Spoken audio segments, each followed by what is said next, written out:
歌之前的所以呢，然后呢？没事，你看这03年36个国的是吧？07年注册58年，那这个哪一年？这个51年，这块8年。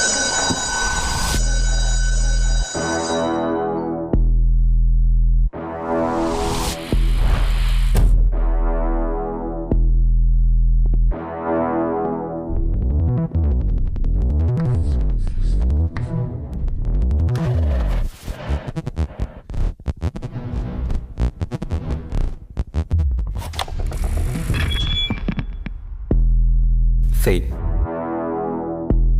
What is fate? It's about shattering the cycle, altering the rules of the game.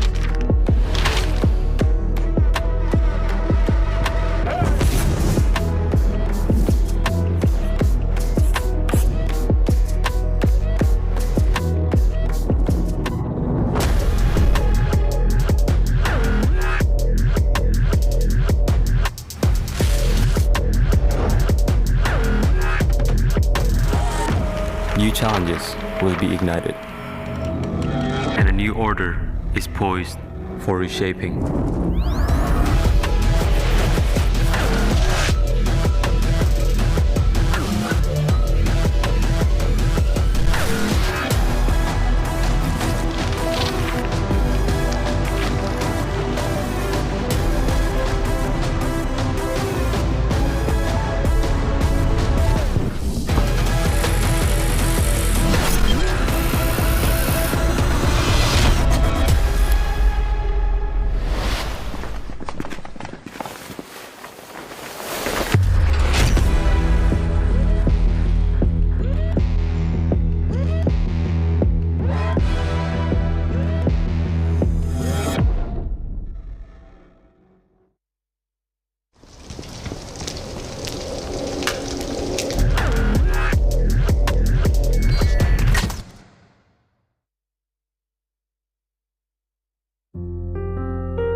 With each breath, pain and destruction, my world is broken by your seduction.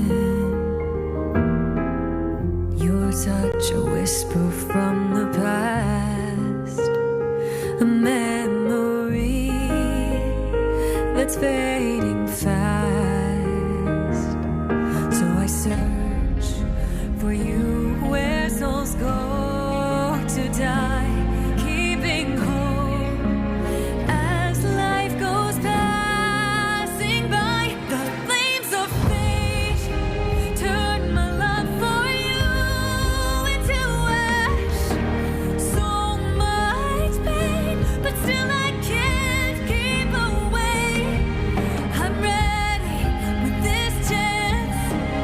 I hope we meet again someday.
frozen by apathy, desolation, fear and catastrophe.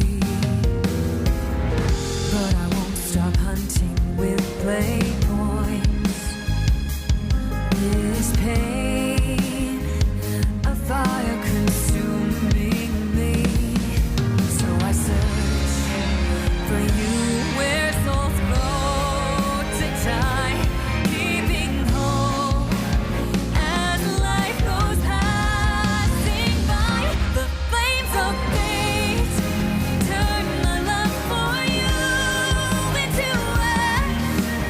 So much pain, but still I can't keep away. I'm ready with this chance. I know we'll meet again someday.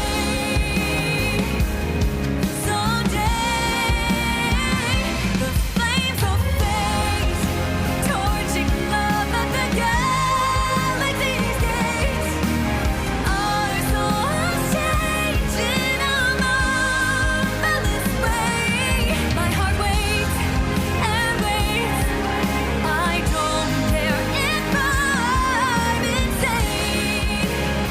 We'll meet in NARAKA someday.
Tôi là Lâm Xiao Lũ, tôi là Triết Công Thái Sơn Nhân, là xa sụ Minh Cố, xa sụ phân số cái chân sinh nhân.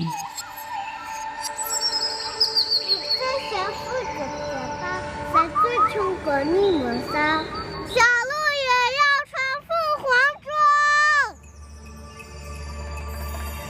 我sai是只，就喜欢对着台山唱歌，喜欢坐山林都跑啊跑。唔是只，只有老人头上嘅盆王記可以教我定路腳步。我也對我講，盆王裝是俾你在台先嚟以後將可以做嘅，所以我經常拿佢嘅盆王裝對着將在看待新嘢。夢想地個台先嚟以後就像盆王裝嘅樣子。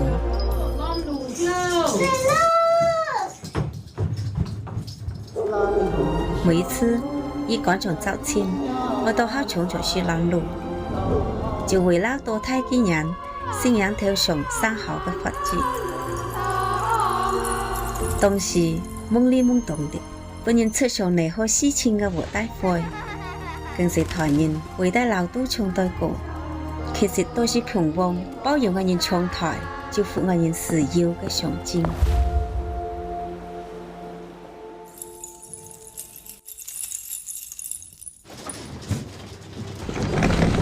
這條台先來，就像是太太外班嘅自由是先落樣子。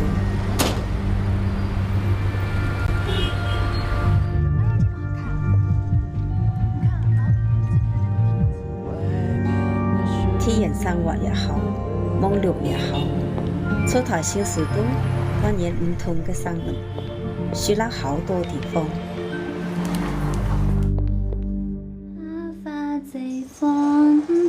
奶，你干嘛？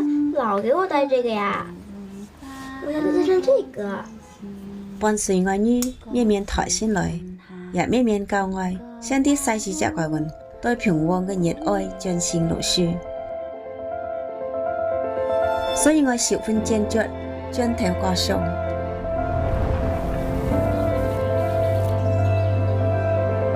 我啲怪一次當作出發，我想對啲個嘅體會當作有平旺中。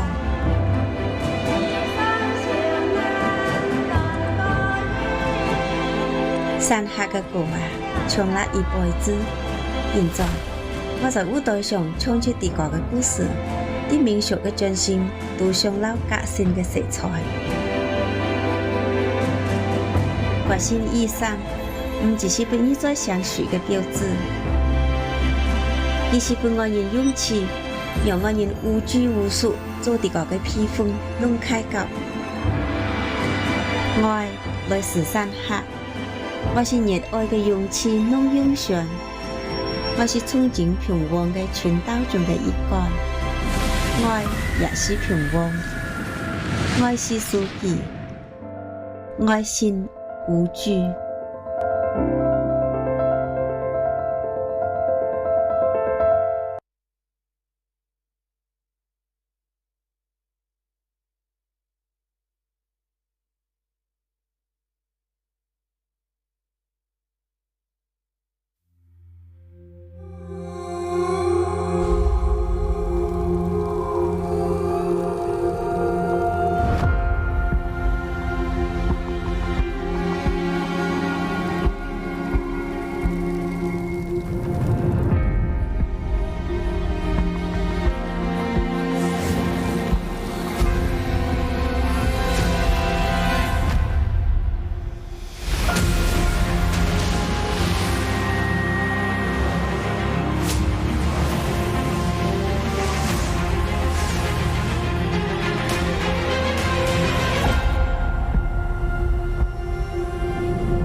Did you see this coming?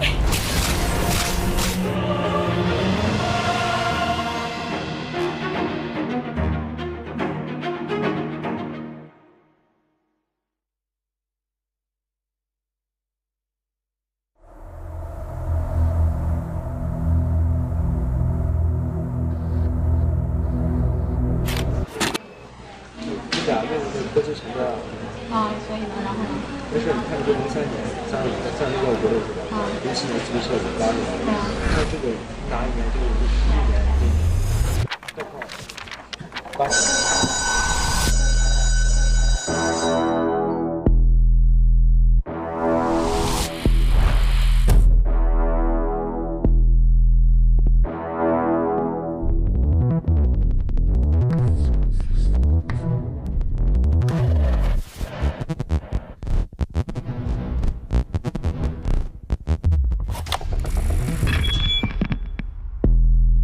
Fate.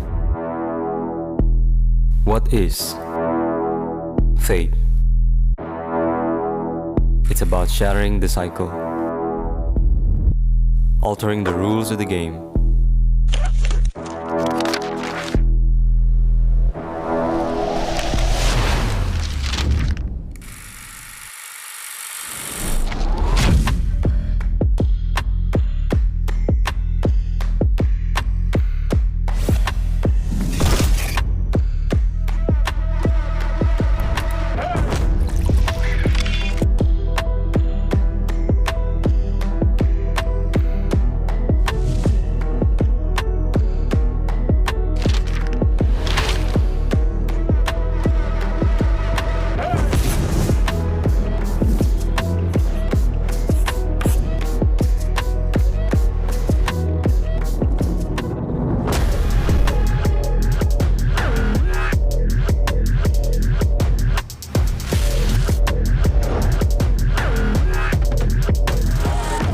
New challenges will be ignited, and a new order is poised for reshaping.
With each breath, pain and destruction, my world is broken by your seduction. Your touch, a whisper from the past, a memory that's fading fast. So I search for you where souls go to die, keeping hope as life goes passing by. The flames of fate turn my love for you into ash. So much pain, but still I can't keep away. I'm ready.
Did you see this coming?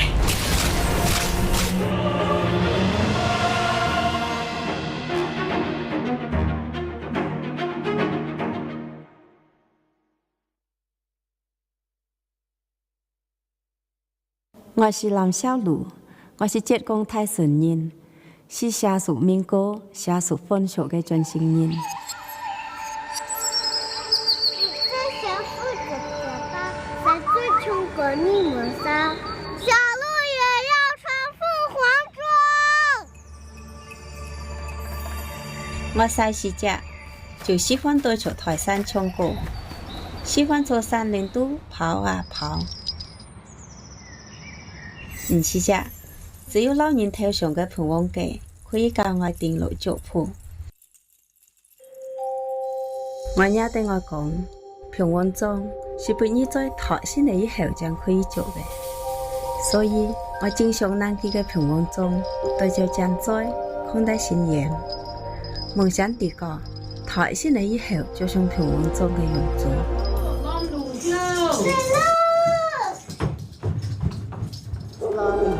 每一次一趕上周千，我都好衝着去攔路，就為了多睇幾人信仰頭上生好嘅佛子。當時懵裡懵懂的，本人出上嚟好事情嘅活大會，更是台人為得老都唱對歌，其實都是平王包容我人唱台，就符我人需要嘅象徵。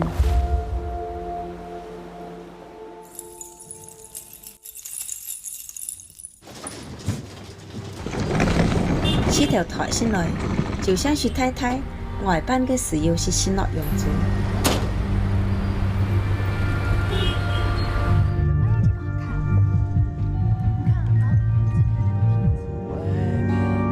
體驗生活也好，網絡也好，出台小時都當然唔同嘅生活，去了好多地方。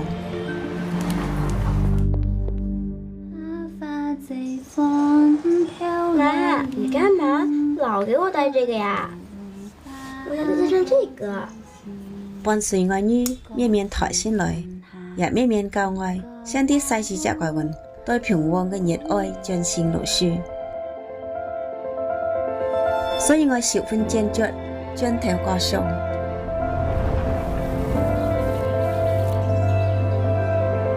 我啲過一次當作出發。我想對地個嘅體會當作有平王裝。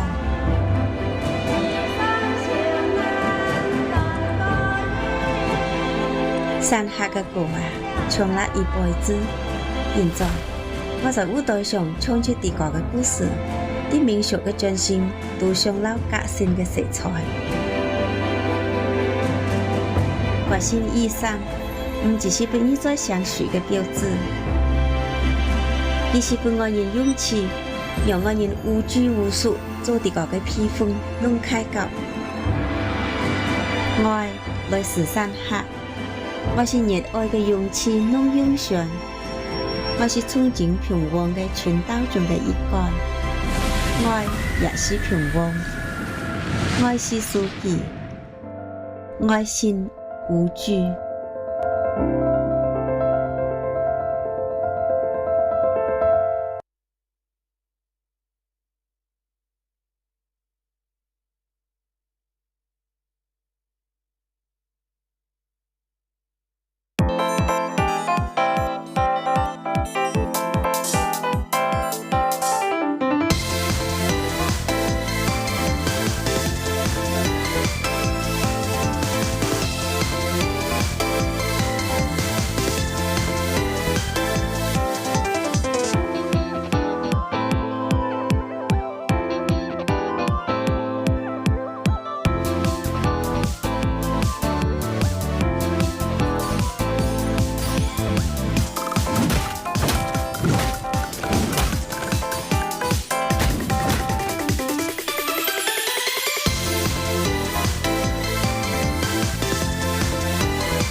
Such a whisper from the past, a memory that's fading fast.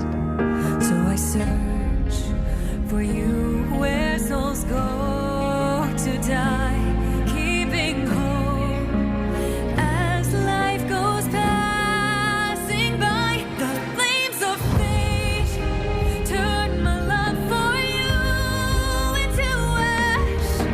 So much pain, but still I can't keep away. I'm ready.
俩任务都是成功了。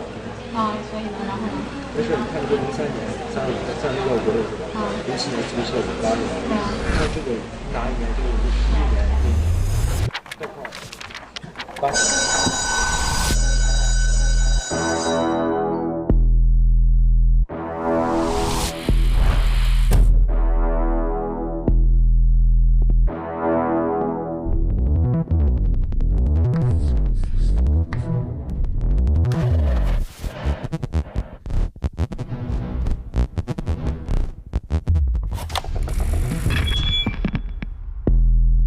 Fate.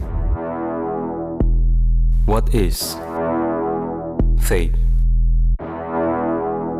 It's about shattering the cycle, altering the rules of the game.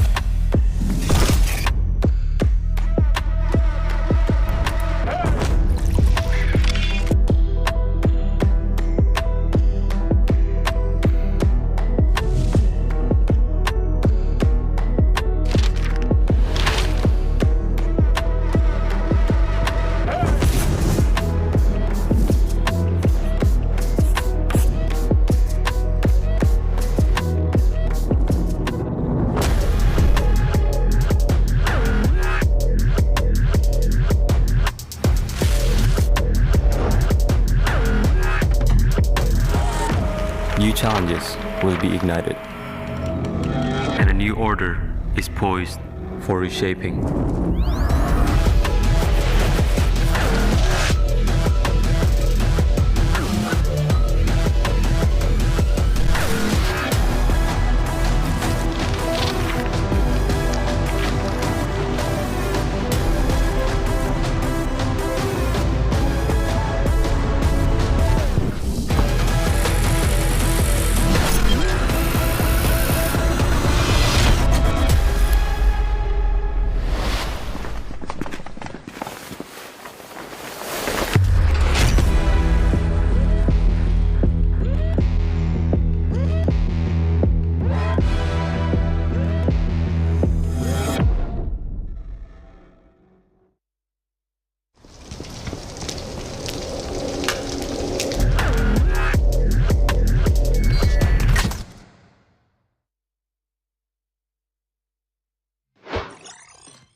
“欢迎来到 NBPL”， 你现在正在收看的是2024永劫无间职业联赛春季赛3排的周决的比赛现场。大家好，我是你们的班主任任栋。经过了第一个双周常规赛的对决，最终晋级的队伍也已经全部产生。在后面，他们所有的战队都已经准备就绪。接下来，欢迎3排战队代表登场，有请。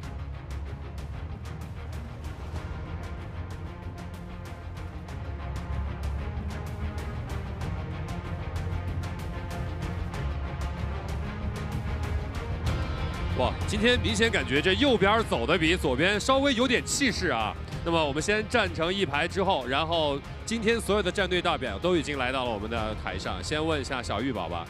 那昨天啊，其实 OUG 啊是留下了一些遗憾。今天你们的3排准备的怎么样？保2争1。保2争1，哎，这边问一下，这个赛季也是表现出色，并且自己的这个表现也是让所有的姐妹们印象深刻的陈江生。这次周决，你们的目标又是什么呢？前3。那你们感觉其实这次最大的对手会是谁 ？OUG GoL 吧。OUG 和 GoL， 那么究竟啊，在咱们首个春季赛的3排，谁可以拿下冠军？让我们拭目以待。2024 Nbpl 春季赛3排周决正式开始。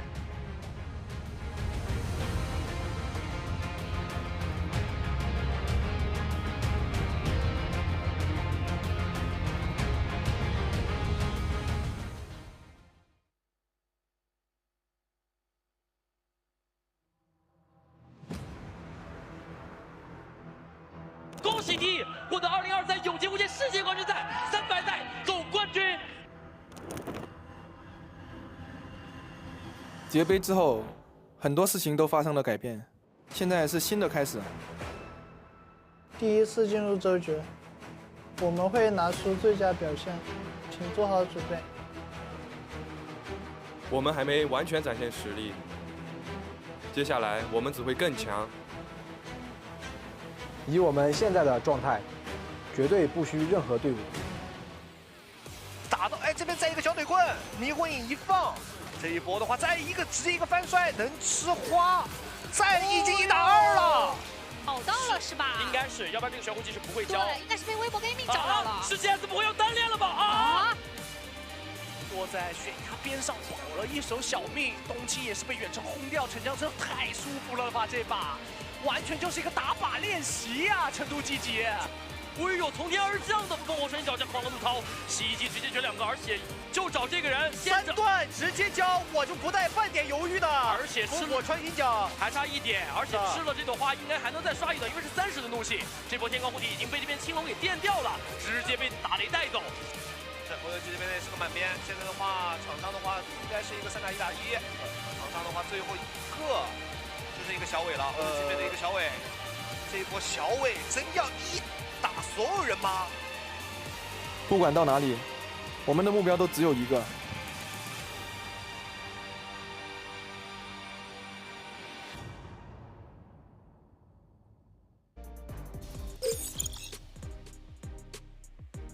Hello everybody and welcome to the NARAKA BLADEPOINT Pro League. It's the first trios bi-weekly finals. We just had solos yesterday and Duncan. Oh boy, are these new rule changes just a little bit explosive. Yes, we don't know if we're going to be in for the full 8-game set. We do know our cap though for eligible match point, and it's not a lot, Dunk. It's not a lot. It's 74 for trios. Yeah. In comparison to the 30 for solos, and given that some of these teams are already starting off with a couple of points picked up in the previous week, exactly, we might be out of here by game 3, especially since it's triple Firefly maps in the first half. Ooh. Yeah, no, absolutely. We were talking about it before the cast. We were thinking 74, that could go like 4 games, maybe even 5, minimum. And then I realized, no, there's points carried over. So I don't know. This could be a very short series, potentially. It just depends. It depends if a team can just absolutely go crazy in their first couple games, which is not impossible. It is not impossible, especially considering the performance that JL showed us the last day of trios that we had, the final day of the qualifiers, where they ended up with 4 MVPs. They weren't all back-to-back, but 3 of them were. So 3 MVPs, they've done it once. They could probably do it again. Yeah, but GG are on the same boat. On day 2, GG came in with 4.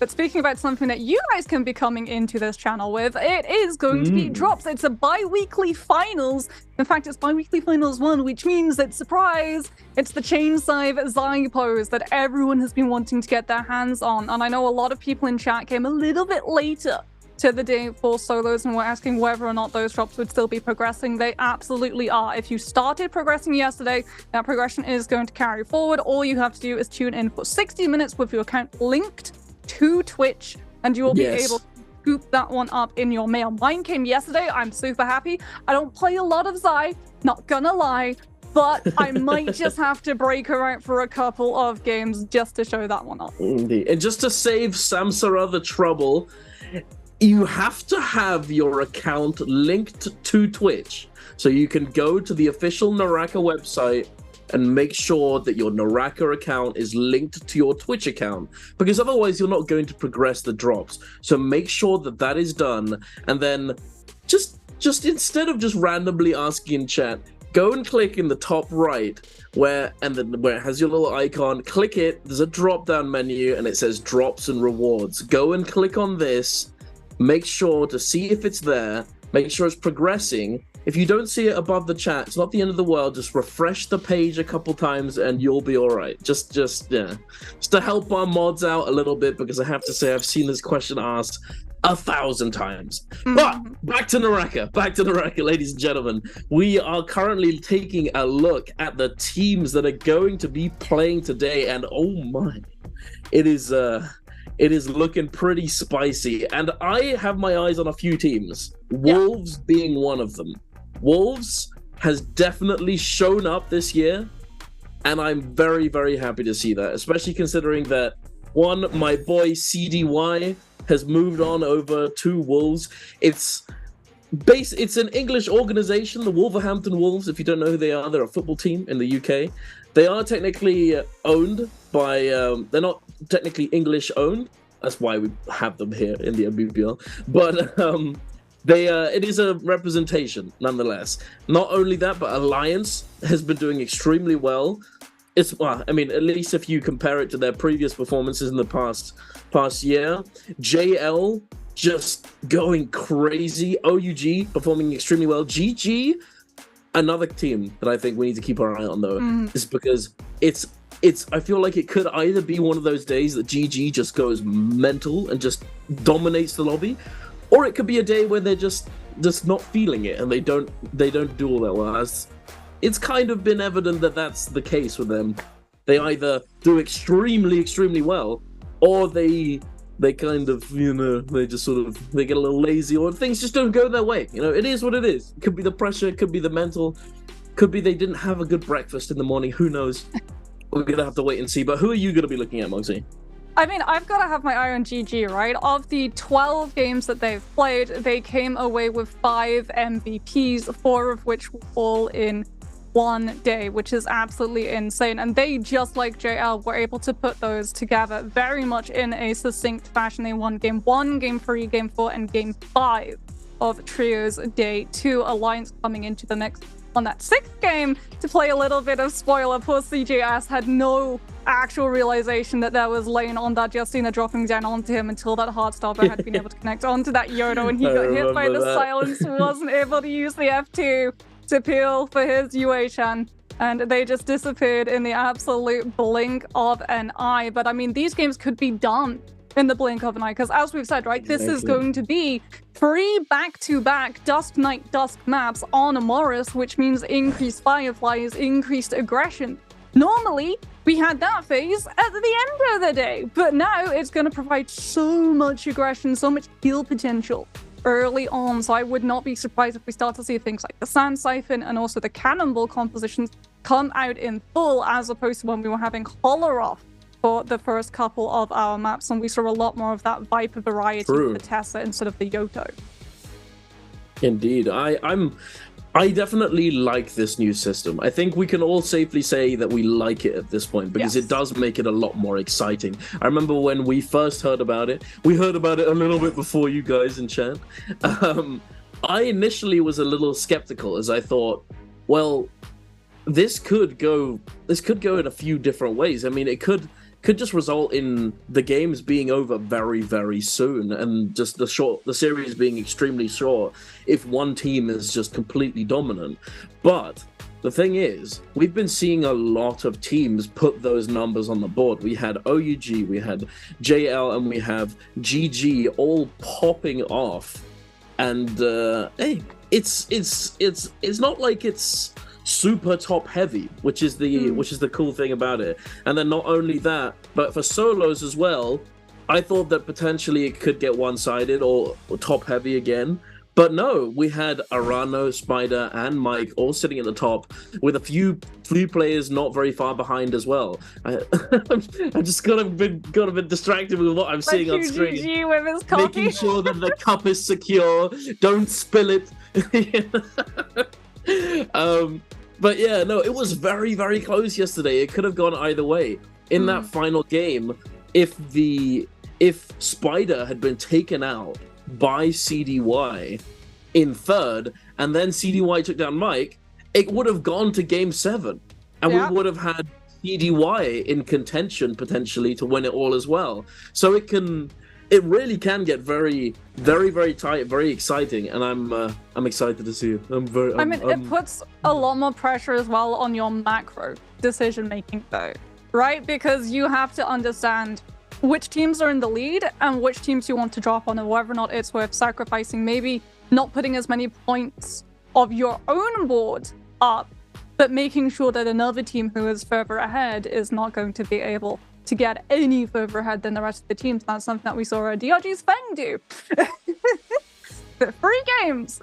The first 2 brief landing onto Mike, and then in that last second to last game where he just full on locks the Justina and counterpicks Mike at every single movement. And I think that's for a lot of these teams who are maybe starting a little bit lower down, it's going to be even more important for them to try and derail teams like OUG and GG, who are already starting with a pretty decent chunk of points, right? OUG, I believe, are up by 18, I think ahead it was. Of everybody, GG around 15.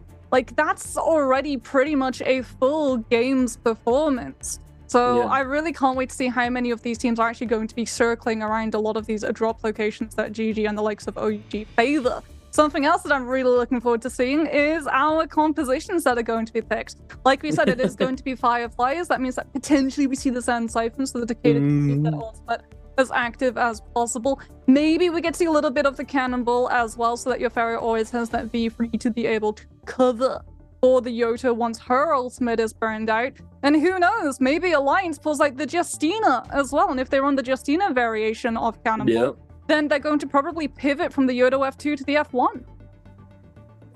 True, potentially. I have to say, though, I think it'll probably be a lot more of the same. I actually spoke to Raven a little bit earlier while he was sleepy and just before he was going to bed, and I asked him, what do you think we're likely going to see today in Trios Finals?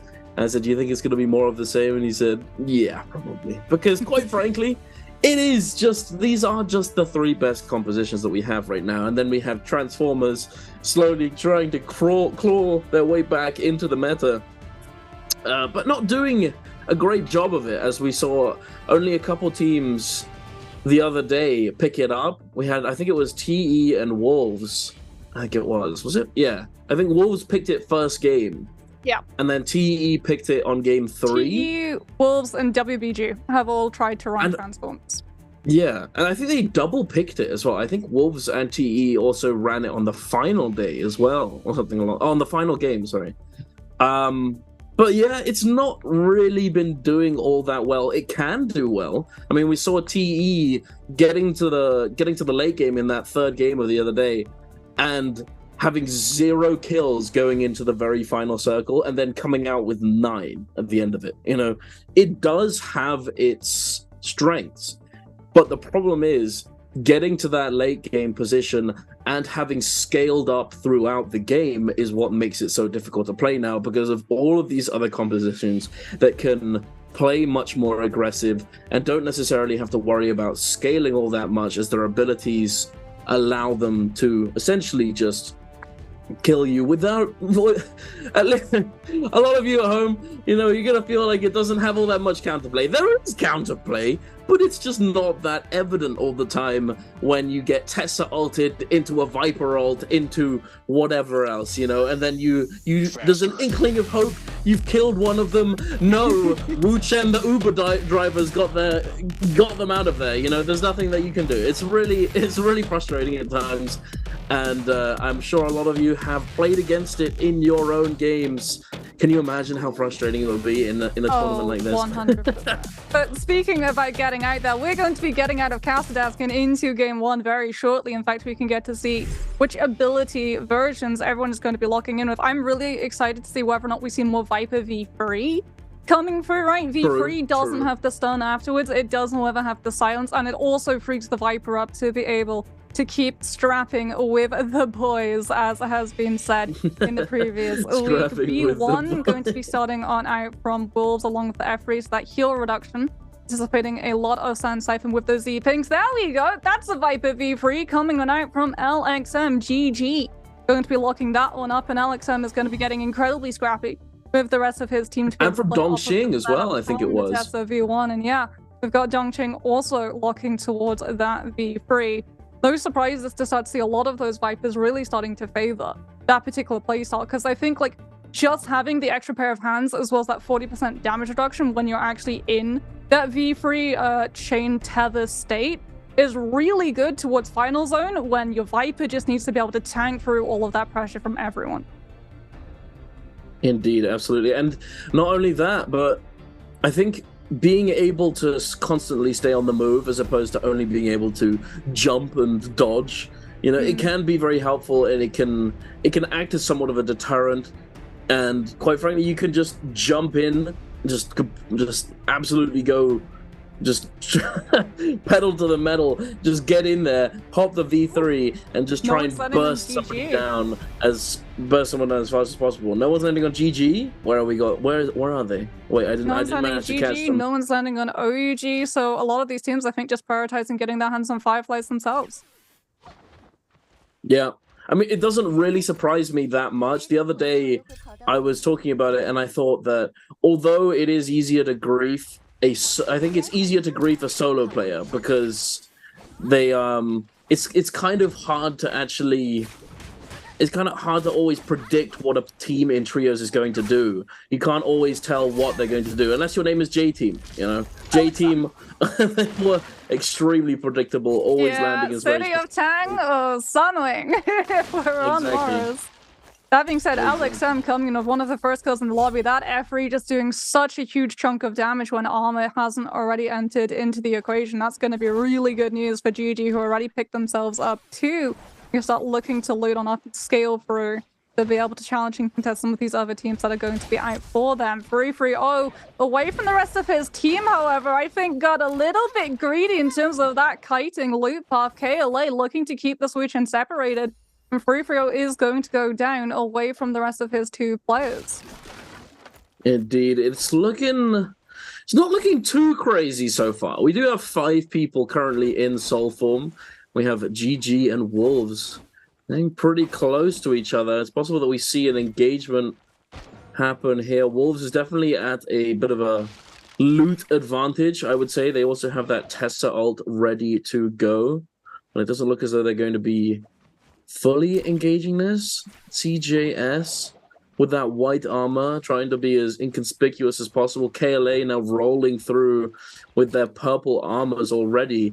See, this is something that we're actually not going to be seeing in the future, or in the very near future. The changes for next season are going to be coming very, very soon. This week, in fact, and we're likely not going to be seeing all that many purple armors off the rip anymore. It's going to be predominantly blue and white armors, as we're not going to be able to find purple rarity items out of just normal troves. There's little piles on the floor. But we're heading on over to Celestra here. We have OUG scrapping it out against JL, two of the teams that I think it was in the King's interview at the end of the final day of qualifiers. He was talking about how JL was probably the team that they gave the most respect to, so to speak. The team that they do have 2 world champs. Worried about the most. they did pick up TXJ and VVV. As Exactly. OUG is going to immediately come in It with doesn't that look Viper like it's V1. gonna matter. Yeah.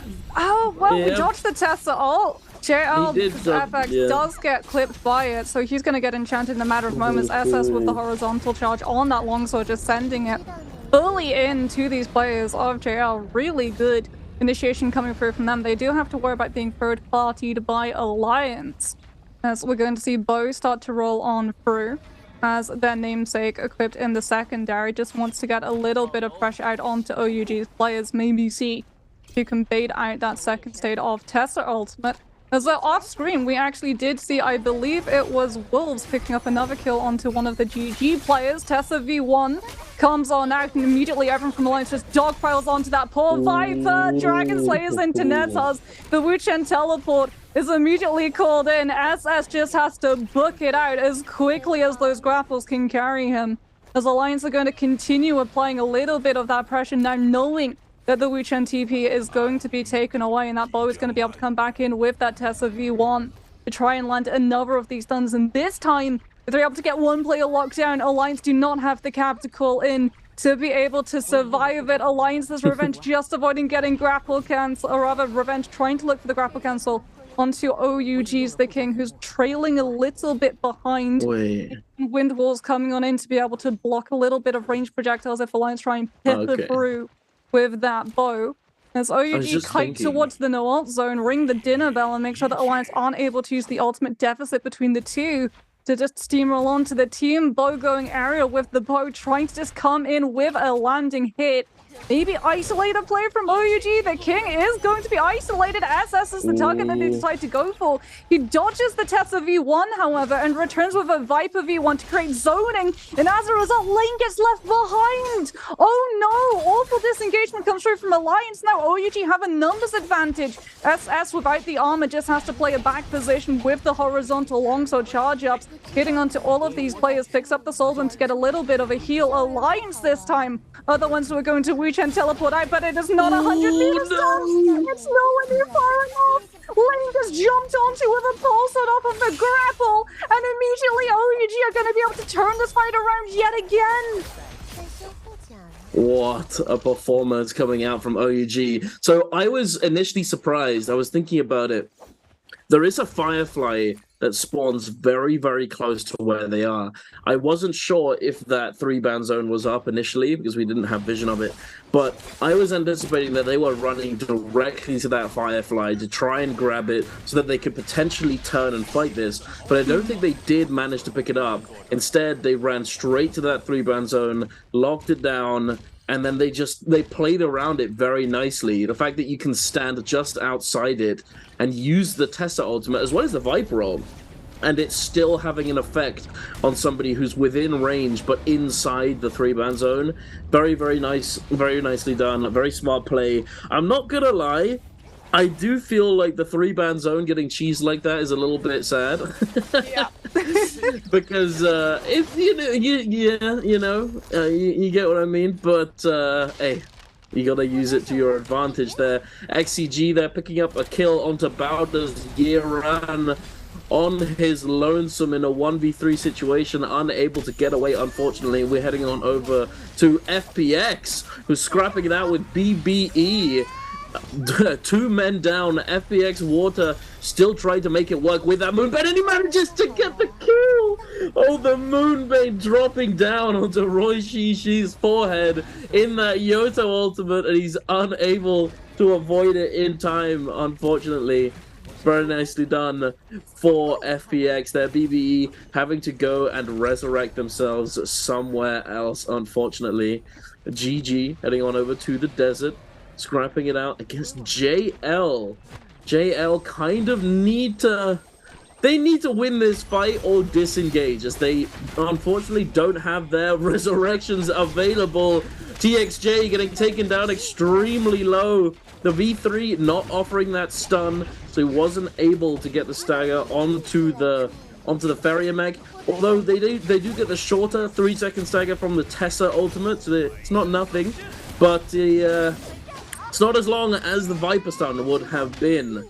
They're managing to make it work nonetheless. GG. Oh, the parry coming in onto LXM, and LXM and his team having to immediately teleport to safety. It looked like there was damage reduction on that as soon as he started getting teleported, just immediately getting out of there. And JL managed to fend them off and stay alive in this game. Yeah, good coverage as well from the rest of his team the second that they saw that Cavalry Bloom getting parried. Because Alex, he showed that he had Cavalry Bloom. Once the Viper had managed to find that connection onto the Farrier, he was just dancing around the sidelines of that fight with Cavalry. And it's a very good Jade to play off of Stagger. It's very risky to throw on its own in a 1v1 situation because you're just gonna get jump parried. I mean, at a certain distance, a certain distance is definitely a bit, it's a little bit risky. A little bit risky. If you're playing it off of something like a Decatur ultimate, it can be great. Oh yeah, the lawnmower. Just running around. We've seen it so many times. Thing that we'll ever get to see to the pizza cutter of doom, because I mean, no one's gonna be picking those up from the Mora's blessings. Yeah, the reason why everyone is just waiting around these portals is because we now have 3 realms of Yang, and everyone wants to be the last team in to be able to get that free Vermilion Bird's Might, which is why it's going to be 7 seconds. And I don't think anyone actually went into that 3rd portal just yet, as XCG and KLA decide to step on through, try their luck, and now have to see themselves through each other. They want to be able to get those blessings. XCG's Kakashi just trying to find an opening with this spear to be able to turn up into that horizontal slam. F2 comes on out from the Yoto to be able to cover it. Kakashi's going to be lending his own. Will be able to activate it again to get in golden focus if he feels like he's being challenged. As we have the first Farrier mech actually being invested. This is before the Yoto ultimate came through, which is going to make it pretty tough to be able to cover once that Yoto ultimate is gone. As Kakashi now with his ultimate is going to be trying to apply this pressure onto the players of KLA. XCG's NiHQ also inside of that Uation ultimate, just trying to find any kill that they can. KLA CXE does indeed go down. XCG's down and hopping into that mech, looking to be able to keep applying the pressure onto KLA, keeping them split. As Kakashi just keeps pushing through with these skill rushes of that spear. Now the Yoto ultimate comes on out, 1/taken, teleport out from 17S to be able to reposition, as everyone from XCG just kind of ignores the Yoto and goes on another player. But unfortunately, it means that KLA are actually able to find the kill onto NiHQ as a result. 30 seconds left. It's still winnable for both of these teams, at least it was, until we see the martial art Jade coming on through from that spear. The damage, absolutely insane. QGG looking to try and bait 17S into throwing a focus. It's going to be KLA walking through with the kill. No one expected the Shaolin art spear Soul Jade dunk. That Jade is crazy. The price. That Jade is absolutely nuts. The range on it is crazy, and then not only that, but the duration. If you're hit by it from the start to finish, it lasts for so long. So in trios, it can be very, very helpful for your teammates to be able to jump in and follow up on the stagger. And then not only that, but it does bonkers damage as well. If any of you haven't used this Jade or managed to try it out, it's one of those sleeper Jades that you hardly ever see and don't really end up using most of the time. But it is extremely strong. However, don't just go throwing it out willy-nilly, because it's not cancelable.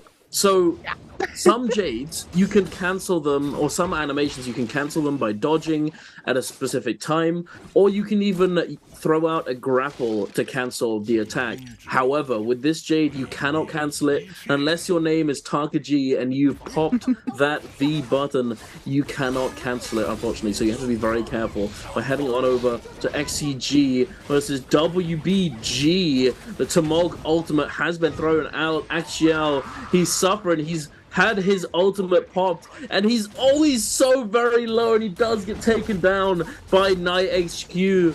NiHQ managing to pick up this Soul Bloom, or XCG rather, Kakashi picking up the Soul Bloom to cleanse that Yang depletion that they accumulated in the realm of Yang here.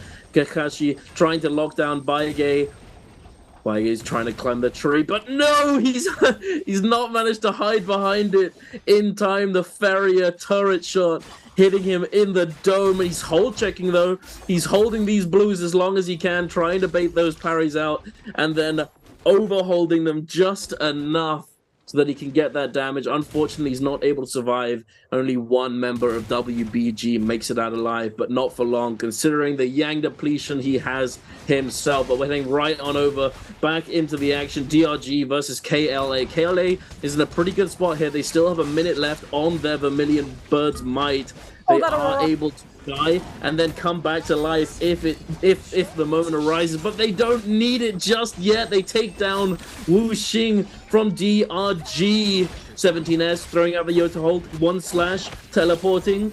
The damage is insane. He doesn't even need to use it all. That gold pulse sword amping up the damage on that Yotohime ultimate and just obliterating DRG.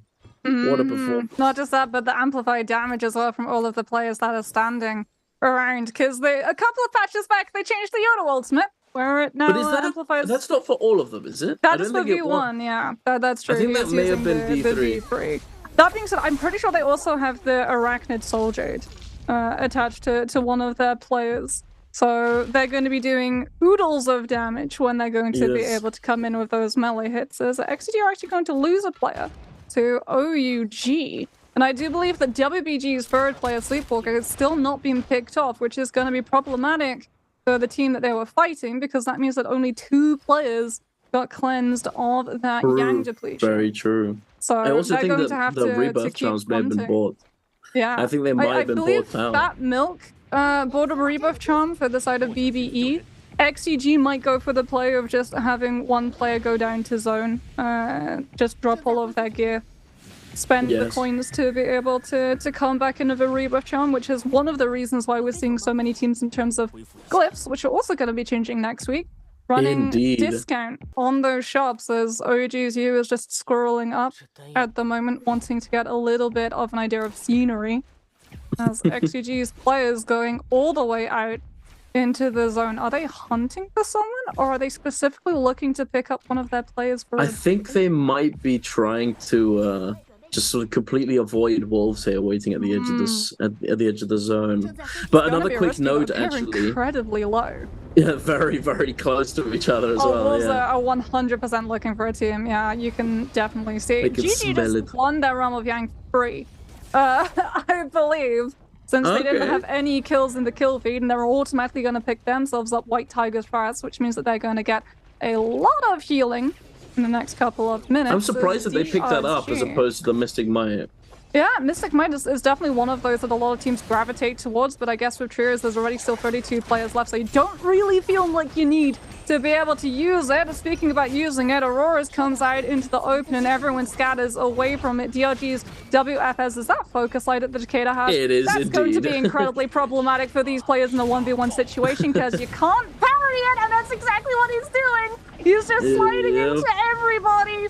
The floor is a slip and slide, and QGG off of that is just forced to immediately go into the Yuetian ultimate, because he knows if he hadn't, he would have been isolated out by everybody else. KLA dumping in so many of these ultimates. Barrier Mech is gone. 17S now going to be under fire. The charged horizontal on that spear doing so much work. Is QGG still in the ultimate? Is going to be able to come in and try and scatter some of these players outside of it now. Just trying to cover for his Yoto and play off of the stagger setup. The Takeda shoves attempted to come through, but WFS still goes down to the V3. And despite KLA being the ones actually pressured into over-ulting, they're the ones that are able to focus down specific targets and confirm those kills that are needed.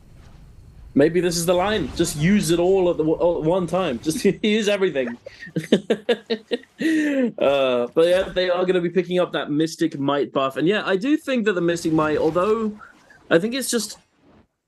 It kind of is a little bit better in general for trios, because I was thinking about this yesterday. Not only is it going to allow you to try and pick off certain lone members of teams that they've lost their teammates and they're trying to stay hidden, but not only that, but you're not really able to get the full value out of White Tiger's prowess, as the bonus stats that you get from that only get given to the person who gets the kill. So you can't, it's kind of hard to get 9 kills But I feel like for GG, it's sort of situational, right? Because they're one of the teams at the top in terms of early points they're picking up. We've already known that both Kale and Wolves tried to grief them on drop. They're running the Viper variety, so they don't have any way of sustaining themselves. So having that heal might actually be better priority than Mystic Mike, because you're not actively looking for kills at the moment. If you're GG, the way that they actually play this Viper variety is a lot slower than a lot of people. They prioritize just scaling up and then in final zone,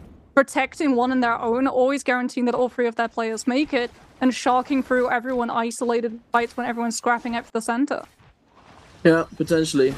But, well, I mean, I think it's definitely could come down to preference. Yeah, definitely. But we're heading on over. DRG, the pole sword was coming in there. Unfortunately, he wasn't able to lock down that kill, forcing out the Wu Chen ultimate.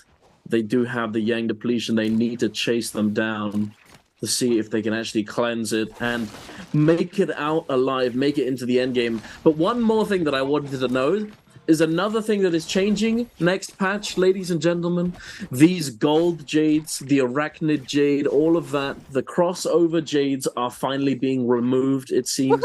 They are no longer on the test server, so you don't have to worry about getting poisoned when you're clanking against somebody anymore.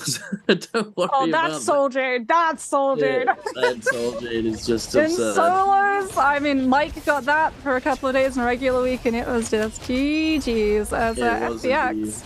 Currently getting jumped on by DRG, who just have to fully commit everything because of that Yang depletion. Good news for them is that they know that the Wu Chen TP is not going to be up. Bad news for them is that they're also being collapsed upon by another team, XEG.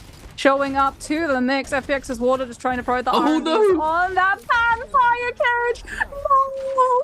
It's on to Xiaohu. You know, it would have been really funny if it was water, because then I could say that the fire got doused, but fortunately it's Xiaohu who gets dunked on. And that is the worst possible player to lose, because that is your Wu Chen, who could maybe have been able to teleport the body on out. But no, XEG with an absolute sublime third party. They didn't even need the kills. They were just doing this to grief these other teams, knowing that people had gone into Yang and would be actively taking a lot of fights. OUG's out completely. I just noticed. Ultimates as a result. Indeed. Now, I just took a look at the leaderboard. OUG's out completely of this game with 9 kills, unfortunately. But FBX currently sitting in 2nd place with 14 eliminations. A total of 23.8 points. What was the threshold? 74? This is just game 1. And we're not even close to the final zone yet. I mean, it's zone 3's closing in. That is true. They did lose but if you're missing a player, you kind of want it to be Wu Chen. Although it would have been nice for Wu Chen not to go down there so that he could teleport out of the body of his teammate. Considering that they're going to be going into endgame relatively soon, and as some of you might know in chat, Wu Chen kind of loses value the longer you stay alive in a game, the further on into the game that you get. As quite frankly, where are you going to teleport if the zone is tiny? You know, everybody's around you. It's going to be very hard to actually find a safe spot to teleport to. And speaking of safe spots, XEG is not in a safe spot whatsoever. They have their ultimates, but the silence coming out from lane just preventing him from using it. Oh, just taking them down, coming in from the zone. Bowder also smelt blood in the water. They're circling around, seeing if they can pick up some scraps, but it doesn't look as though they've got anything left over. They munched it all up. Alliance, pretty decent performance. You know, it's only 4 kills, but as with this team, it's kind of hit or miss. It can be kind of hard to occasionally get the ball rolling if you've died off spawn, or if you've not really managed to find all that many teams to third party, or just to get a good engagement on. 4 kills though could still translate into a pretty solid game. There are 18 players total in the game at the moment, so 15 potential kills to be had, though it's unlikely. It's still... True, but they've denied a lot of these other top teams, as we can have a quick look at Wolves' replay. Yeah, I was wondering where OUG by that went. Tessa V1. Ooh, that's Phoenix. As we're now going to be seeing all of the damage out onto SS, the King coming on in, trying to land These Dragon Slayers, will he be able to catch on to one? Nope! Uno works! Egg comes in with an SS first, and will be able to land it onto the poor Viper, who's forced to just back off, leaving you to the mercy of the pack. Wuchen Teleport comes on out, and unfortunately they're just not able to find any of the downtime because in comes FPX, who see that Wuchen Teleport and instantly zero in on the players left behind. XEG also going to be losing Nai HQ, and sort of returning to the point that we wanted to talk about, right? GG, I believe, are down to one player. OUG are also not doing so hot this map. XEG are down to one player as well. It very much feels like a lot of these teams that were middling coming into the first game of the day have gone out of their way to try and track down the rotations of the teams ahead of them. So even though we were seeing the likes of GG and FPX sitting around 10 and 14 kills, they're not going to be able to translate it into a good multiplier, as poor QGG, like you said, is just getting absolutely hailed. Clyde with a chance of triple scatter shot. Oh my goodness, the ball hits him. He takes cover on the inside of the building. Thankfully, he's far enough away from the AoE damage from those cannons, because my goodness, if one of those had flame breath and it connected onto him when he was healing, he would have been an absolute goner. As he just has to try and reposition with that pole sword. Bauda doing everything they can to chase away everything around them so that they can pick up this Moorish Blessing and upgrade for free, and with the Moonbane as well. Right in front of that box, no one is going to challenge, and that is a Z-Ping! Legendary armor. And oh, speaking about those Soulhand crossover, Jade Dunk, there's one right there. There is indeed, and I wonder which one it is. I don't know, to be honest. I think it's the extra I wish I could read Chinese. I'm pretty sure it's the extra health one. Maybe. I mean, they didn't pick it up, the Arachnid though, one is either an arm bone or a leg bone. I'm curious as to why they're not picking it up, though. It must just not be the one, you know? It's not the one you want. I mean, the thing is, with Jade setups going into endgame, there are very specific things that you want. You want some health, you want some... So your ranged weapon Jade, so your fire arrows, your rupture gale, all that sort of thing. And occasionally you just don't have space for it, unfortunately. It is what it is. Oh, it is the health one. It's trunk bone. It increases maximum health. Oh, did you just look it up, Pog? Yes. Okay. I'm surprised then, to be honest. Yeah, I'm surprised, to be honest, then, that they didn't pick it up, because health can be very, very valuable heading into endgame, as it'll help you out. Oh my lord, DRG WFZ just getting absolutely cooked on the drop down, desperately trying to stall as long as he can before he has to pop his ultimate, but then the tables turn so quickly. Baige almost getting one shot, but it doesn't matter. He still gets taken down. WFZ, unfortunately, unable to stay alive. Oh, wait. I thought it was a 2v2, but no, it's still 3v2 here. Baige trying to chase down Moonlight. Oh, the dragon. Oh, the dragon. the dragon. I thought it was Dragon Roar for a second, but no, it was just it's just the normal nunchucks. Yes. Normal baby half charge. Managing to turn it around though. It still catches onto two players because they stack in front of the nunchuck. Yeah, he just ran into it. It's a good thing it wasn't Dragon's Roar, otherwise that would have been a whole heck of a lot more damage, as we're down to 16 players. Pretty decent final zone for a lot of these teams, actually, especially for Tesla teams. There's a lot of scenery to be able to obscure when your ultimate is coming through. But for Farrier as well, there's a lot of verticality to be able to play around those mech spacing. The one thing is going to be really awkward for is Takeda, with all of these buttery rocks to try and combine and extend off of your ultimate. I feel like it kind of works in his favor as well, though, because if you manage to knock a team down onto the buttery rocks, you can, because it's independent of you, Takeda Ultimate, you don't have to actually have footing or anything really. You can just push people onto the bad terrain, and potentially your teammate who's in a good position to try and take advantage of it can do so. But Water, he was not in such a good position, forced to use his Tessa ultimate. Extremely low HP there. Dongqing as well, getting taken down extremely low. The bow shots coming in, but the double parry into the dual blade sap. Beautifully done there, managing to keep himself alive. So unbelievably low. Oh, Bo. He's trying to keep his teammate alive, but he can't. Yeah, he can't Bo's cut trying through to all the cover. projectiles. He's got the hyper armor iron with the cavalry bloom to be able to try and protect everyone best he can from the range, but Baida's still able to take one down. BBE take down Affixes Don Quing, who's not going to be able to double parry his way out of that one. KLA 17S looking to knock some of these players into that corruption damage with the Farrier. Did have to use that V3 a little bit earlier, I'm sure, than he wanted to. But he's going to be able to try and just create the space for his Yoda to come back in with the ultimate. As it looks like this zone is going to close up directly onto that cliff face. So it is all hands on deck to be able to control that high ground. But you have all of the spacing and don't get caught out. Players on cliffs charging things up like Fan R&B and Phoenix Blast. As Baida just continue to send it out. Chaining together Phoenix and Aurora, so there is no place of safety for any of these teams on those middle shelves. BBE's Ivan off of that will be able to build into the Farrier mech, trying to keep this pressure up. Fatmlik does go down in the meantime, however, and BBE's Ivan is alone at the moment as KLA 17S using the teleportation on that Yoda ultimate to be able to reclaim the high ground as BBE's Jing just tries to come on through Aurora Burst, making it so much harder for these players to be able to stake a claim with the silence attached to that Soul Jade as Baida's Jing just decides to put a little bit of pressure in, then dodge back onto that shelf, get a little bit of a heal off, wait for KLA 17S to run out of Farrier mech charge as Baida returns to that same middle shelf.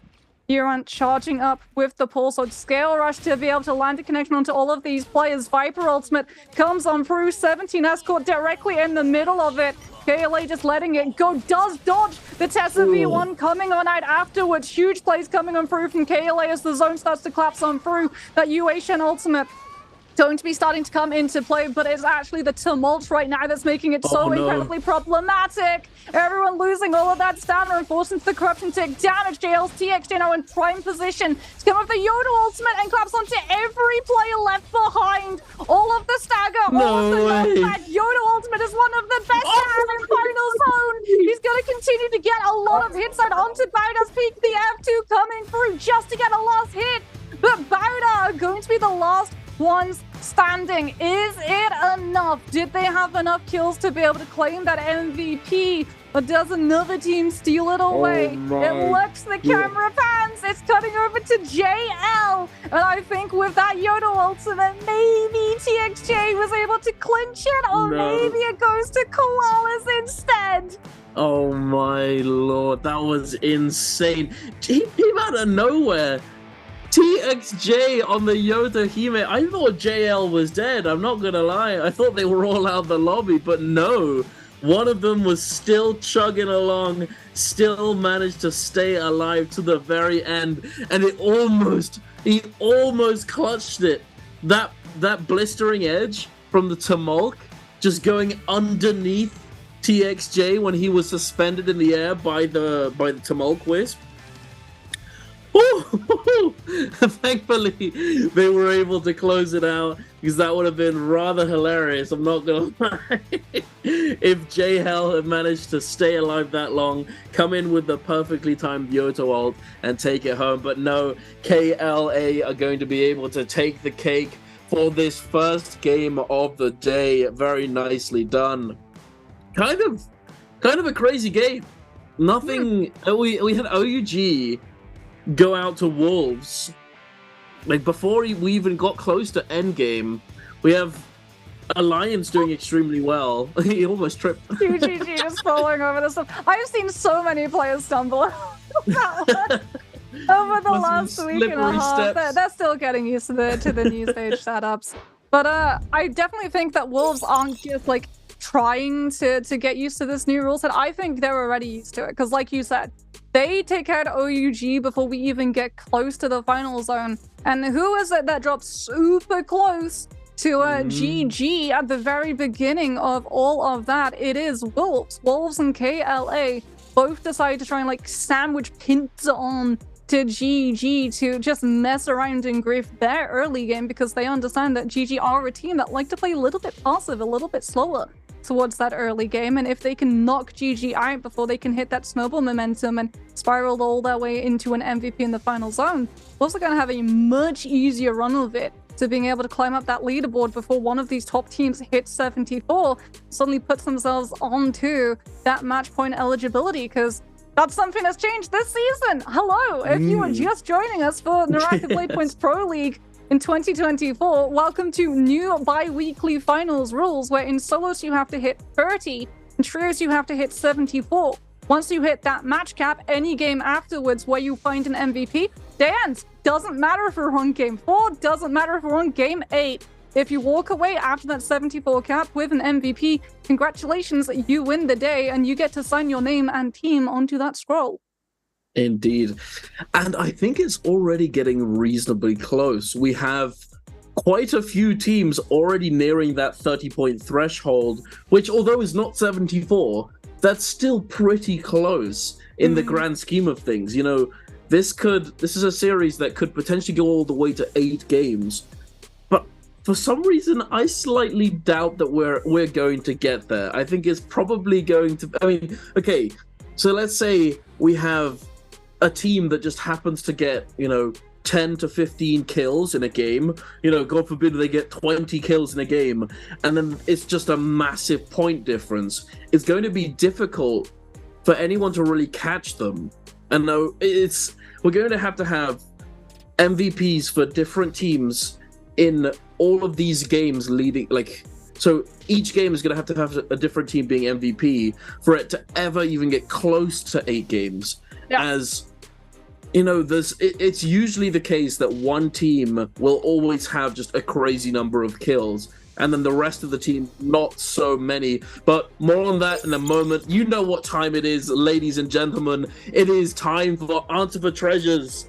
Answer this question in the chat to have a chance at winning yourself a nice little spring split random gift box. And the question is, how many kills did Team FPX ZQ get in game number 1? Was it A, 15, B, 16, C, 17, or D, 18? And I'll make sure to put your answer into the chat to have a chance at winning this gift box. And in a moment, there will be a countdown in the chat, and a screenshot will be taken of that chat window, and then a random person out of those who answered will be picked and then messaged, whispered, and added in the chat. So keep an eye on that. Don't be the guy who goes away to the loo because they don't think they're gonna win. It might be you. You never know.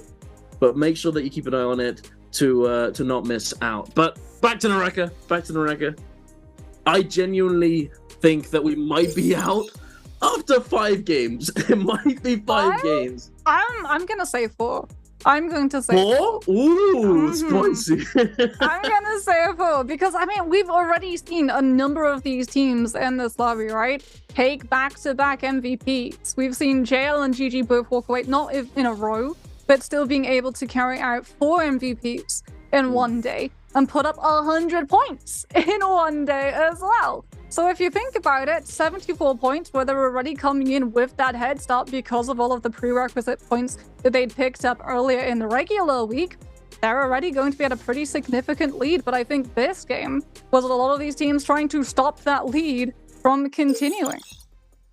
Indeed, it's going to be could be a difficult one, but here we are looking at the standings. Both of these teams, if you didn't get the answer, here it is. FPX got 15 kills in that game alongside KLA. Both of these teams getting 15 kills each. Bowder with 9, XCG with 10, OUG with 9. That's actually a lot more kills than I thought had gone round. 15 each for the top 2. Yeah, Wolves lagging behind on that 11th position.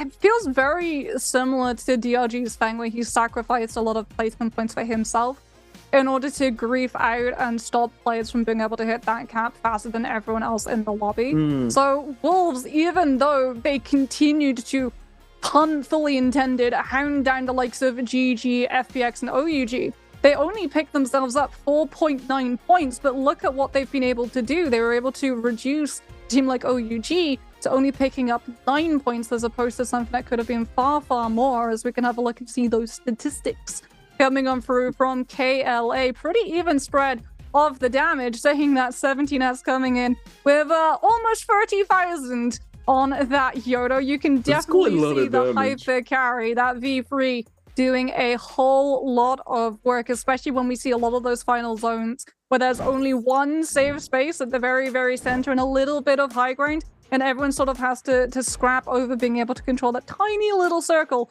It's pretty much perfect for a Yoto final zone ultimate.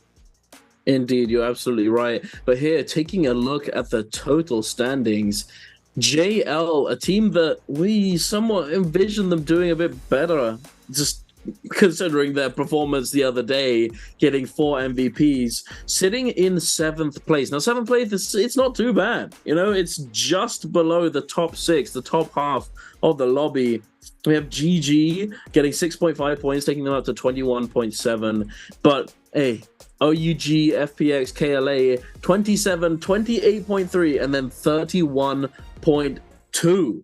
Now this is quite. It's it could be 4 games. You're right. Yeah, but I mean, we could see a pivot. Is the thing, because I think a lot of these teams had game plans to stop teams who were already at the top of the leaderboard. So now that KLA were the ones who actually won that first game and put themselves into pole position, I think everyone's going to pivot now to hunting down KLA, because this is the thing that the new system sort of introduces. You have to be able to turn onto these other teams and deny them their win conditions while still focusing on yours. Speaking about denying those win conditions, we can have a look here at OUG going head-to-head against poor old Alliance after OUG kited them towards that no-ult zone and turned fully onto them. DRG here helped against WBG inside that realm of Yang, as XTG now taking out some of these players of GG, denying them from being able to bring those proposed points already through. JL's TXJ now coming in with that gorgeous Yoto ultimate, that last couple of finishing strikes of your ultimate in the V3, finding huge connections onto everyone and sort of pinballing them into that corruption tick damage, which fully ignores shielding and goes straight to your health bar, which makes it even more annoying to try and turn into the Yoto as a result. Indeed, well, here we are taking a look at the Jades from our Yoto Hime 17S MVP. Holy moly, 19,000 of that 29,000 damage was just from his skills and ultimates, and that's not F2, that's F3, which doesn't really do very much damage. So that means that he did 19,000 damage with his ult. Yeah, it's a zoning potential. A lot of the time we see Yoto's, like, it's always been really funny getting to track Yoto's progression in the NARAKA esports scene, because so often we saw everyone with the F3 back when it lasted 5 seconds, then it got nerfed because you used to be able to sit in the middle of it and get 2 pot resets off. Then it got nerfed where you would only be able to claw your way through 1. So everyone sort of pivoted, especially with the teams that came out onto the F2, where on the first throw out of it, it's a blue focus, and then when you get to throw it out again, then it turns into that golden focus, so you can sort of use it as a combo breaker, with the caveat being, however, you can't automatically go into the golden focus. You get a window of opportunity. You first have to anticipate getting pressured, so you throw out the blue first, and then you sit on that golden focus until you're ready to use it. Well, we still had a couple of those teams running with the Yoto F1. I'm not going to lie, I'm really sad. The last couple of times that we've been seeing TXJ, I was so close to saying TE's TXJ, I've seen him on that team so often. But no, now JL's TXJ, he's been running the Yoto F2, but back when he played with TE, when they were still running that previous year's roster, which was VVV, TXJ, LYD, and Leo, you would actually run the Yoto F1, and they would use it to initiate. They would basically pick one poor target that they would immediately zone away from the rest of the team, come in with that Yoto F1 into the confirmed uppercut, and then it was pretty much just playing with their food. The second that you got that uppercut confirmation, it was open season, and that player was just gone before his teammates would be able to turn around and peel. But ever since, it still feels like we're seeing a majority of players pick up the F2, so it's nice to get to see the F3 come through and not just being used to cover Mara's blessings, so you can walk away with that armor for free. True. I think it still does offer a lot of value, especially in this meta where we're seeing a lot of Tessers and Vipers, obviously. But the fact that you can essentially, let's say your teammate or you yourself are charmed by the Tessa ultimate, or potentially even the Viper ult is coming in and is about to come down. If you use your Yoto F3 just before it's about to pop, so let's say the Tessa little the square is about to finally fill up or expire, and you're about to get charmed, you throw down that Yoto F3, it's going to last for essentially the majority of that charm duration. So you're not they're not going to be able to capitalize on it. So it could be an attempt to directly counter this, although same could be said for F2. You throw down the F2, you have it ready to go, and then you use the activation onto whoever's in front of you, who could be preventing you from actually claiming your soul back from the Tessa orb or the Tessa lantern. But again, you can use the F3 in the same way. Throw it down on top of that Tessa lantern, grab your souls back, and then you're ready to go. As long as there's no Viper ult it's not just the Tessa. There's normally a Viper ultimate that's coming in off of the back of it. Usually it's the first F3 is going to outlast the Tessa V1 in Chant by 0.5 seconds, considering it lasts 3.5 as opposed to Tessa's 3-second enchantment.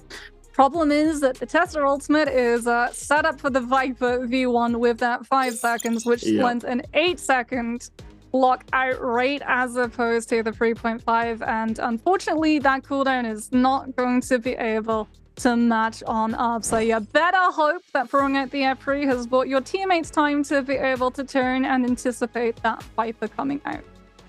Absolutely. It's I think it does come down to preference, because F2, even though if you compare it to F1, obviously F1 has the reset potential. So if you get a kill after having used your F1 within a certain amount of time, then the cooldown of your F1 will reset, and then you can use it on somebody else, use it again, which is very handy. However, you have to actually get the value of that, you have to get the kill, which is the main issue. And then usually you're trying to open up the initial engagement with the F1 a lot of the time, and then your teammates will follow up, and there's no real way to be sure that you're actually going to get the kill within the actual time that you're given to do so, to allow you to get the reset. However, with F2, you can throw it down and it lasts for what sometimes feels like an eternity. You know, that ability, you just throw it down and then they can just play the game, not really bothering, not really caring. And then all of a sudden, the moment you get cryo, 9 seconds, that's a long time, you know? And then they just throw out this absolute monster of a cleave in your direction that you have to dodge. That goes forward so much as well. Like, the distance that it carries you forward is absolutely crazy. It crosses at least 2 feet. And it's a combo starter. And it's a combo starter as well. And it's also not in solos. So if you manage to start that combo, you also know that you have 2 teammates that you have to worry about adding to that damage as well. As we can have a look and see how these compositions are going to start to come through. Last time we saw the Sand Siphon into the Cannonball into the Viper variety. I think we're just going to see the same thing every game. It's literally just playing around the 3 compositions you have available to you based off of what's already been banned out by everyone else in the phase prior. So this is actually a ruling that got introduced into Nbpl Season 2 in our pre-finals last year. Initially, it was introduced into solos only, which is basically where everyone is split into 3 pools. Those pools rotate every single game, and everyone who's in Pool A gets first pick, and then if they double pick, then it gets banned out for those in second and third, and then if it gets triple picked, in the second group, it gets banned out by the third as well. And ooh, we get a triple pick of Kurumi variant on Sand Siphon. This is something that you and I were talking about. I wonder if they're going to take the V2. We're starting to see more teams pick up the armor circle, but it does lose a lot of power in Final Zone because, as we've talked about, Corruption Tick damage ignores the shields and goes straight for your armor.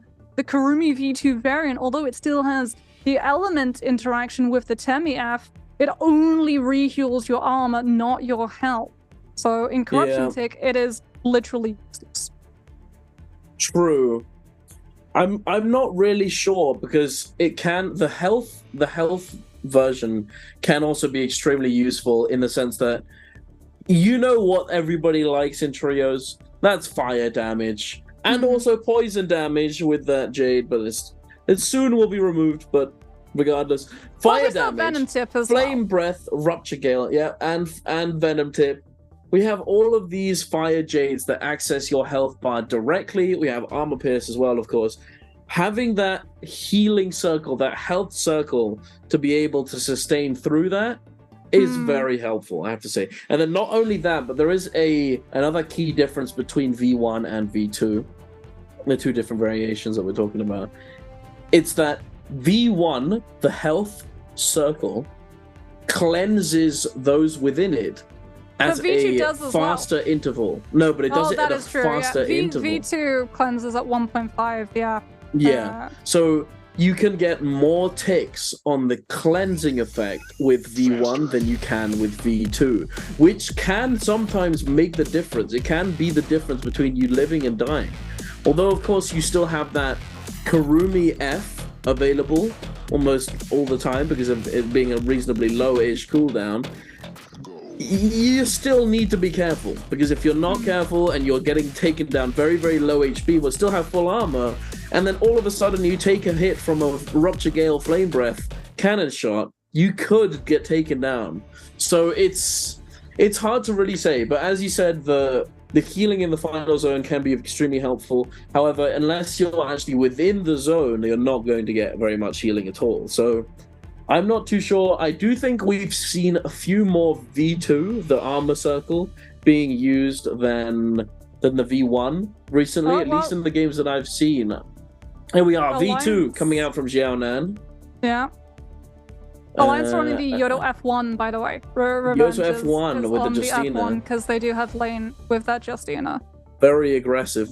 Yeah, I mean, this is their normal composition when they do run the Justina. This is their traditional loadout. As no surprises, all of the roomies are going to be running the F3 since it got buffed, so that it now heals. And it's crazy also, good.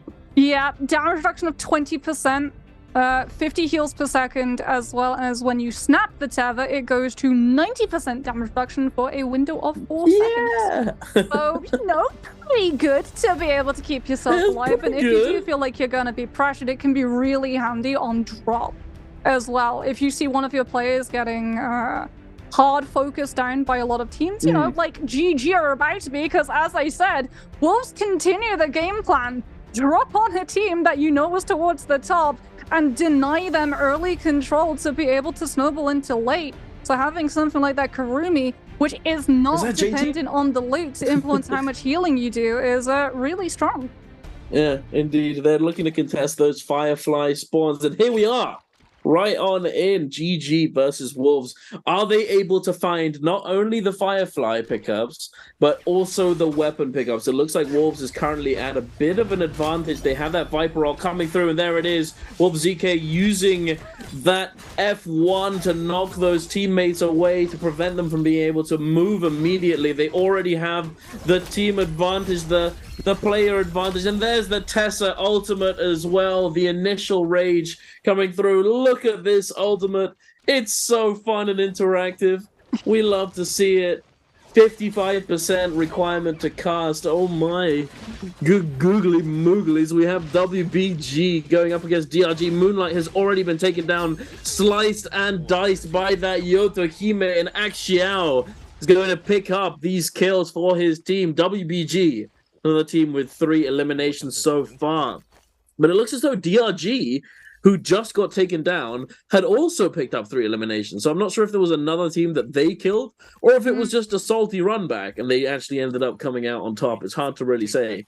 But, hey. KLA also on 3. KLA also on 3. Indeed. And this is problematic for other teams, because KLA are currently first with 34.2 and almost halfway to that 74 needed. As Bard's Peak is going to be coming in with that Viper V3, looking to try and utilize that silence to be able to land the kill onto WBG Sleepwalker. Really good peeling coming through from Baige with that Uation ultimate, though, to be able to stop them from being able to confirm that kill. And now that we see the Wu Chen teleport, WBG should still be able to keep pressuring these players even as they try to reposition. That's Yuran surely going to be the next one to fall. Yeah, there he goes. Sleepwalker taking him down.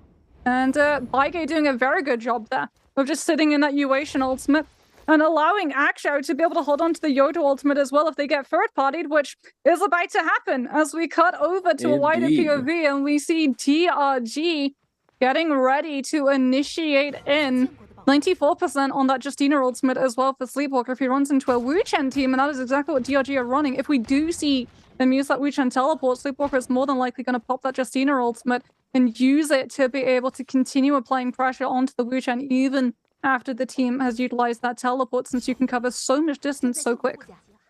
Indeed. There are also quite a few Fireflies around here that not everyone really knows about. There's one that I feel like nobody knows exists. I highly doubt that these players know. I highly doubt that these players don't know it exists.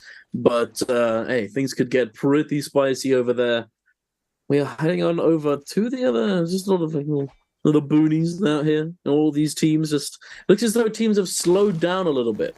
But although we have WBG on 5 kills, everyone except DRG Wolves and KLA don't have any kills whatsoever. They've all slowed down a tad. And now, this is something that I was thinking about last game, was that this new format kind of incentivizes every team to try and go as crazy as possible. But then at the same time, if nobody else is going to let that happen, if everybody else is going to play somewhat passive, then the team that goes crazy and gets super aggressive might actually suffer heavily from that. But heading on over WBG, speaking of suffering, Balder Jing suffering in the corner, 1v3 situation. Oh, poison. Wait, what? He didn't get poisoned? How? I know. Check his PC. What?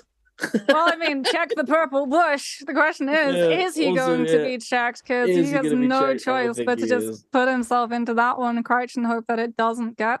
And GG on their last license, they got grief dropped on by Wolves and contested the Fireflies around Sunwings, having to play a lot more passively, I'm sure, than they were hoping. 6th they've dropped down to after a relatively, well, I say good start. They were coming into the day with a nice heap of points off of their performance in regular week, but just like OUG, it very much feels like a lot of these teams have had it out for them. As a result, KLA versus WBG, this is going to be an incredibly impactful fight.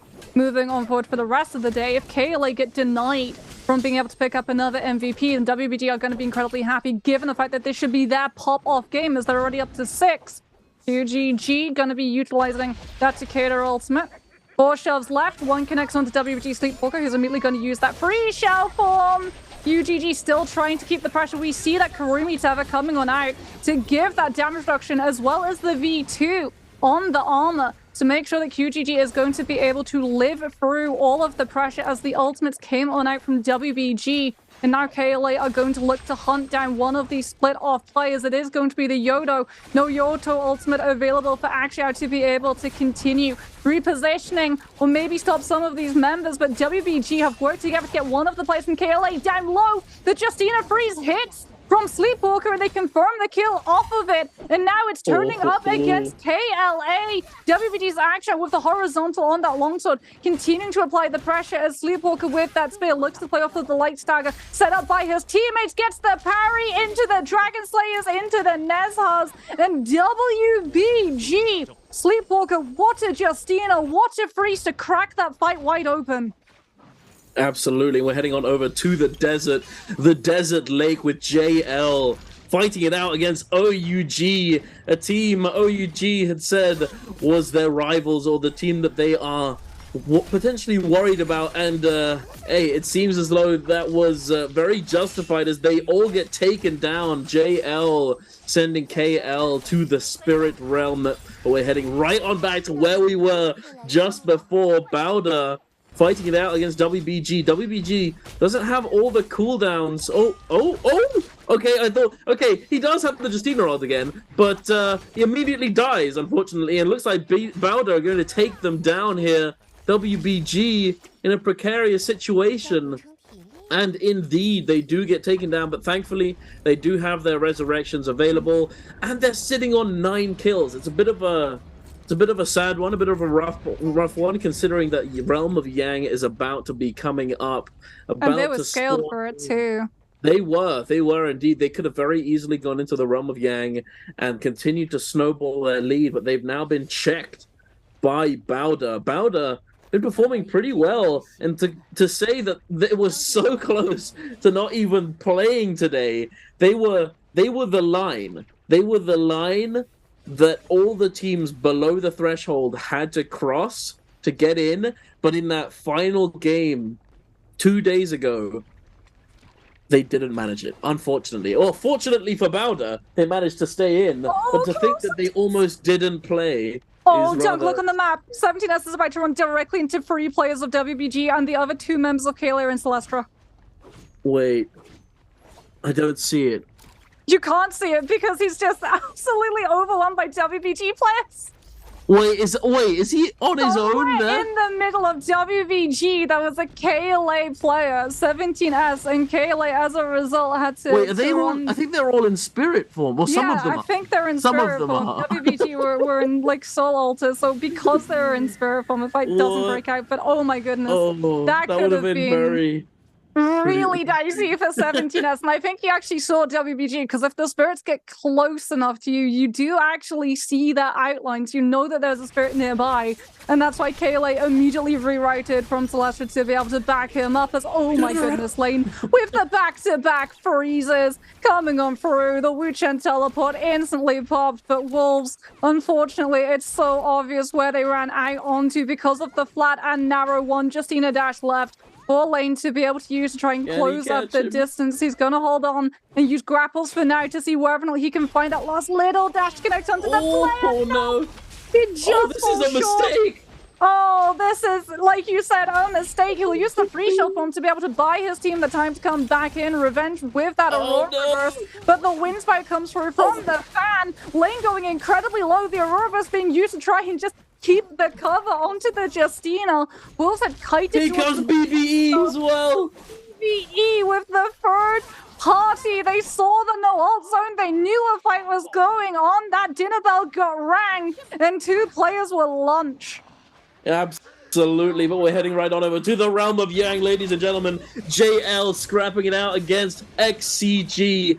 XCG, a team looking to hold their position on the leaderboard currently, and as well to trying to prevent JL from getting the ball rolling. Both Karumi ults have been popped, have been used, they have expired. Same can be said for those Tumulk ultimates. Now it's down to the Takedas. FX losing all of his armor. He's got that Cavalry Bloom, the potential lawnmower. Oh no, he gets it taken away from him.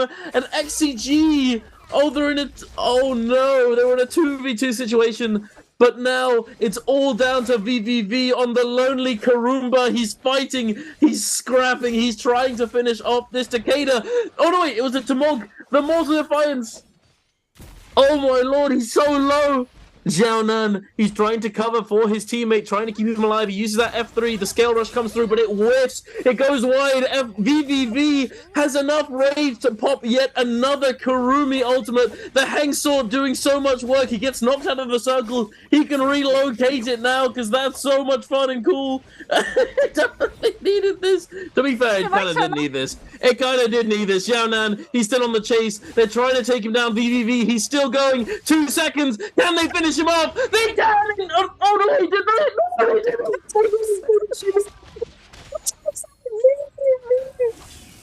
So much he generates the rage to come into the ult, keeps kiting the fight back to his ult, plays the movement game with the Hang Sword, survives the 1v2 to grief the other team. You know what? Oh my god. I could pull it off, Dunk. It was VVV. It was VVV. Who can win 1v2s, who can win 1v3s, who can survive 20 seconds of a realm of Yang solo. What a machine. On Karumi. We appreciate the battle, Rumi. And he popped the Mortal Defiance as well from the Tumulk. If he hadn't had that Jade, so incredibly low. If he almost had that kill. If Mortal Defiance hadn't been there, VVV might have actually been able to walk away with the full fight win. Like I said, never count out VVV, whether he's playing for TE, whether he's playing for JL. There is a reason that I'm sure there must have been a bidding war for this guy. He is one of those players that can hold his own no matter which hero that he's on. Because normally we talk about, you know, the Takeda is really good in an outnumbered fight. Because if you hit your ultimate, you get that knockback activation and you can extend off of your Furin shoves. Well, the Tumulch is great because you have the golden focus on your jump and you can use the CC on the wisps to be able to lock one of those players down to turn it temporarily into a 1v1. The Karumi, on the other hand, Yep, indeed. to be able to pull that one off, because essentially you get to be like, okay, I can use my F to get golden focus for 1 frame and reposition it with a teleport once. Yeah.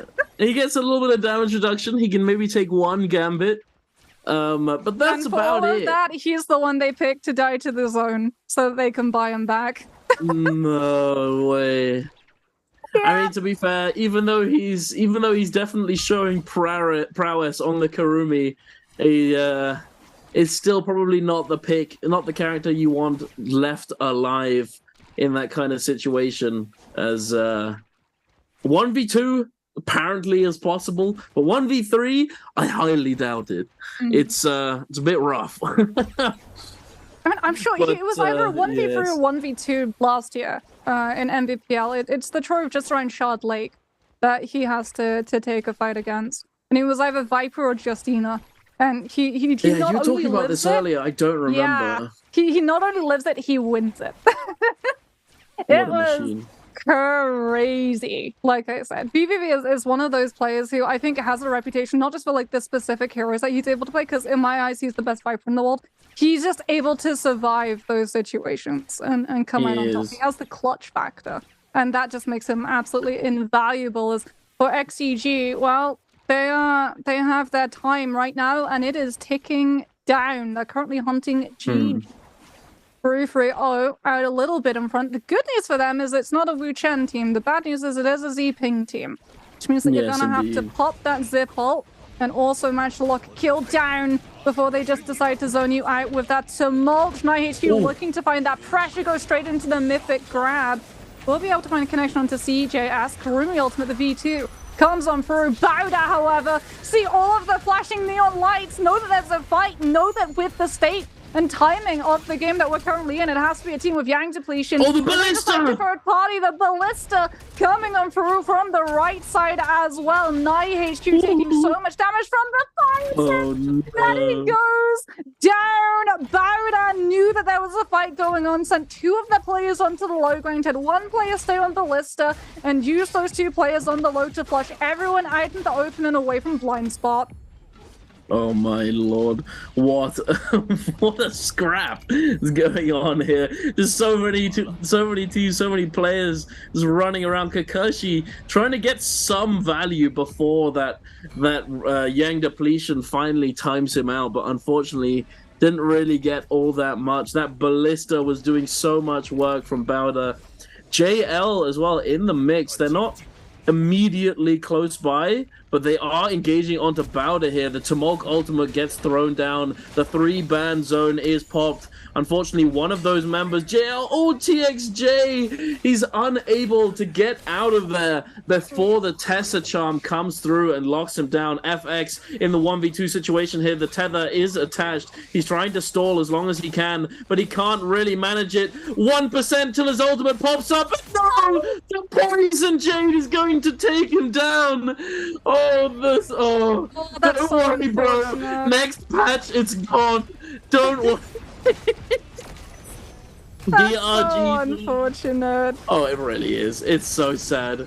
DRG up against OUG here. 1 member of OUG has already been taken down, and it looks as though another is about to follow. OUG SS, 1 HP within the Mac, and he gets sniped on his F3 by the musket. OUG, sorry, unable to stay alive, unfortunately. DRG picking up a couple more kills, though. 5 eliminations. Look at the scoreboard, though. Look at the scoreboard right now, which is kind of crazy.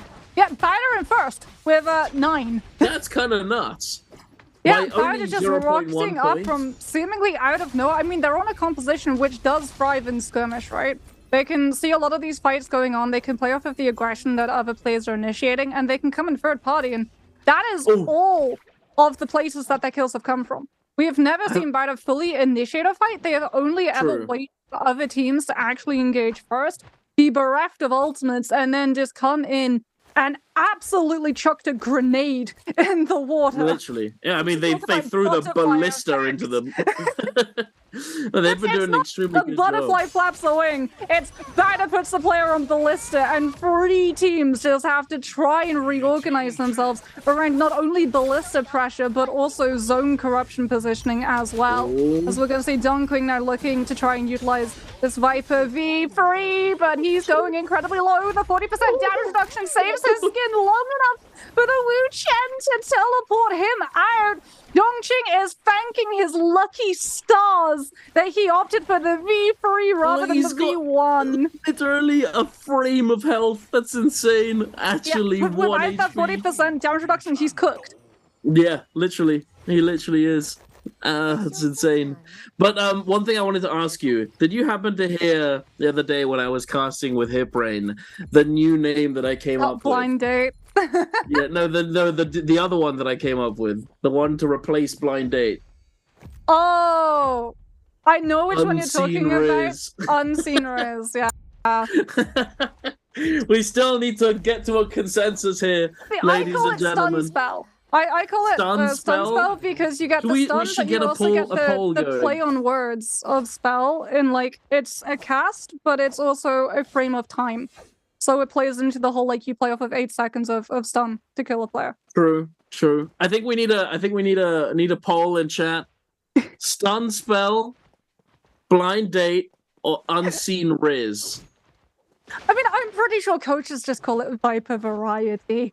Yeah, probably something like that. But I think we need a poll at some point. Not necessarily now, but at some point we need to get to a consensus. Get NARAKA Esports to poll it on the NARAKA Esports needs to put it on their Twitter.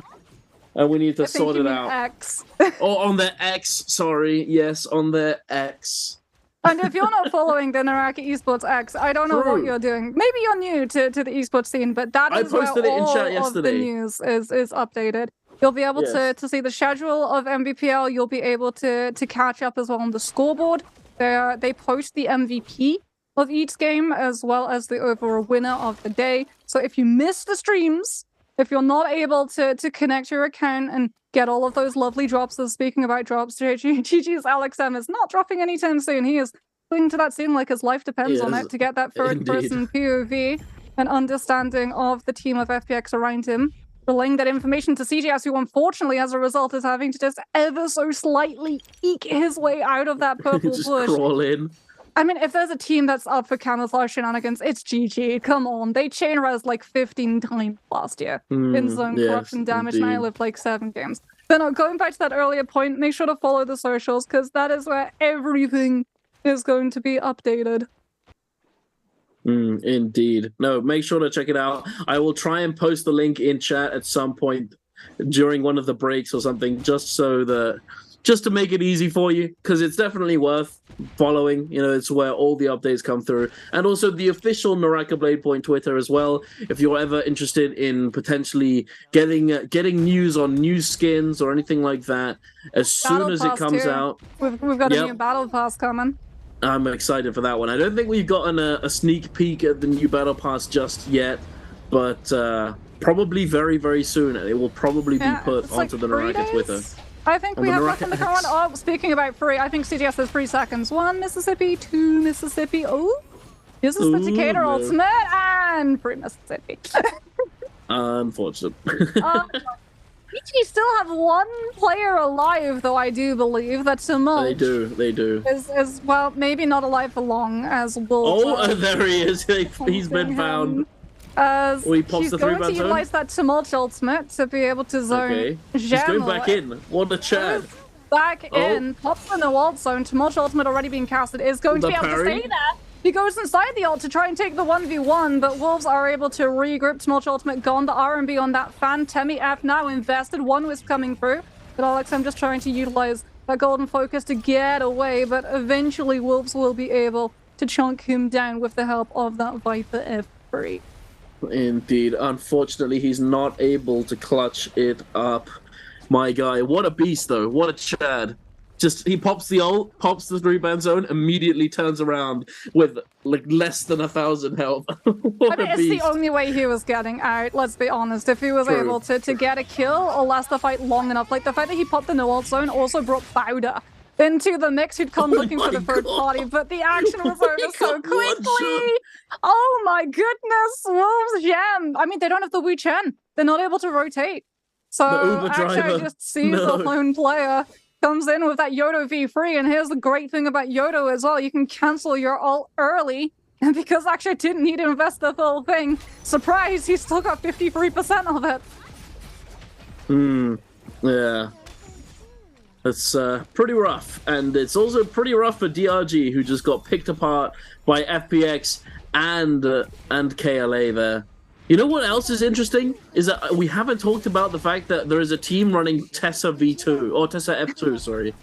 F2. Not F1, not the combo breaker. The projectile that you throw out onto the ground and then it pulls everybody in. I mean, you can kind of use it to cover for your teammates Yeah, a little bit, right? If you see them getting focused, then you throw out the F2 and it grabs people off of them. But like you said, it's a lot riskier because it isn't the combo breaker. So if your Tessa is the one that's currently getting focused down, you're not really going to be able to save your own health. Indeed. Well, we've got Bowder here currently sitting at the top of the leaderboard, but WBG as well, they also have 10 kills. This could be their chance to skyrocket to, well, potentially not skyrocket to the top, but get a little bit closer, definitely. But as well, it could very well be Bowder's chance to secure a much more comfortable lead for themselves heading into this series. And remember, chat, if you've only just got here, this is the match point format. So once you reach a certain threshold of points, in this case for trios it is 74 points. So as soon as a team gets to 74 points, no matter how many points they get in that game, as long as they've gotten to the 74 point mark, in the following game, if they secure themselves an MVP in that following game, then they just automatically win. It's like catching the golden snitch. You know, you literally just win. You get the dub, and you leave today the victors. And every team is looking to try and do this. Although going all the way to the final game of 8 games would be rather entertaining. It would be very intense. A lot of these teams don't want to take it that far. I think Wolves' last player has been found. Yeah, ZK was just hiding inside this building. And he goes down to WBG's Akshar. WBG wanting control of this space to be able to keep the fact that they have a Justina unaware from everyone else in the lobby, because we will see a lot of pressure out onto that Justina, especially when the final zone closes, to make sure that they're not able to find the freeze connections onto these players. BBE with a legendary armor that they're able to pick up, as well as that swarm from the Morris, going to be repositioning as Bowder decide to roll on through. And this is going to be the phase where... Yeah, there's 5 teams left, but the thing is, everyone's full 5 teams now that Wolves got spotted out. I don't think we have any blueberries. Actually, KLA are still pretty far behind in terms of loot discrepancy, and that has been spotted out and scouted by the likes of BBE, who's looking to try and turn onto this team and make sure that they're contested, understanding that that Takeda is not going to be wanted for Final Zone either, because that's when he fully hits his final form. The problem is that the final zone's not the greatest in terms of terrain. There's not a lot of flat space for the Takeda to play off of. The buildings are fine for the Yodos because your ultimate goes through the ceiling. So even if you have like the position that BBE are currently in, where they just continue to throw out things like Aurora to be able to hold on to this, is so that when the zone collapses on up, they can have their Yoto in a position where you can't return fire onto her, at least unless you have something like Cannonball with Flame Breath and Rupture, but she can still get her ultimate out and connect onto the players on top. And KLA, I'm not sure if they're aware of the fact that there's a team with a Yoto directly below them. If they did know that, I think they know. Yeah, they might have to try to reposition. They do have the Karumi though, so they might just try and live through all of that pressure. I'm trying to look at the map. Can you make out where the zone is going? Because it's always so difficult to tell because there's just so many names on that little tiny map. I think it's collapsing away from Lake and heading towards where WBG are going I think it's, to be isn't playing. it? Wait, no, it's directly on top of FPX, isn't it? I think it is. Oh, Bowder's peak gets caught by the Wisp. Has to break out the Phoenix. Still alive. We're going to see the heal coming on through. Not popping the V3 just yet. Yuan covering with the Merciless in that tiny room. Yeah, Merciless and Phoenix in that tiny room as WBG start to toast BBE and flush them towards Bowder. Roy Shishi goes incredibly low, gets finished off by the fire tick coming on through from WBG's Akshao, and BBE's Ivan just has to hop in the mech and immediately reposition. He couldn't stay inside the building because if he did, he would be stuck. You have to demech if you want to be able to make it through the door frame. And as a result, both ultimates from BBE have already had to be invested early. Ivan, an absolute sliver, is getting hunted down by Bowder. Peak misses the F3 connection, and as a result, he's still alive. He's got the skill rush. His Yuan is able to come in and cover from him, and Ivan stays out of the kill feed. How on earth? Wait, he is. Wait, is he alive? I don't see him. He's alive. The only one who's there he is. Yeah, he just got frozen though. He just got frozen by Sleepwalker with that Justina. The Aurora burst coming through, but it gets interrupted by somebody else. A Tessa ultimate through the wall, but Sleepwalker is able to lock him down. Another kill for WBG, taking them up to 13, and it looks as though they're about to get oogly. Axial's pulling out the Yoto Hime ult, sending out those slashes into the building everywhere he can, but looking like KLA has popped that Kurumi circle in advance. The preemptive healing coming through, as well as the sand circle, the sand interaction with that Kurumi circle, offering the same benefits that a Tomok ultimate can potentially give, sapping the stamina from everybody. But yeah, there is a small gap below. I don't think a team is currently in. Bowder were under it. They just repositioned before the zone collapsed. They just come in. I see. Okay, so Bowder, 10 kills. KLA, though, only on 5 kills, but they have reclaimed the top of the leaderboard for themselves. They've taken it back. If they manage to pick up another couple kills, then they will be able to continue to be the #1 team so far on the leaderboard for today's series. WBG, though, they're scrapping. They're trying to find their way up. Bowder is holding fast atop this building. The Merciless Havoc, the Tessa, one of them is afflicted with the charm. KLA is stuck in the zone. The Blender coming through from Dongxing, the Dragonlight Mike, but he's stunned in the zone and he can't stay alive. Bowder trying to hold on to this sliver of safe zone, and he manages to do it. They take them down. FPX Xiao Hu take down a few members of Bowder, but Bowder is going to come out on top. Is that another MVP for Bowder? I think it might be. Bowder's think peak, it is. Yeah.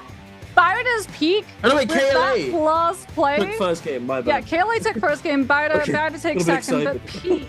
Bowder had like full control of the top level, right? Because they played underneath to be able to recoup all of their resources, fully reset their health, their armors, and then just hold up onto that top level with things like Merciless Havoc, keeping everyone else at bay.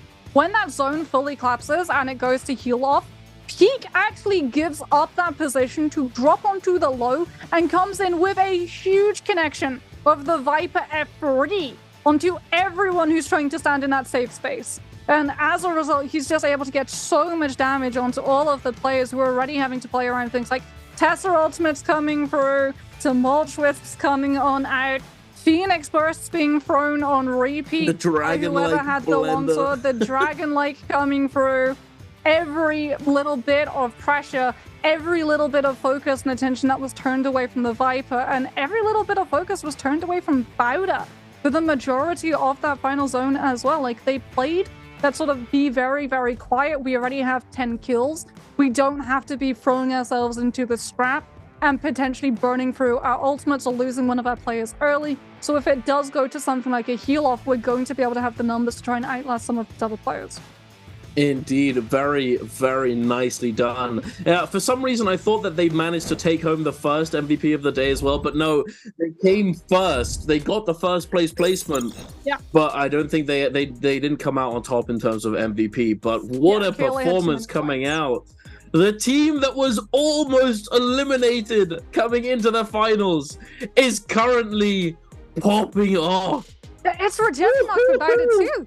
It's redemption arc for Bida too. They did so well in season 1 of Nbpl in 2023. Season 2, it all fell apart. It all fell apart, and we didn't get to see Bida hit the peak. That we knew that they were going to be able to, that they'd already shown that they were capable of achieving. But you can really tell that they have worked. They've seen that they needed to put in the practice, they've needed to put in the time, they've needed to shuffle some of their roster as well, because Peak, I do believe, actually played for KLA last season. So it's I think you're right. Yeah.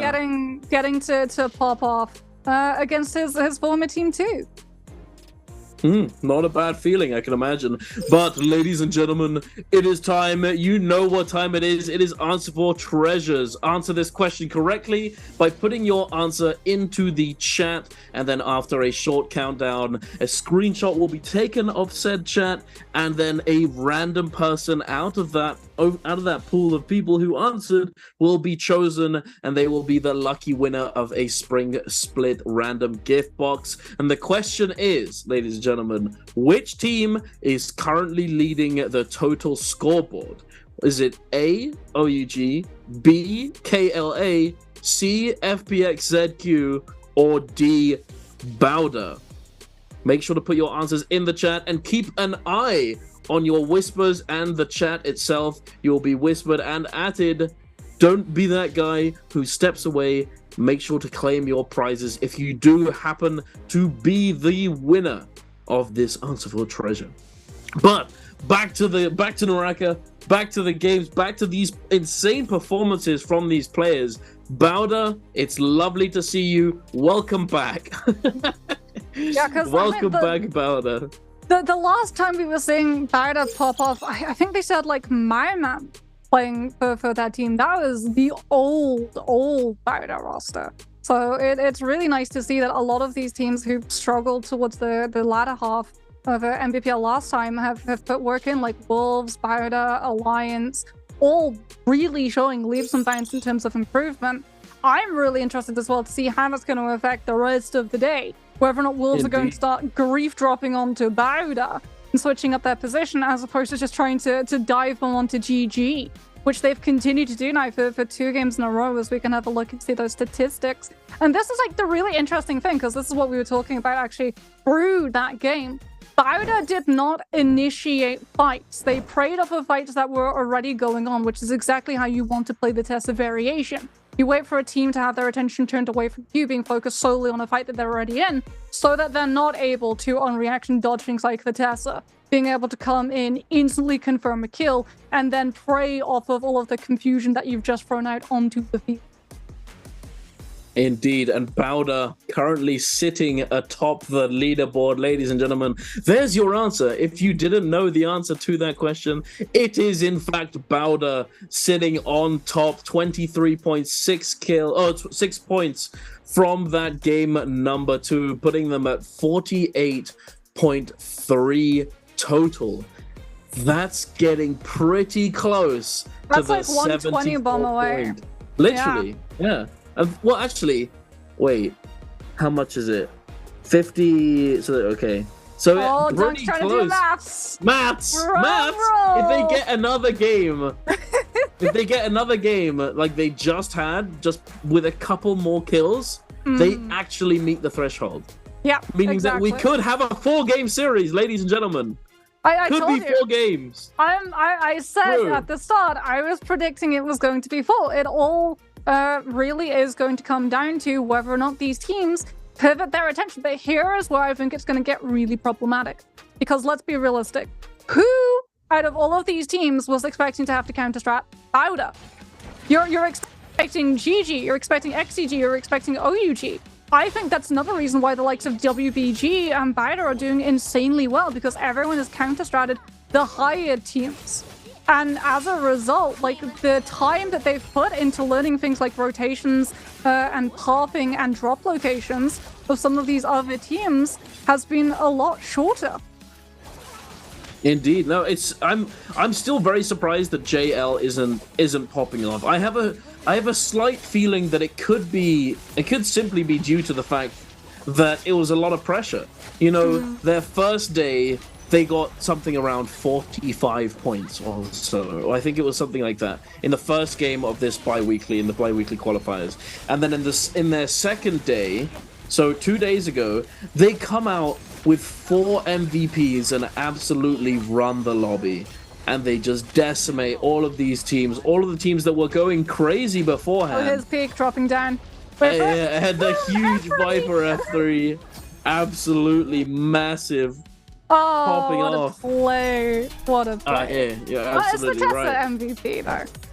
Yeah, I mean Tessa, Viper is somewhat of an enabler a lot of the time, but Tessa is too. You know, it's like it can go either way. I feel like there's no clear sort of carry in that team composition most of the time. Well, I know Except what is sometimes the carry, Wu-Tang. and that's the Arachnid Soul Jade. Indeed, the That Jin is Arachnid able Soul to pick Jade. up. Although it doesn't actually do that much damage. The majority of it actually comes from the cannon.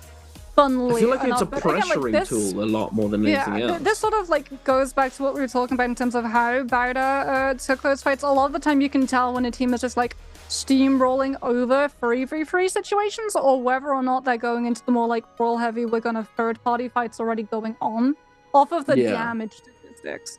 So in trios, if you're running something like in the first game when we saw KLA with the Yoda with like 28,000 damage and some of the other players milling around about 20k, that's a we're going to fight 3v3s and we'll hold off on a couple of things to survive third parties because we win MVP. But for the most part, we're the ones taking these engagements. We're the ones carrying through all of that damage. We're the ones taking your health bar 100% to 0. When you look at some of these other teams who are coming with maybe like 10,000 per player and the MVP is only sitting around about 14,000, that's how we're going to play it smart.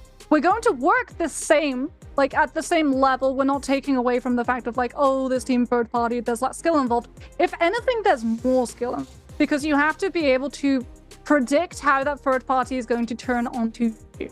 Potentially. If you throw yourself into a fight that's already going on, you have to guarantee that you're not going to be the ones that get instantly turned onto not just by 3 other players, but by 6. And that comes into needing to pick up a kill in the first 3 seconds. But speaking about time, we'll be taking a little bit of a timeout. We'll see you on the other side of this break.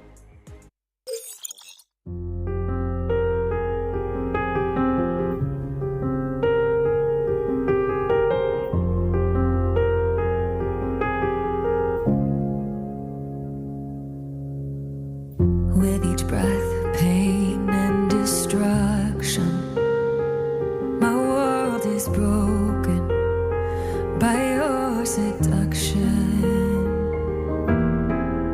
Your touch, a whisper from the past, a memory that's fading fast. So I search for you where souls go to die, keeping hope as life goes passing by. The flames of fate turn my love for you into ash. So much pain, but still I can't keep away. I'm ready with this chance. I hope we meet again someday.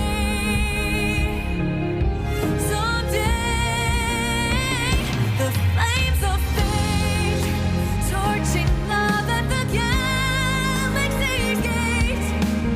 Our souls change in a marvelous way. My heart waits and waits. I don't care if I'm insane. I know we'll meet again someday.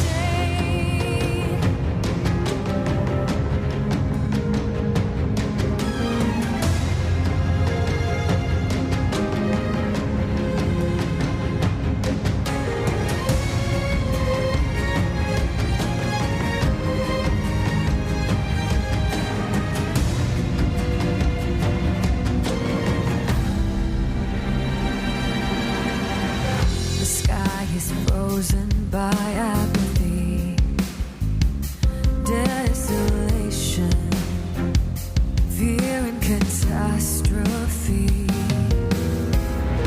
But with BLADEPOINT. This pain, a fire consuming me.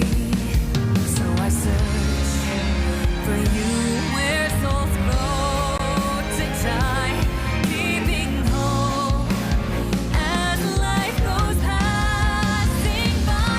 The flames of fate turn my love for you into ash. So much pain, but still I can't keep away. I'm ready with this chance. I know we'll meet again someday.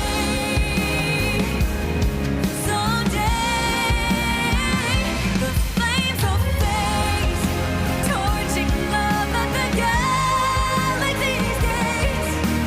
Our souls change in a marvelous way. My heart waits and waits. I don't care if I'm insane. We'll meet in NARAKA someday.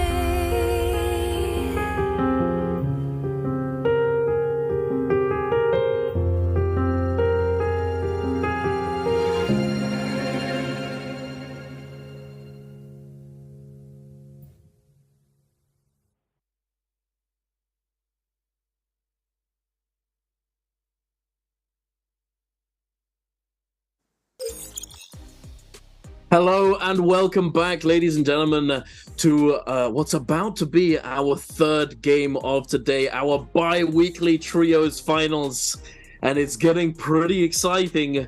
And one thing that I wanted to quickly finish off, a thought that I had before we went to a break, was that I think that the pressure has gotten to a few of these teams. A few of these teams who were doing extremely well in the lead up to the finals, but have all of a sudden not really been able to find their footing. And of course, you've talked about it today, that certain teams have been targeting those heavy hitters of the qualifying stages. But at the same time, I think some of these teams they're sort of a little nervous, perhaps. The mentality is so important. Being able to have a strong mental is one of the most important things when it comes to professional and high-level play. Being able to just not sweat the losses, you know, the bad games, the L's that every team has. You know, it's so unbelievably rare for a team to actually just go 10-0, just absolutely run the lobby every single game, every series, and win every engagement. It's not really feasible. So there are certain situations that you're just gonna have to think, okay, it's whatever, you know, we made a mistake or we just got unlucky, you know, it is what it is, and not let it get to you. That's the important thing for a lot of these teams. And the veteran teams, they're able to do it consistently, more consistently than others.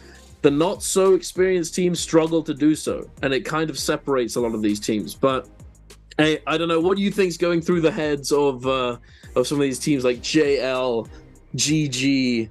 You know, they could be doing a little better. I think a part of it is sort of teething issues, right? We just had J-Cup. We're coming back into the new season. A lot of these teams have shuffled around their rosters. JL picked up 2 players from TE, but kept a couple of their core from 4. GG also, they lost Miskia and replaced him with CJS. Another impact, I think, for why GG is struggling as much as they currently are is that their best games are Holoroth. And we saw them in the previous week get to play Holoroth first. In fact, we did our 3 games of Holoroth back to back to back, and then went into Morris on the second half of the day. And if you're one of those people who tuned in last year and watched Nbpl, you will know that there was a tradition when GG was in the lobby, and that was that GG always popped off on Holoroth Game 5, just the way that J-Team, when Action was on their roster, would always pop off in Solos Game 6. So I think for GG, it's not just the fact that they're missing one of those like pillars of their players, which is going to mean that that mentality, that little bit of a slip, is harder to regain than it has been in the past. But they've also lost that familiarity of being able to lean back in on the fact that they get to play on Holoroth. They will be able to play on Holoroth, just not in the next game. We're still going to be on Mars. We still have increased Firefly spawn, and that is going to be really problematic for them because some of these teams are already starting, well, not just starting, barreling at rocket speed towards that 74 match point cap, where if they hit 74 points, any game that they win afterwards, fully win, not be the last team standing, they have to pick up MVP, the day is immediately done. So for a lot of these teams who've relied on good Holoros to carry them through, they might not even get to see the map and play. Indeed. One thing I'd like to know, why has XCM got a tissue on his mouse? Is this man just sweating that much? Earlier, one of the WBG players had one on his forehead as well. So. Wait, really? It's just... I wasn't sure if he'd that pulled a meme mic, gif of you the know, guy like sweating, he you know? his head back so much and bashed it open. Oh my... Oh.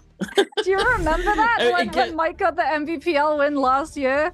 And he pushed his head like back so quickly in the chair that it actually...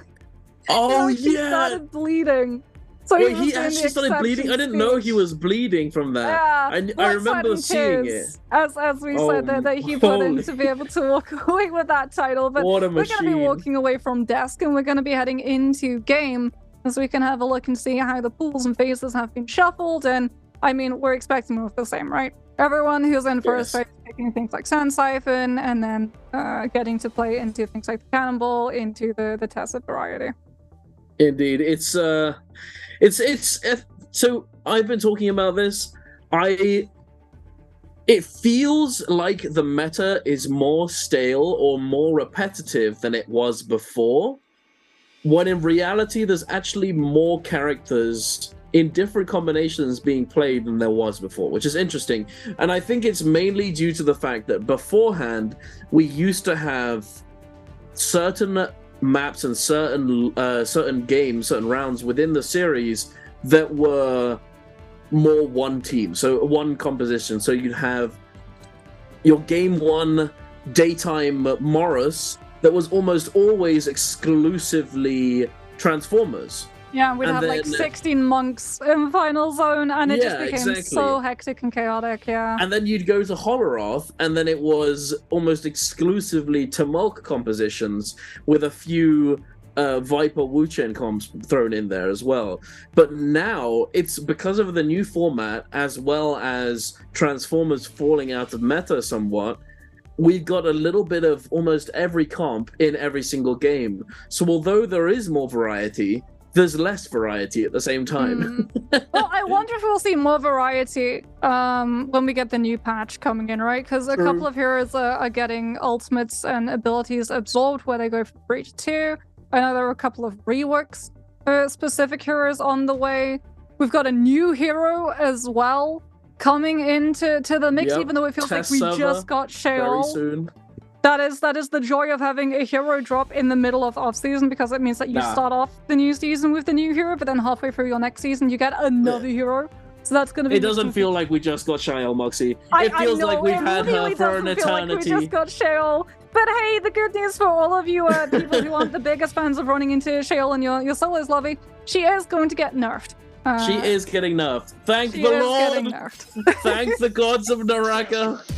We love you. Her F2 cooldown is getting a nice buff as well. Like the V2 being able to go through that Sheol shield. Ooh, that's going to be a little bit of a spicy When can Taka F1 punch go through Sheol shield? Not the ult punch. Duncan can never balance the game. He can never be a NARAKA game developer because he would literally just put Taka... Okay, no.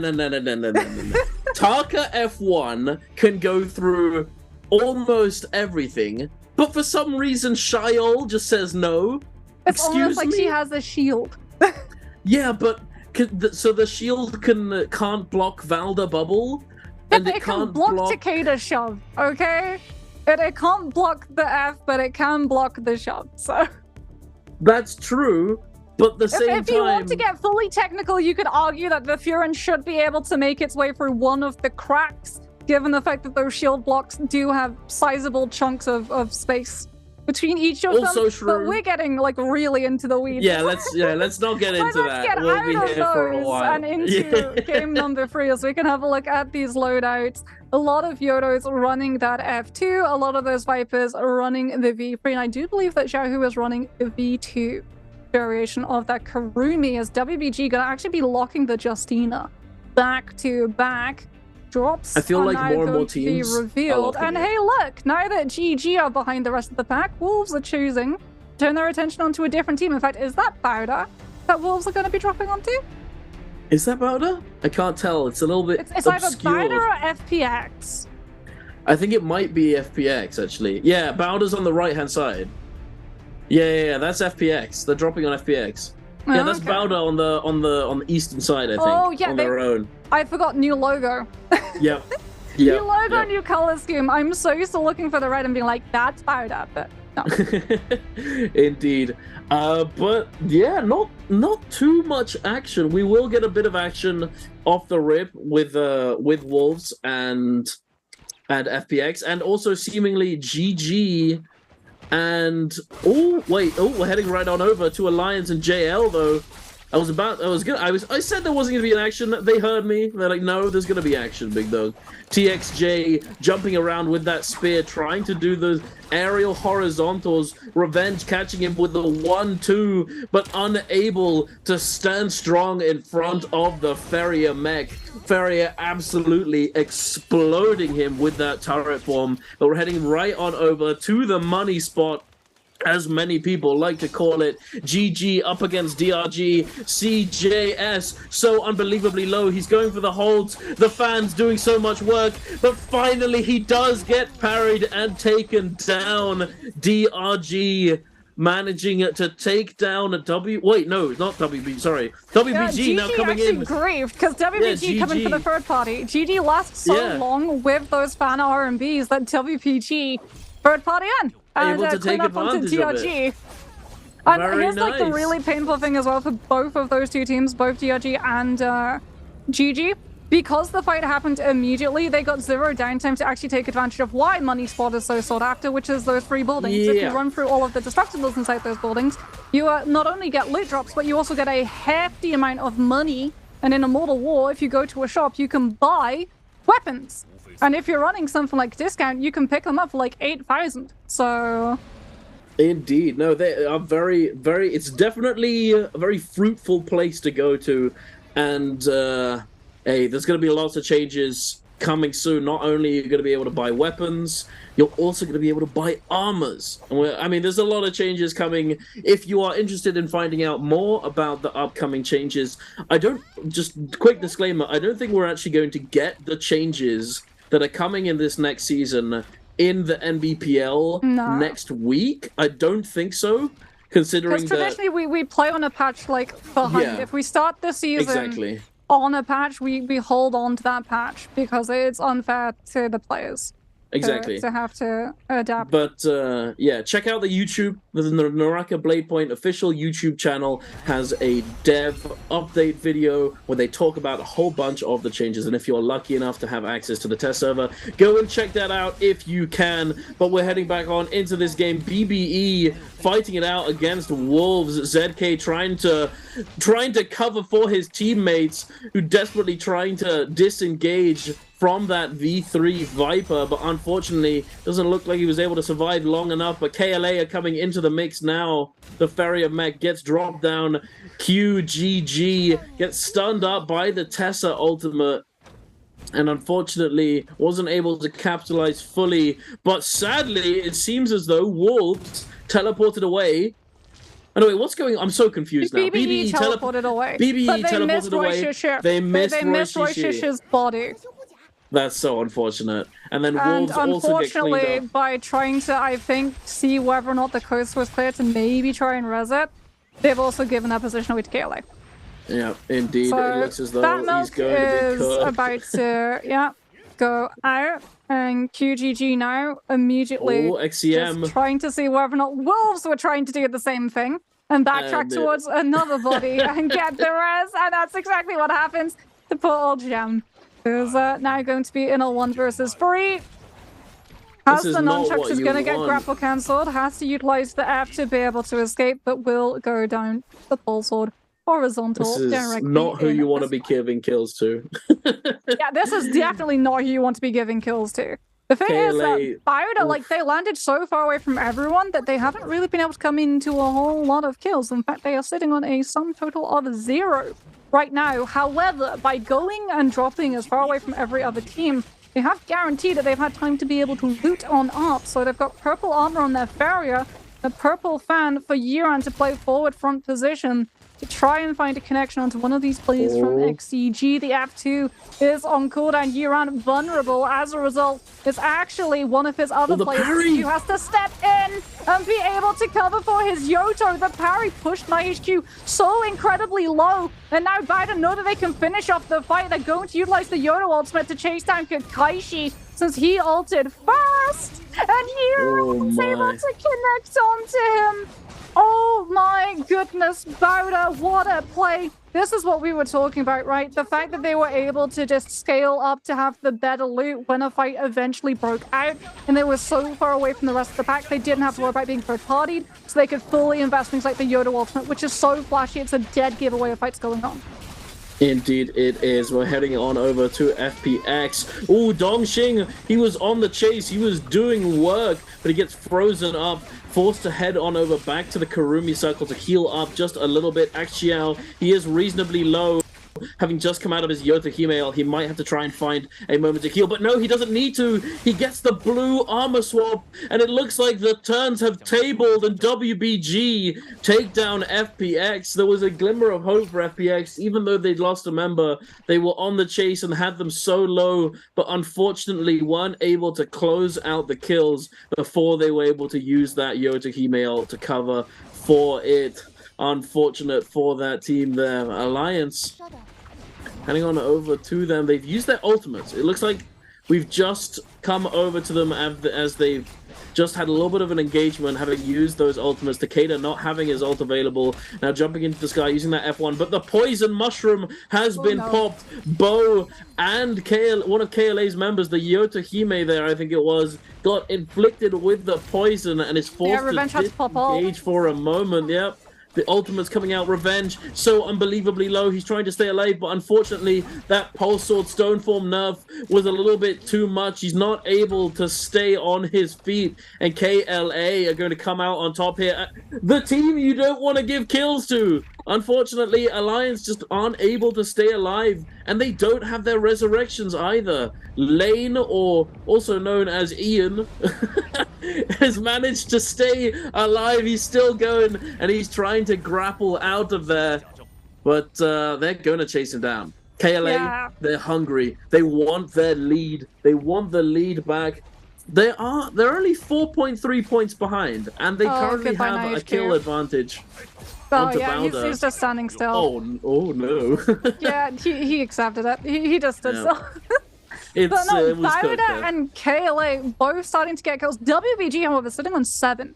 Can we just take a moment to appreciate how good WBG's Justina is actually becoming? Yeah, Sleepwalker is a beast. He's known for his monk. That's the thing. He went from he's monk known to for his monk in WBG. They sort of they were a very strong team back in the heyday of Transformers because of his monk plays. He was so good at being able to confirm those double grabs and final zones. But when Transformers went out the door, WBG lost a lot of their sort of ranking power and struggled to be able to find a composition to anchor around. But this is what, the 3rd time we've seen them pick the Justina? Or rather the 2nd, I believe. I mean, they've been picking it up quite a lot. They've been picking it up frequently, not just today, but in regular week as well. And WBG Sleepwalker has been one of these players who's been able to just turn fights around off of those freeze connections. And you can use it to try and count into Cannonball because the extra freeze duration on the mechs, but you can also use it to counter the Viper test from Shen because you can utilize the Justina ultimate to be able to chase after those Shen boards.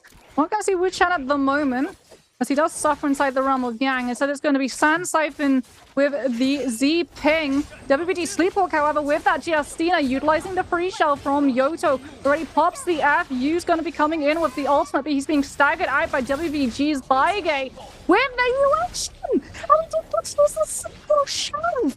This was gone. Sleepwalker with 3 freezes left with its name just continues to charge up the R&B on that longsword. Auroribus making it even harder for this team to be able to play into the spacing that WBG is currently controlling. SS is the next one that goes down. The freeze from Sleepwalker holding into the LMB to be able to instantly suck his hitbox into the frozen player and get the follow-up damage. And the Justina variation comes out on top as Bauda, one of these teams, utilizing that F2 that we talked about to cover insane amounts of distance. Yiran now with a Yoda ultimate, staggering JL's VVV inside that Farrier mech, gets his own mech to hop into once his ultimate is gone, which is classic cannonball phasing, as VVV unfortunately will not be able to cover for his own. He had to pop into that mech so very quickly, and it is now gone. Both Uation still on the field, but something else is still on the field as Bauda, Yiran's mech, and he is making an absolute menace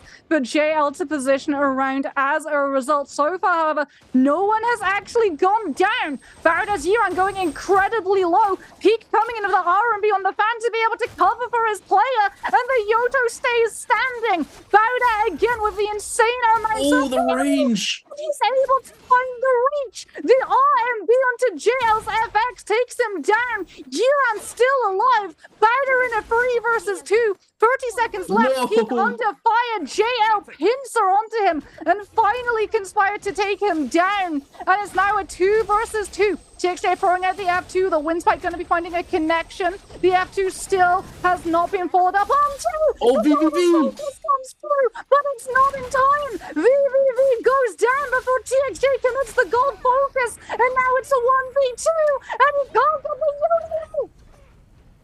Holy, I called it to start it off. Bauda's got this, I said, and they do indeed. Bauda taking down 2 out of the 3 world champions here on JL. Very, very good performance.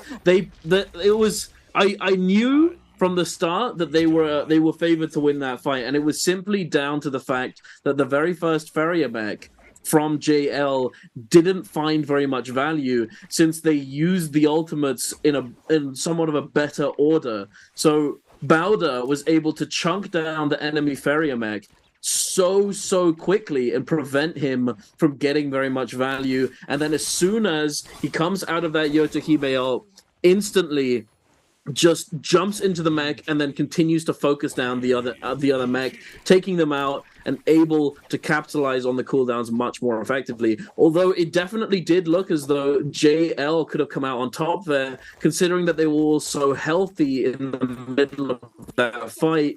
They still managed to equalize, go into a 2v2, and unfortunately VVV just got absolutely pounded. He was just caught up by the Jays, but he just couldn't do anything. I think he got silenced as well. The F2 from TXJ was a little bit too late to be able to try and utilize the golden focus to be able to get them off VVV. Honestly, the hero for me, like you said, Bauda had the better cooldown management in terms of those ultimates, but Peak with the fan RMB buying, he ran the time to back on off as the Yoto. Even though when we saw the health bars from Bauda's side, his health bar was so low. It was so incredibly low. Yeah, it was. And as a Yoto, you also have to remember, like, you don't have a Kurumi, you don't have a Z-Ping. It is up to your team to be able to find yourself the safety of spacing in a realm of Yang, which does not have a lot of cover. Those 4 pillars that you get to play around with are all you have, and maybe you can set inside something like your F2 to be able to have a little bit of zoning control. But other than that, that's it. This is the second time now we've seen the Yoto take that forward position to be able to push out really explosive cooldowns from the other team. And then Yiran goes incredibly low, but he always has Peak at his back to be able to keep him up, as it is going to be Bauda now just hunting into the zone, trying to see if there's any teams that rezzed outside into the corruption tick damage because they had soul blooms stored on out, but it looks like they're just not going to be able to find anything. And like you said, it does seem like they're just going to go down. Doesn't matter for them. They have a million votes, mate. They'll be able to keep all of their gear and also reposition. I kind of like that as well. Yeah, not getting too aggressive, not making sure that they get put into a fight which can go too long because you have things like Z-Ping in the lobby, which means that a fight that you take can last anywhere between 1 minute and 3 minutes, and Vermilion's Bird's Might runs out. As teams find out in Jacob, when they had Vermilion Bird's Might and they had like 8 seconds left, and a fight began, and they got third-partied, and it went on so long that they actually lost the buff and went out of the lobby as a full result. Yes, indeed. It looks as though we've got some people going out the lobby here. GG is hunting down this. I'm not sure if it's the last remaining member, but it seems as though he might be the last remaining member of KLA. CXZ has already been taken down. He's in that. He's in the Ken. He's just watching his teammate getting absolutely mobbed. Oh no, by there's still one, because they don't die isn't. immediately. Yes, indeed. 17S, the Yotahime managing to stay alive and get out of there. He was so far away. Oh my. I think they decided to split. Maybe one of them got a bounty on their heads and they had to basically just play, okay, we're going to split ourselves because we've already got points. This is the thing. They've already got kills. So they just need to play for survival. They've got 6 kills total, I think. Yeah, off of all of the kills that they were able to pick up near Sunwing. Indeed. Oh, I saw that bounty, and for a second, I thought we were in ananother HLG situation. Oh, that would have been so sad. But no. The HLG situation. Oh, you just reminded me. Poor HLG. Jacob. Where they had 2 players remaining. 0.5 points. Oh, that was so sad.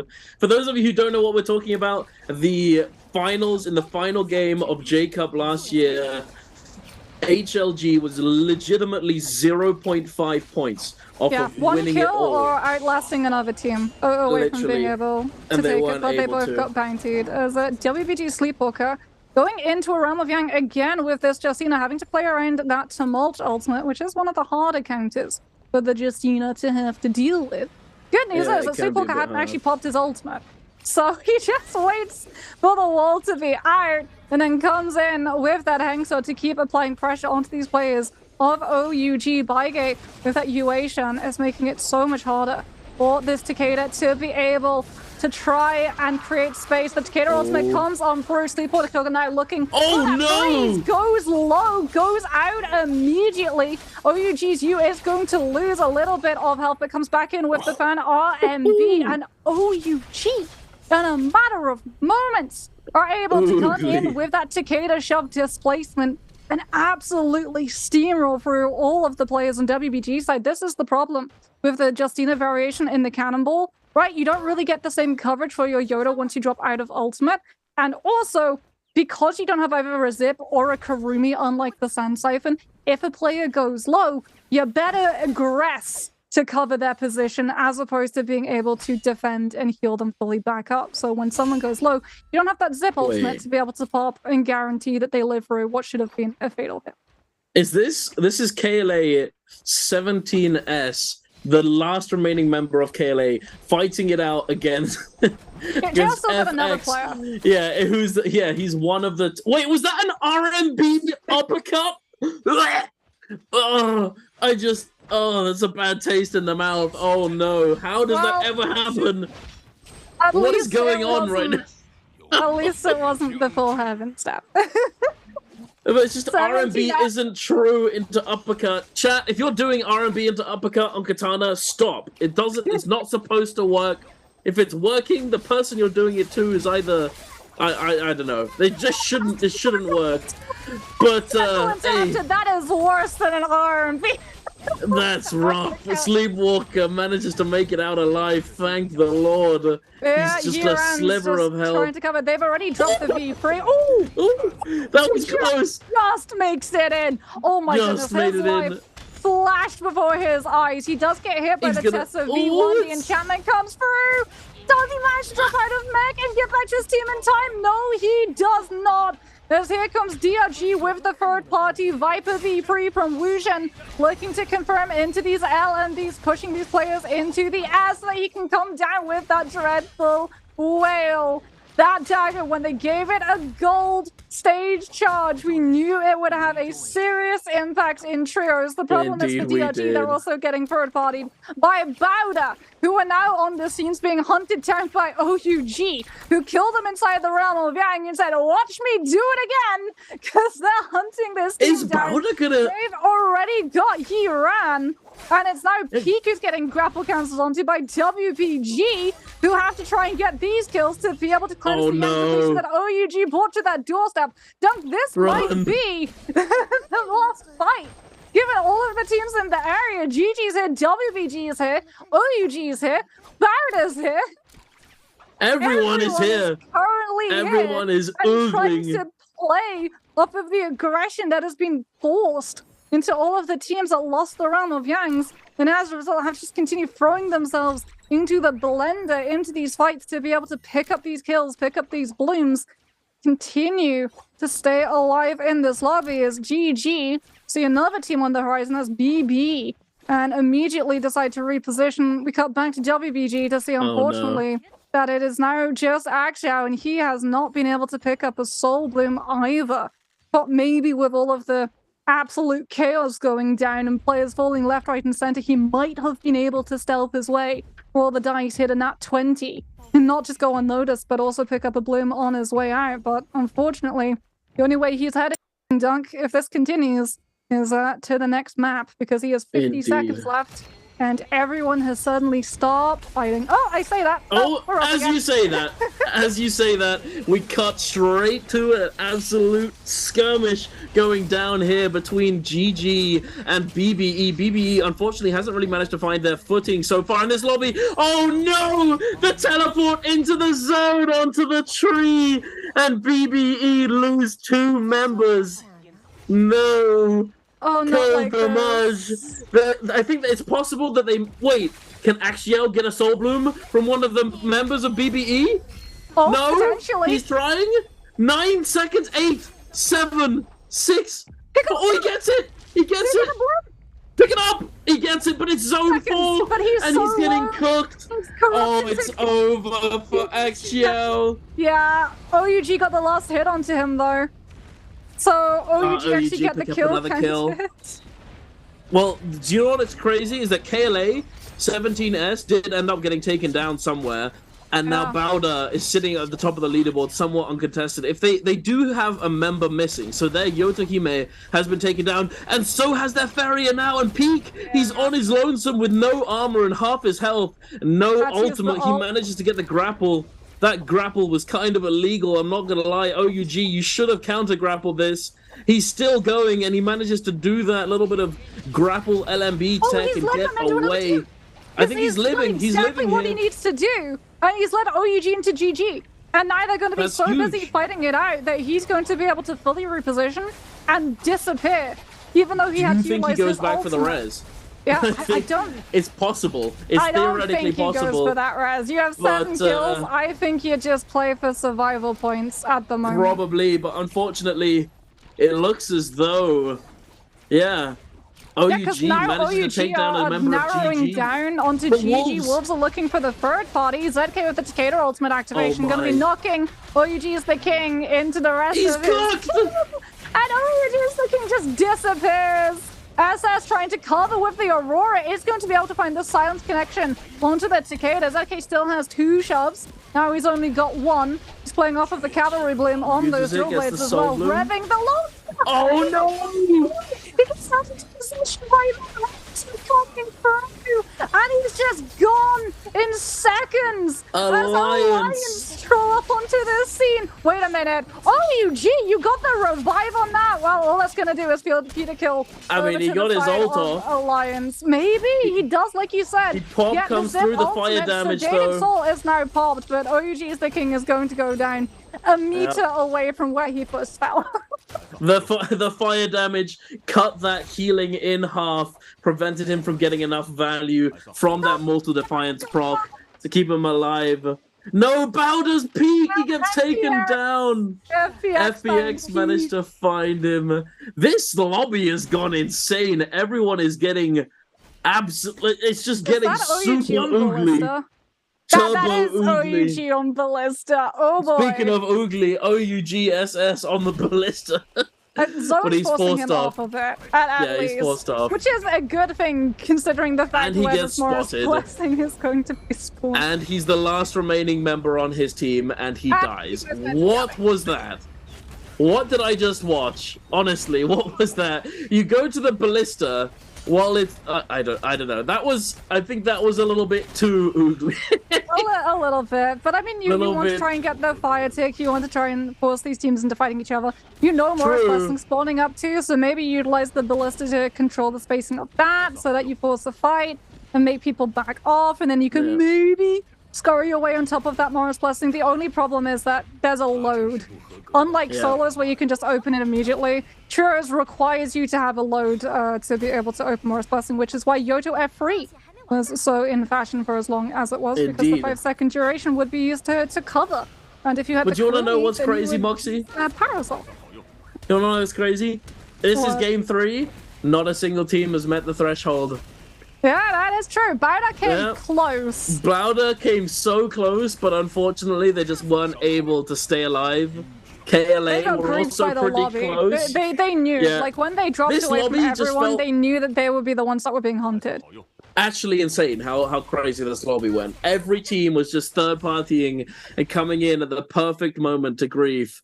Constantly, back to back. We had so many teams doing this. We had who was it? OUG taking down OUG, almost taking down almost taking down GG, and then we had Wolves come in to grief OUG, and then we had wait, was it? Oh no, it was Alliance. Alliance came in to grief Wolves, and then BBE came in to grief Alliance. Yeah, and then Bida rolled past somehow Alliance and JG went, we're gonna no part of that. Somehow they're still alive though, which is kind of impressive. Alliance still kicking, GG still kicking. They did lose a member, but they managed to bring him back. But FPX, one of the teams that I was like, they've been a very solid team for a long time. I feel like. After they changed, so last year there was a new roster. The members of, so you know what's kind of funny? JL is old TE, TE was old FPX. Yeah, like it was always personal between FPX and TE because TE took FPX's roster. Yeah, exactly. But then FPX had to miss the season of Nbpl because they didn't have a roster since TE had taken it, and then came back in the next season, and TE and FPX were always at each other's throats in regular season. And they were doing well. They would come in with like 144 points in regular week, and then FPX would come in and top that, and it just went on and on and on and on and on. But like you said, JL, with 2 players formerly from FPX and TE, still having all 3 of their players alive. Oh my goodness, that barrier cannon shot is trying to find the connection onto Bo to knock into the corruption tick damage. The RMB on that fan just comes out so incredibly quickly.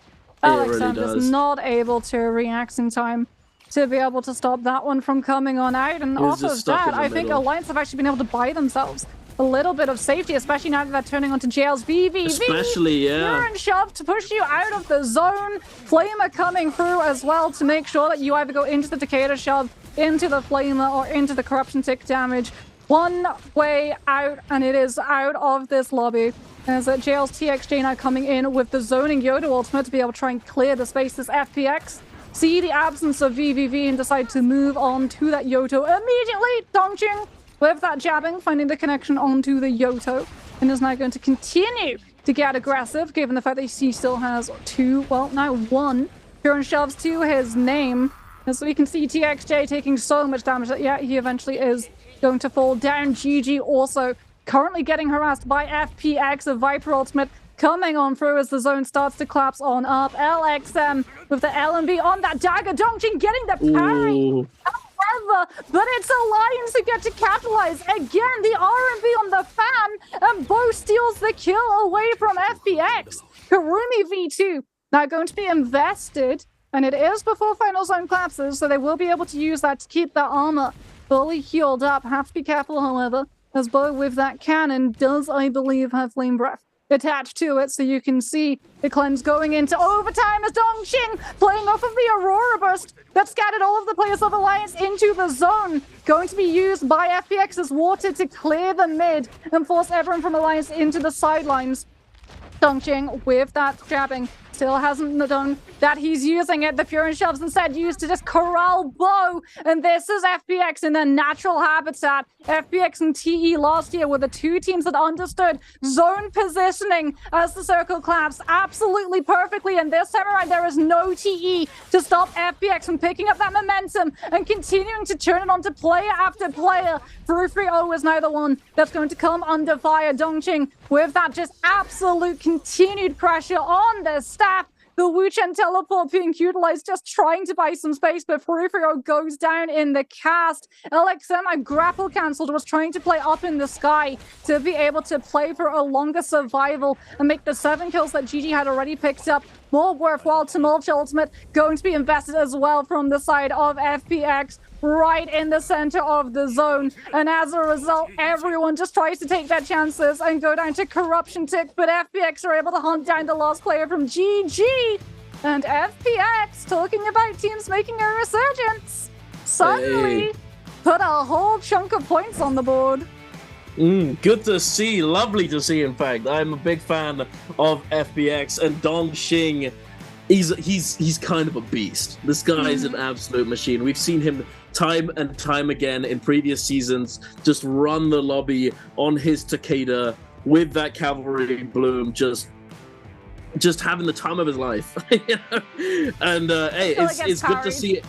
Yeah, until he gets parried. But that's the thing. Takeda ult does wonders, ladies and gentlemen. But yeah, great to see FPX come in and take that second spot.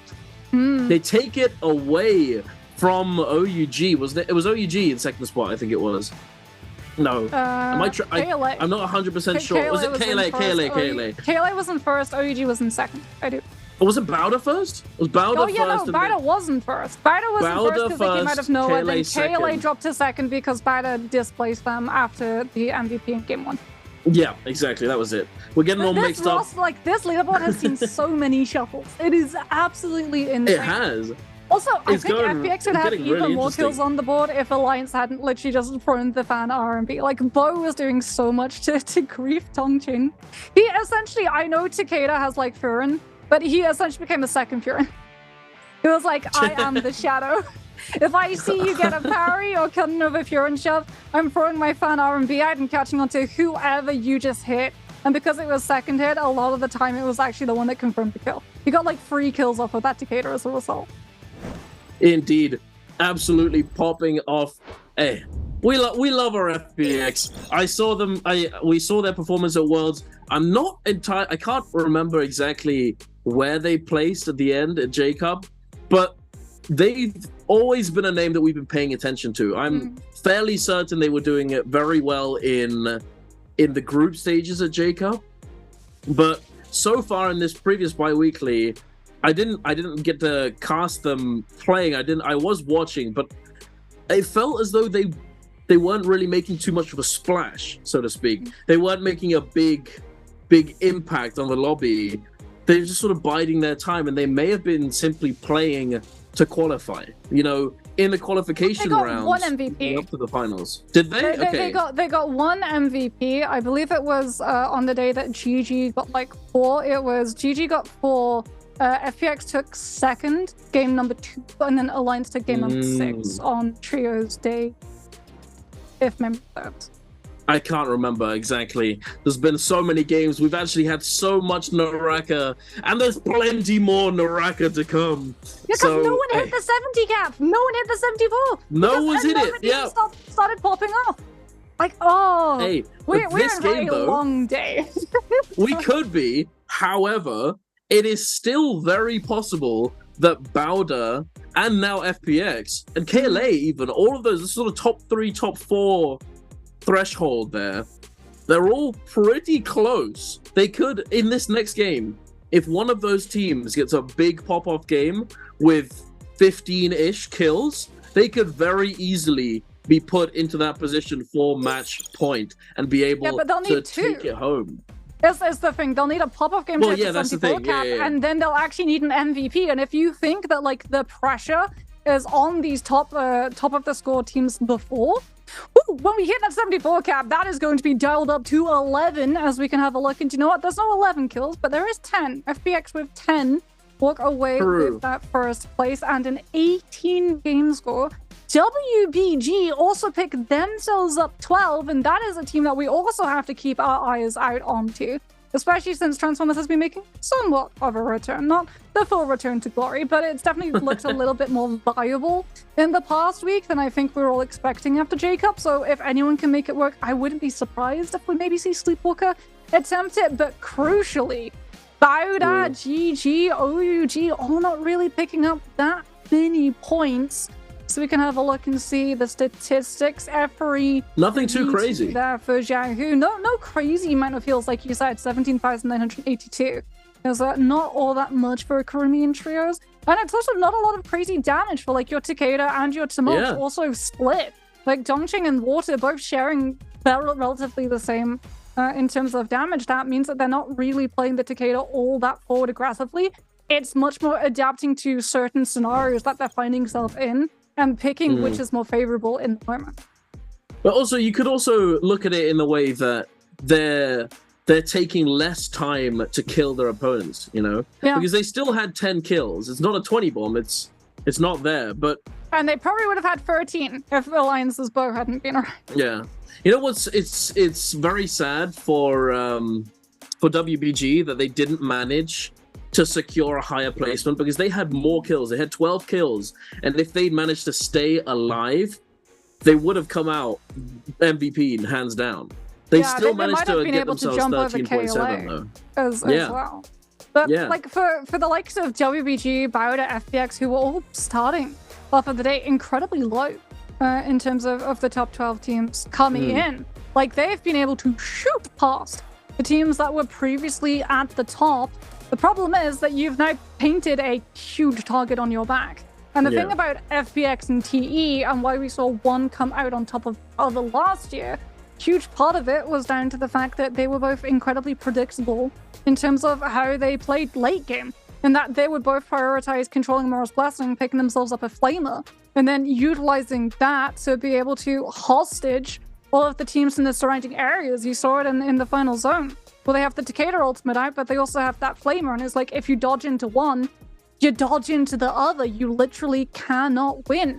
And in that instance, it's better to go into the Takeda than it is the Flamer, because at least the Takeda is just a one hit of damage, and it's probably going to extend into a combo. But at least it's not Fire Tick, which is reducing the heal effectiveness. Yeah, indeed. It's definitely about to get pretty spicy, though. And another thing, although these teams can certainly attempt to try and grief specific teams who are currently in contention for match point, I would not be surprised at all if these teams have all prepared in advance a strategy or a drop location or just something that will make them harder to grief.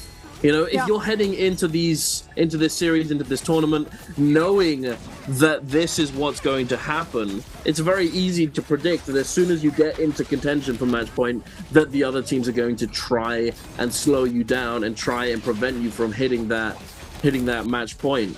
Well, Bauda did that. Like, where they dropped in this game, they dropped away from everyone.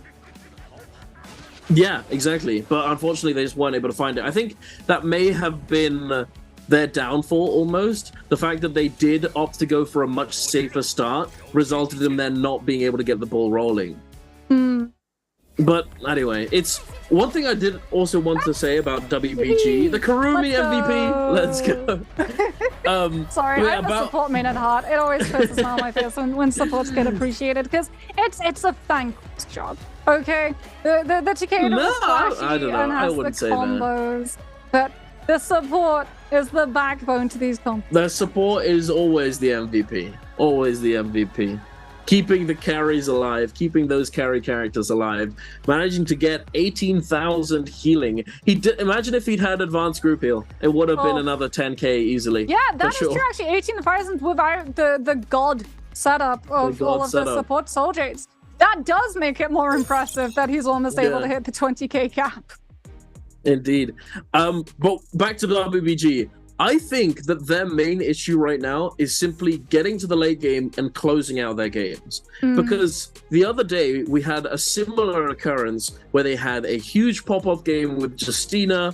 They had, 13 to 15, 16 kills. Yeah. But they just weren't able to get to late game, and they weren't able to stay alive long enough and to stay stabilized to actually get that placement multiplier. And unfortunately, it looks as though that is continuing today. They're able to get a whole bunch of kills, 12 kills, but they're only managing to get a very small multiplier because of that placement. Hopefully they can turn it around. If this series does extend into the later games, we might be able to see them come back and get the dub, but it's going to be difficult. I do like to see WBG come back, though, and come back into form. Sleepwalker having done so well in the past on his monk. But enough of that. We're going to be going over to a quick interview before our 4th game of the day. Make sure to catch it and don't go anywhere. We'll be right back.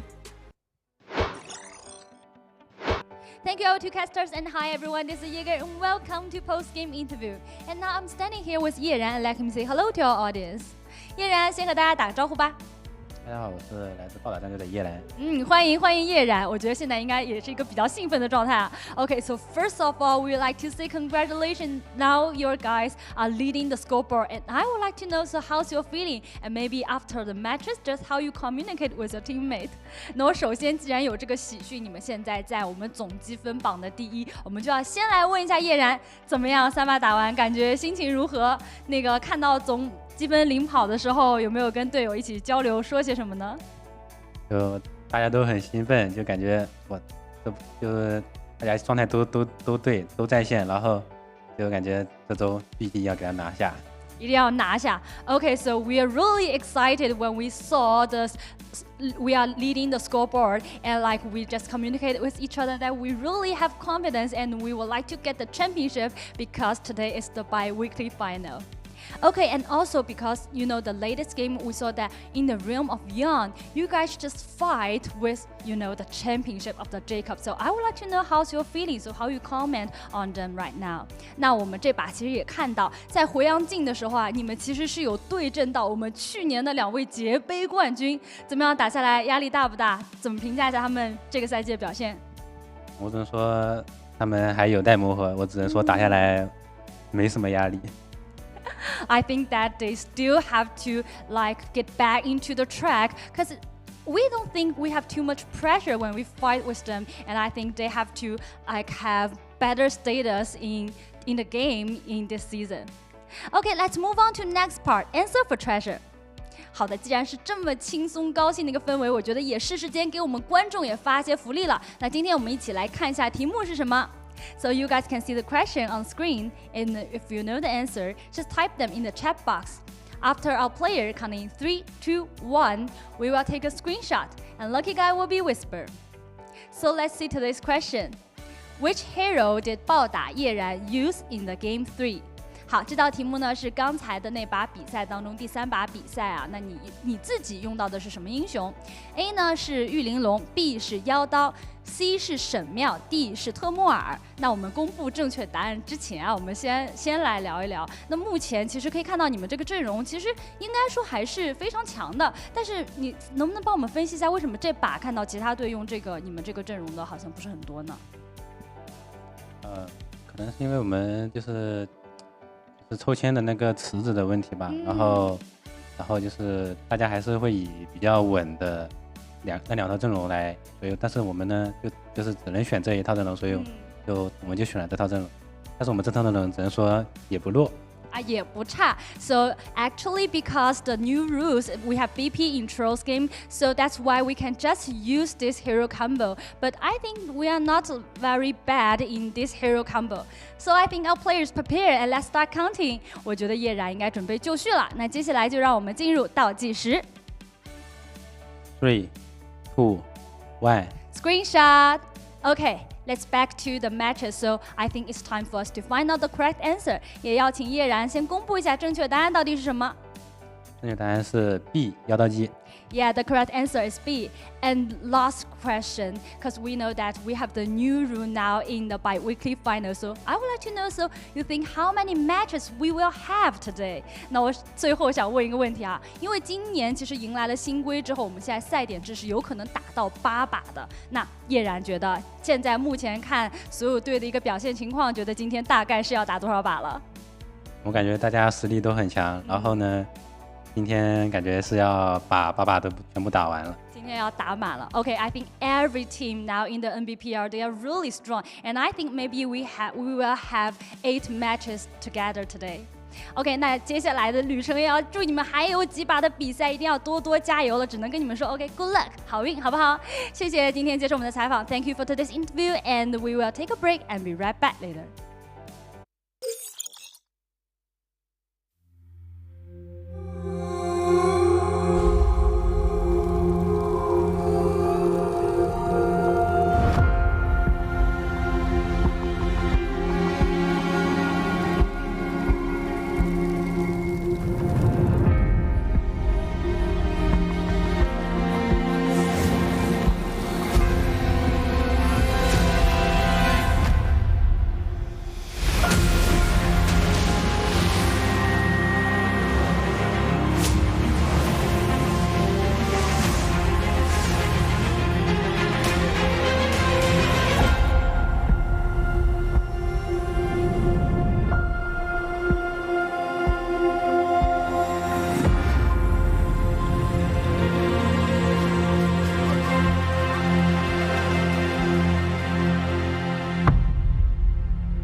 Did you see this coming?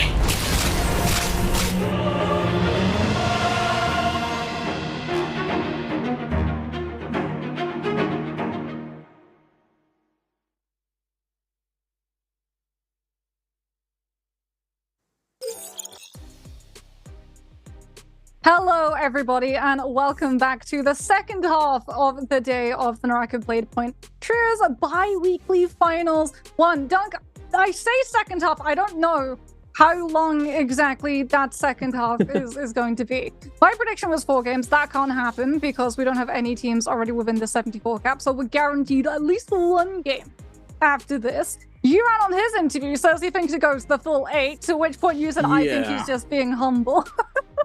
So are you still thinking it's going to be 5? Are you thinking your prediction from earlier is going to carry through after seeing some of our other teams like Bauda, FBX and JL in their performance? I think it will.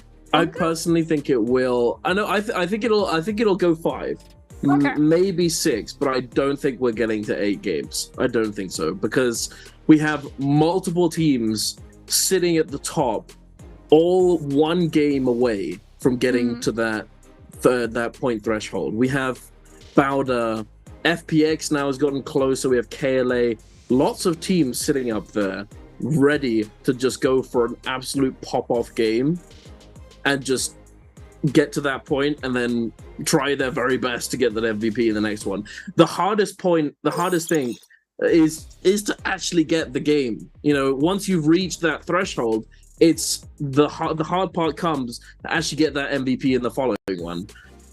But hey, again, drops, ladies and gentlemen, is one of the reasons why a lot of you are here, even though a lot of you are also here for the amazing gameplay. Drops, ladies and gentlemen, we have the Chain Scythe Zai pose for that lovely card. Whenever you go into game or you ever check the leaderboard, you finish your game and you get that dub, you got that pose for you on that card. Make sure to have your NARAKA account linked to your Twitch account, otherwise you won't be able to accumulate the drop progression.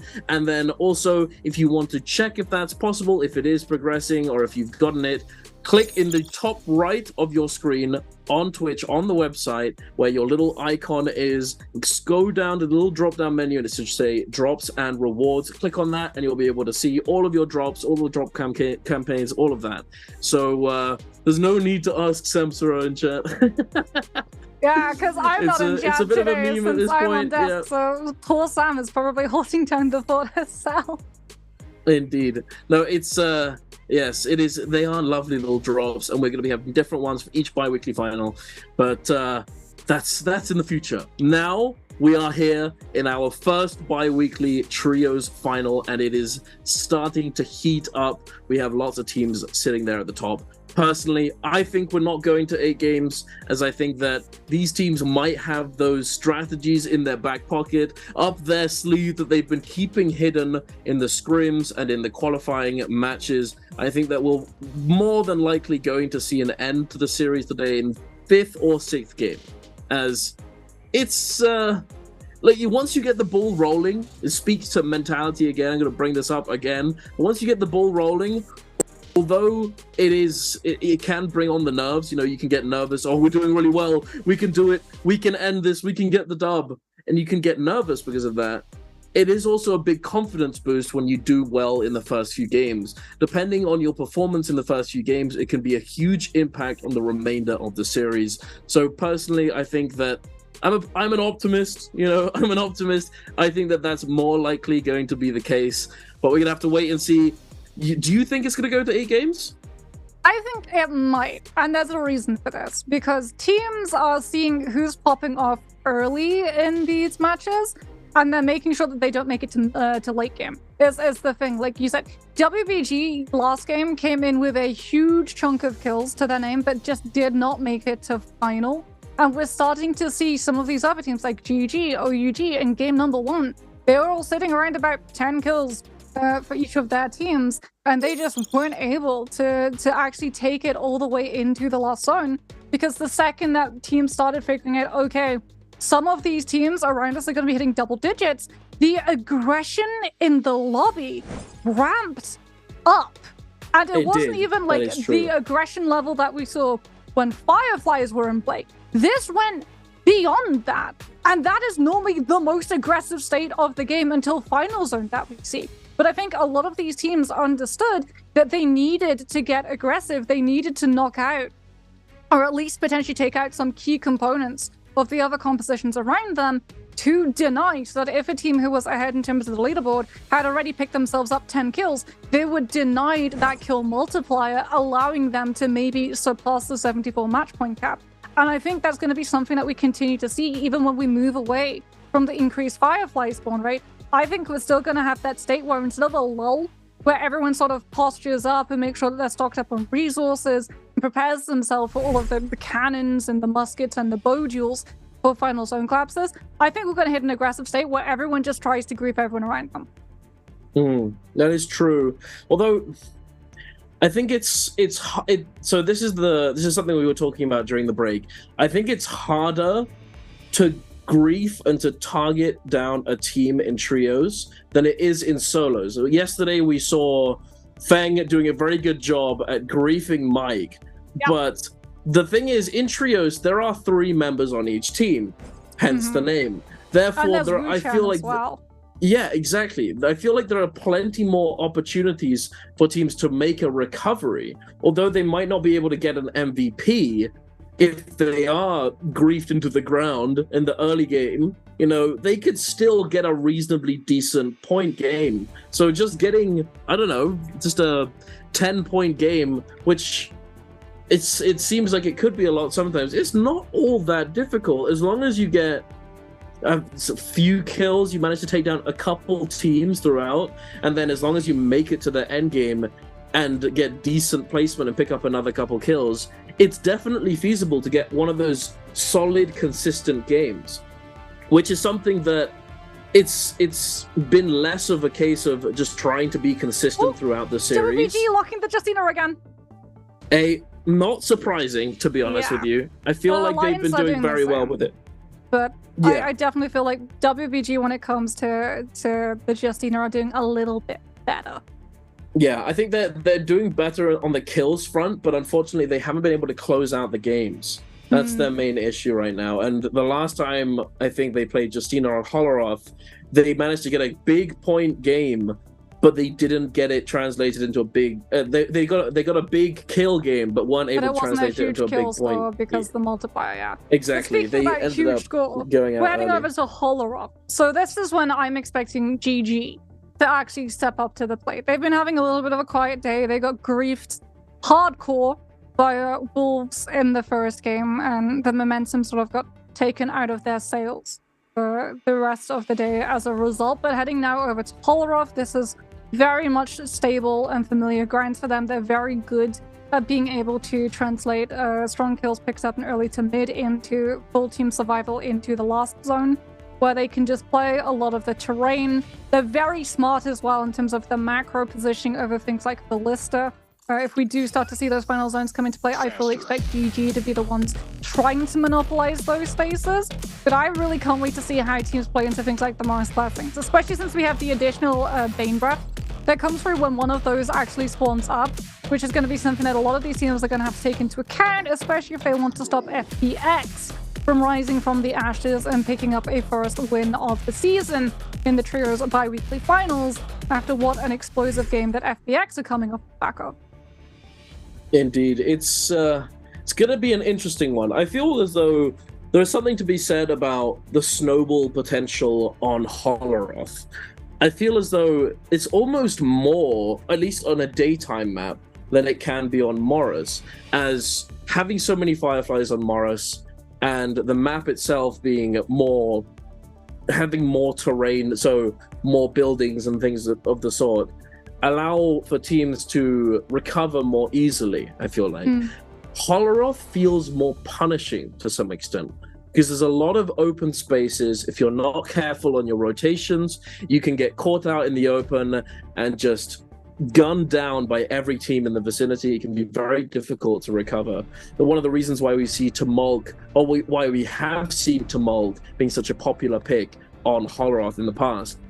And I think that once you get the ball rolling on a Holleroth game, once you get to that point where you're very stacked, you're very geared up, it's harder, it's almost harder for you to get put into a position where you just can't accelerate. It's definitely possible, but I feel like it definitely comes down to more mistakes that you make as a team once you're in that state, once you're in that geared state. It's if you make a mistake, then you can lose it all. However, it makes it much harder for teams who haven't had the best start to accelerate into that late game, as finding the opportunities to take down teams if they're not making those mistakes is very difficult.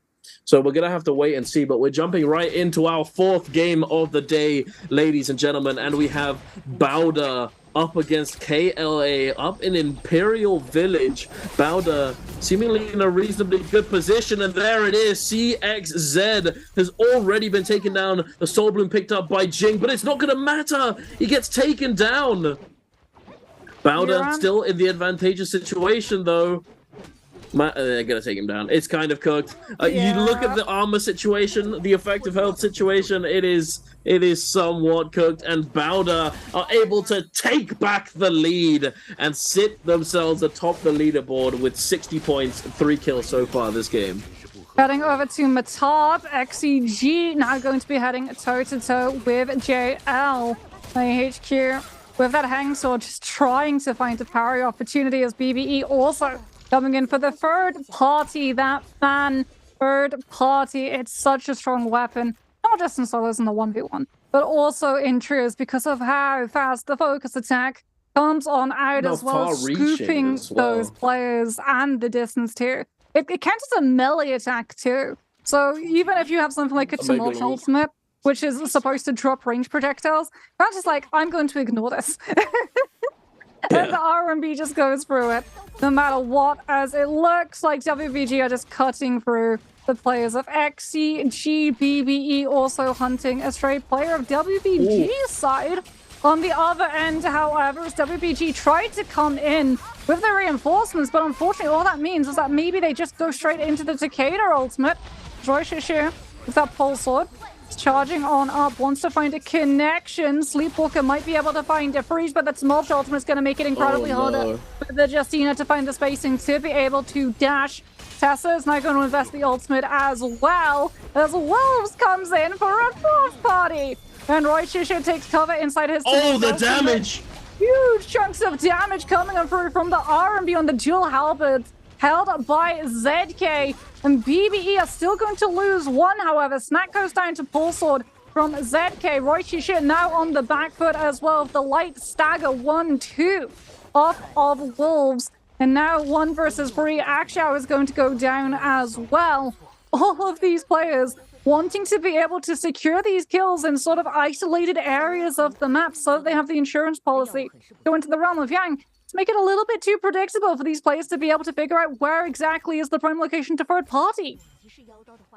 Indeed, it's a bit rough at times, but speaking of rough, FPX not really managed to find an explosive start, so to speak, sitting on 2 blue armors and a white. They do have some money. They have some Dark Tide coins in the bank, so they are going to be able to go and buy a few Soul Jades for themselves, but they might have to do a little bit more looting before they look to take a fight. Speaking of taking a fight, we have Wolves and JL fighting over in Metab, but immediately gets cut short by Wolves' Wu Chen, the Uber driver, taking them to safety, trading the Ferrier for the Wu Chen ultimate here. Not the best situation for Wolves, I find, as the Viper is going to... Yep, here it is. They've managed to find them. XEM has not managed to get a full heal off either. They're going to have to try and stabilize and try and hold fast, block off JL on the entry to allow XEM to get that heal off.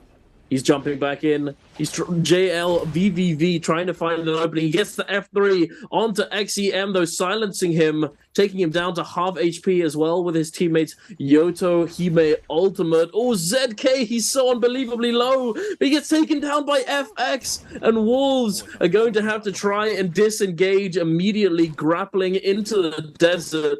They're looking to hold on to these purple armors. They don't want to have to go and loot them up again. But OUG fighting it out against DRG. Is that a gold staff I see on OUG's SS? They've gone to the podium. They've done the puzzle. Yeah, they dropped directly on podium, unopposed.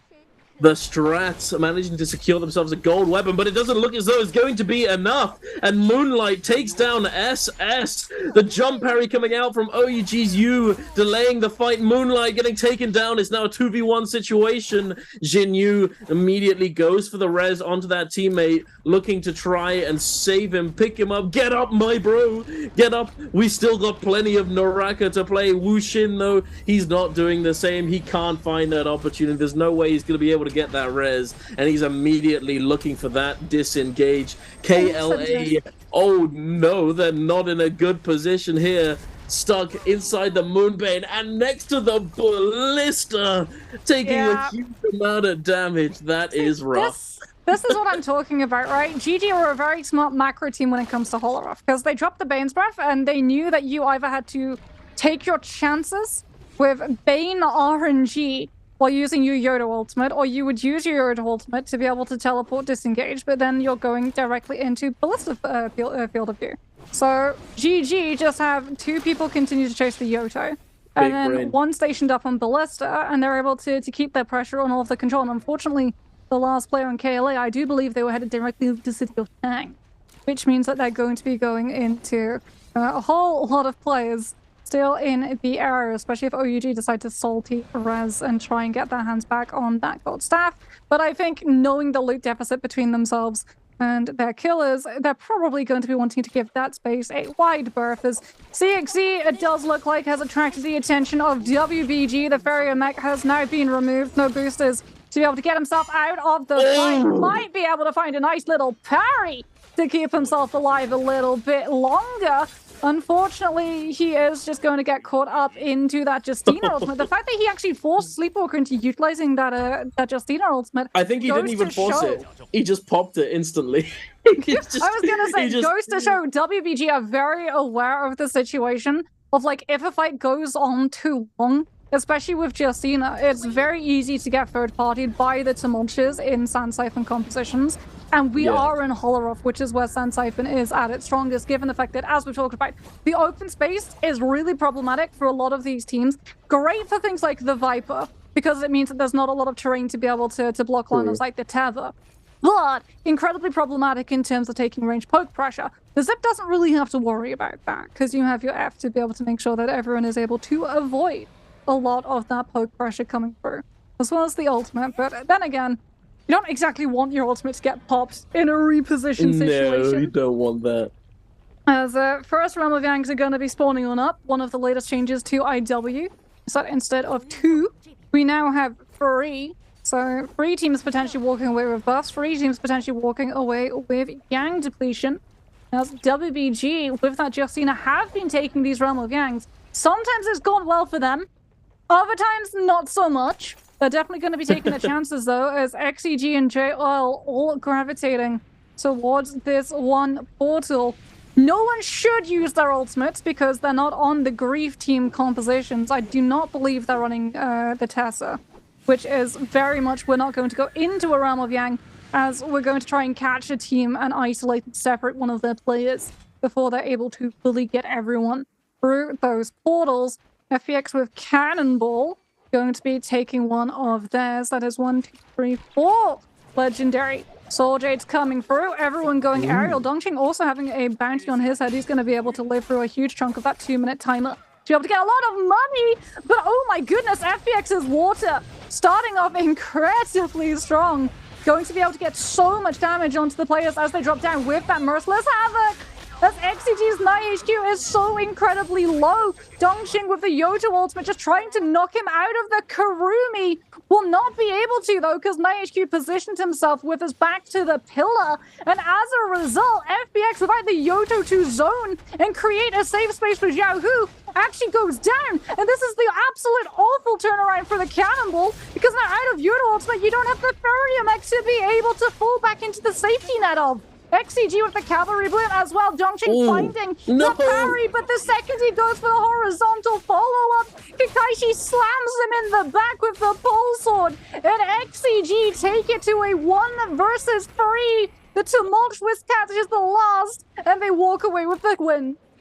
That was unfortunate. He got the double grapple combo there, but unfortunately the Tumulk Wisp comes in and prevents him from getting the extension. It is what it is, and they get taken down. Speaking of getting taken down, Bowder managed to take down BBE in the Realm of Yang. It looks as though Alliance wins their Realm of Yang against WBG as well. A huge performance from Alliance. Wait, no. I'm confused now. Why is Alliance not on the top right? Oh no, there they are. wait, there we go. Okay. They took I it a little wasn't bit losing my afterwards. mind. Okay, Yep, so I wasn't Gigi going went crazy. for Morris. Gigi went for Morris and got the randomly assigned Vermilion. I was so confused when I saw Gigi pop up for Vermilion. I was like, oh wow, Gigi won that fight fast. But no, Alliance from their Realm of Yang. Gigi go to a Morris Blessing and RNG is on their sides and they get Vermilion from it. Since inside Realm of Yang, when you win it, you can choose your buff. Morris Blessings, you do not get the luxury. You take what you get and you're happy with it. Yeah, exactly. You are able to tell what the Morris Blessing is going to give you before it spawns in, as when you open up the map, it will have the icon of the buff, of whichever buff that Morris Blessing will give you inside the golden circle. So you can tell what it is, but you can't tell what the buff's going to be until it obviously starts to spawn. So you take what you get. It could be Draco Storm, it could be Mystic Might, it could be whatever it might be. It could be the new Tiger buff. No, every team got Vermilion's Bird's Might, which is quite funny. Every single which is really team. problematic for FBX WBG. BBE, not as problematic as it was a couple of seasons ago, before we had the change that meant that someone who died with Vermilion Bird's Might actually did drop the Soul Bloom. Oh, I remember, yes. Yeah, they that's didn't a drop real the hit of Soul nostalgia, Bloom. isn't That it? was Also, rough. it's not going to be nostalgia that's hitting, it's going to be a pole sword. As FBX and BBE both respawn on the same Soul Altar and now have to scrap it out. Dongqing staying aerial to avoid that Aurora Burst coming on through, because both of these teams lost the Realm of Yang. They will be able to have access to all of their ultimates. Unfortunately, Aurora Burst, if you get hit by it, has a silence effect, so you won't be able to use them. As Dongqing now comes in with that Yodel ultimate, Tumult has also dropped his. Xiaohu goes into the mech. They are dropping absolutely everything onto BBE to try and get these kills because they're fighting around a Soul Altar. If this fight goes on too long, one of the teams with Vermilion Bird's Might could potentially pop into this area looking to see if anyone used it to respawn. And as a result, gone is the usual motions of ultimate resource control. Oh, no. It is all or nothing, and as a result, FPX will be able to get 2 kills. Can they get the last one onto Snack? And crucially, because they were able to do it in such a succinct fashion, as long as they can clean up this last player, who unfortunately is on Sip, so it's going to be a little bit hard to say, oh, never mind that. Yeah, no, it's cooked. It's cooked. Unfortunately, he does have the trees. However, so does everybody else. There's no buildings or anything like that close by. If he'd made it to the tower, it's in the middle of the frozen lake, he may have been able to buy some more time and find an avenue of escape, but unfortunately he was not able to do so, and he does get taken down. BBE, they were on 5 kills. WBG, it's cooked. He's out in the zone. XCG coming in with the pin, so he's got the fan RP. And Sleepwalker, unfortunately, he'll have to rest up. He'll be back, but it will be in a lobby after. Yes, indeed. XCG picking up 6 eliminations for themselves. Not too bad. Pulling them up a little bit from the bottom of the leaderboard. They were sitting in 11th place before this game, I believe, and now they're pulling themselves back up just a little bit. XCG, not like a very strong team. They have performed extremely well in the past. We've seen them do extremely well. Yeah, they won Nbpl season 2. Jacob. Yeah, they've done extremely well. Unfortunately, they just haven't managed to find their footing this time around. But hey, they could bring it back if Bowder isn't able to get to that match point threshold this game, which, by the way, they are very close. Yeah, Bowder currently have 6 kills. Very, very close. It could be a Bowder dub here, ladies and gentlemen. But if they do make a mistake and get caught out in the open, it could be very detrimental to their chances of getting to that point. However, they've just respawned, having died with that Vermilion Bird's Might. A nice little send back to when we first got these buffs introduced to the game. I remember that we would see a lot of teams who had the Vermilion Bird's Might die with the buff as it was about to expire to poison damage from Sunwing or wherever, or to a Fire Cage in Celestra, or just simply to the zone, and then use that time that they have in the soul form to scout other teams and to find opportunities to engage to get a third party. But oh no, it seems do they as get though challenged? Oh, that's they so don't. unfortunate. They don't get challenged. They were going But, into a realm of Yang. I mean, yes, they get the buffs, but they don't get an opportunity to put up another 3 kills uninterrupted. As JL do. Alliances both, however, with a huge opening. The Nezhas! TXJ again not able to proc the F2 in time to be able to save FX. And now has to come in with a humongous Yoda ultimate, but Revenge is going to have his hit second. Will be able to teleport through a humongous chunk of damage as a result, and he's utilizing every single bit of it to keep the pressure onto TXJ. Bow inside that U-Asian ultimate as well is going to make it even harder for this Yoto to be able to commit. The Justina from Alliance going to use the free shell from, and TXJ has timed it away before he can come in with the F2 to pounce on top of the Justina. Once that has worn out, TXJ is sent absolutely aerial by the Yodo F1 coming on out. It's still a 3 versus 2. The TXJ damage. with the F2 gets the kill onto lane. Suddenly this is winnable No for shot. JL. Oh He's sitting my. inside the Yodo F on the other side. No way! That's insane! Back-to-back opened kills with the Yoto F2 to confirm into the fan RMB off of Stagger. What a play! That's actually insane that Alliance don't come out on top here, that JL is able to come in with that clutch factor yet again and win the 2v3 fight. What an insane realm of Yang for JL. This is why they are the champions of J-Cup from last year. Yeah. Well, 2 of them at least. But I'm we're saying heading now, on over. As much as I love TXJ F1, he is so happy he's running F2. He is, yeah. F2 definitely does so much work. But FPX here, fighting it out against Wolves, and JL waiting in the wings as well. They do manage to find the res onto, I think it was Dongxing there. Since he's the lowest, it makes most sense. But yeah, they could get caught in a really bad spot here. Wolves, they're trying to aggress further. They get that Tesla stun, and Dongxing just immediately explodes, immediately getting disintegrated by this. Oh my, it's just exploding though. JL immediately engaging onto the back of Wolves, but Wolves, thankfully, they do have their cooldowns available, and they're able to use that Wu Chen teleport to disengage. They're able to find that moment to breathe. They do pick up a kill or 2, taking them up to 7.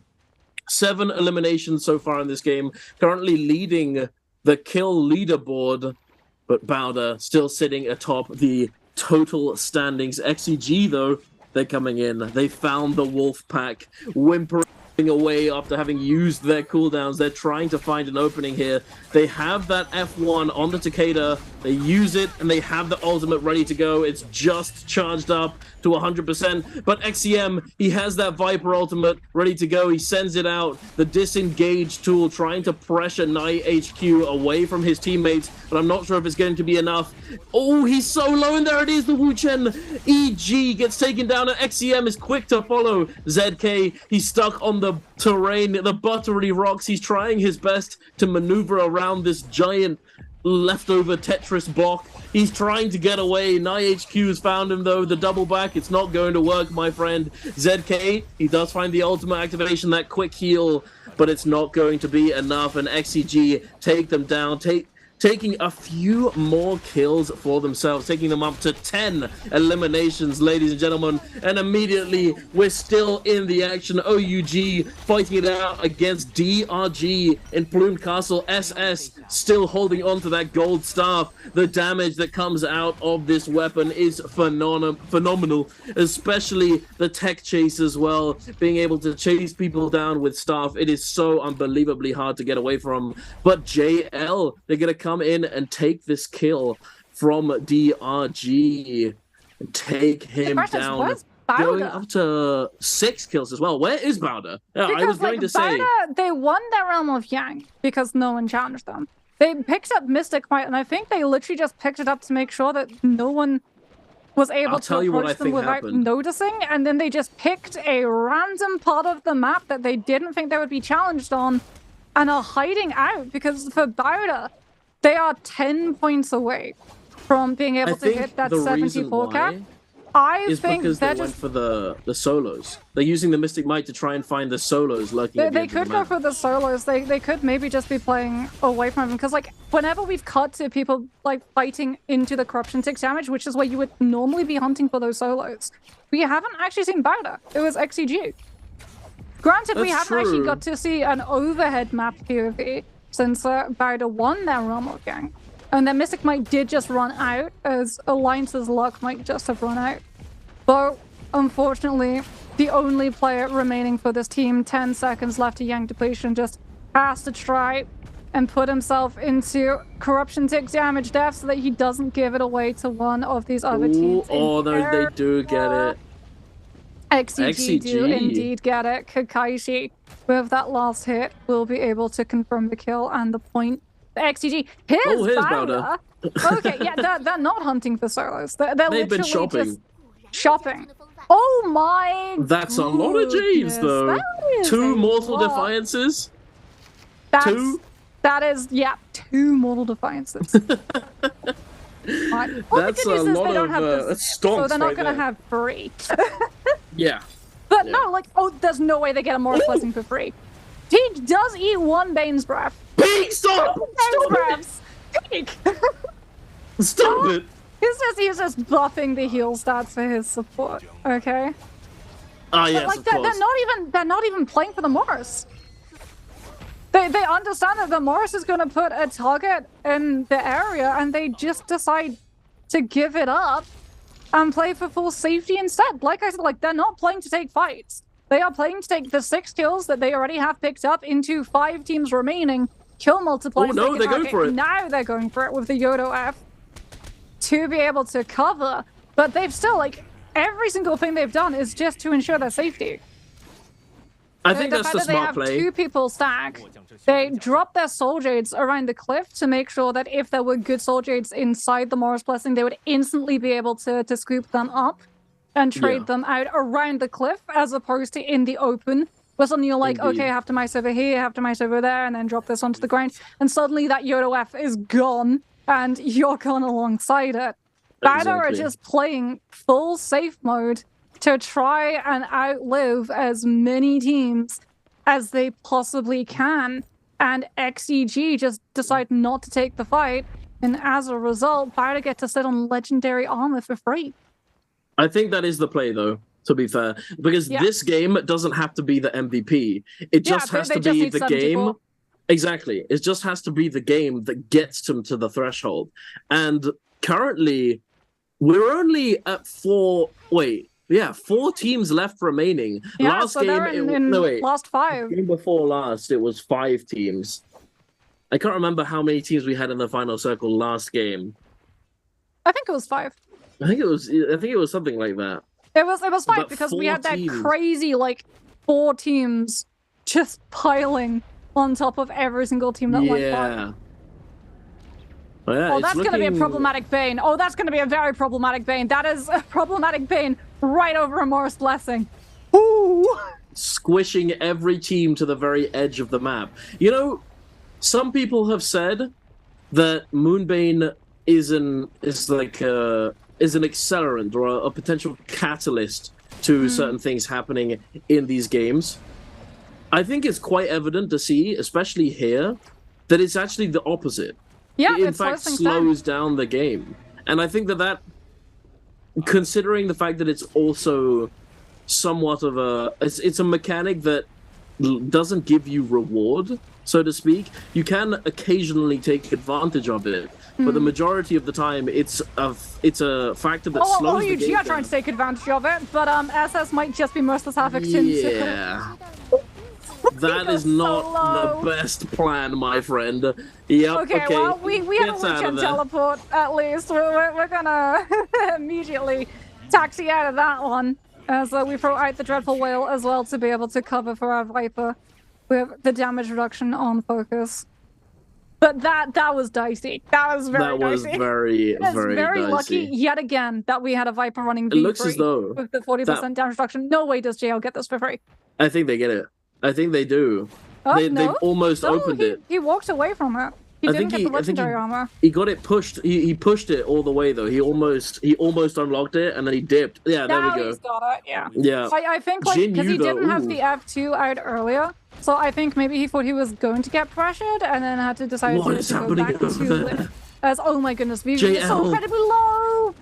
Bowda finds VVV, and unfortunately for JL, they do not have the Wu Chen. They have actually utilized the Yue Shen. This is the game for Bowda, 67.6. They need to go out now. Actually, I think even if they go out now, if the kill multiplier, is there any way that they don't hit 74? No, I think. Wait, actually, Jake said something the other day that made me think about this. The total point scoreboard right there. I'm pretty sure it does take into account the placement multiplier. Oh, okay. So yeah, they need a couple more kills. So I think they need a better more kills. Yeah. So we're going to see Bowda just like take a huge backseat.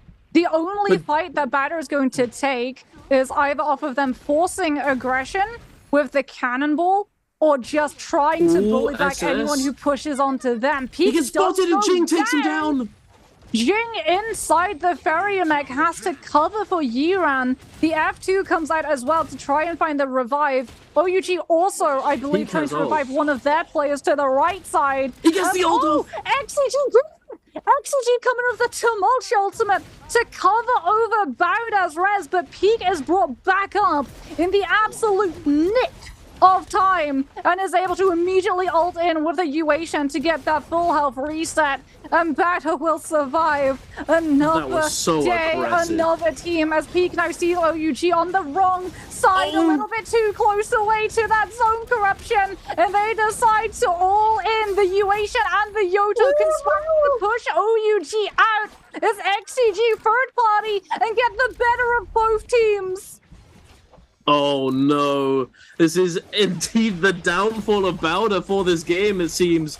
However, they still have their Farrier left alive, and it also seems as though XCG has just immediately gone from taking down Bowda's members to going to the other side of the zone here and looking to take the fight onto JL. TXJ fighting alongside his Yue Shan with that Yotohime ult, trying to create space, but it looks as though Jing, although he may have had the opportunity to get the res, he hasn't gone for it. He's trying to stay alive. He's trying to find a spot to call home, a little bit of real estate, just to chill, just to stay alive, to try and get that placement multiplier, to try and accelerate their lead just a tiny bit more. They're in. Oh no!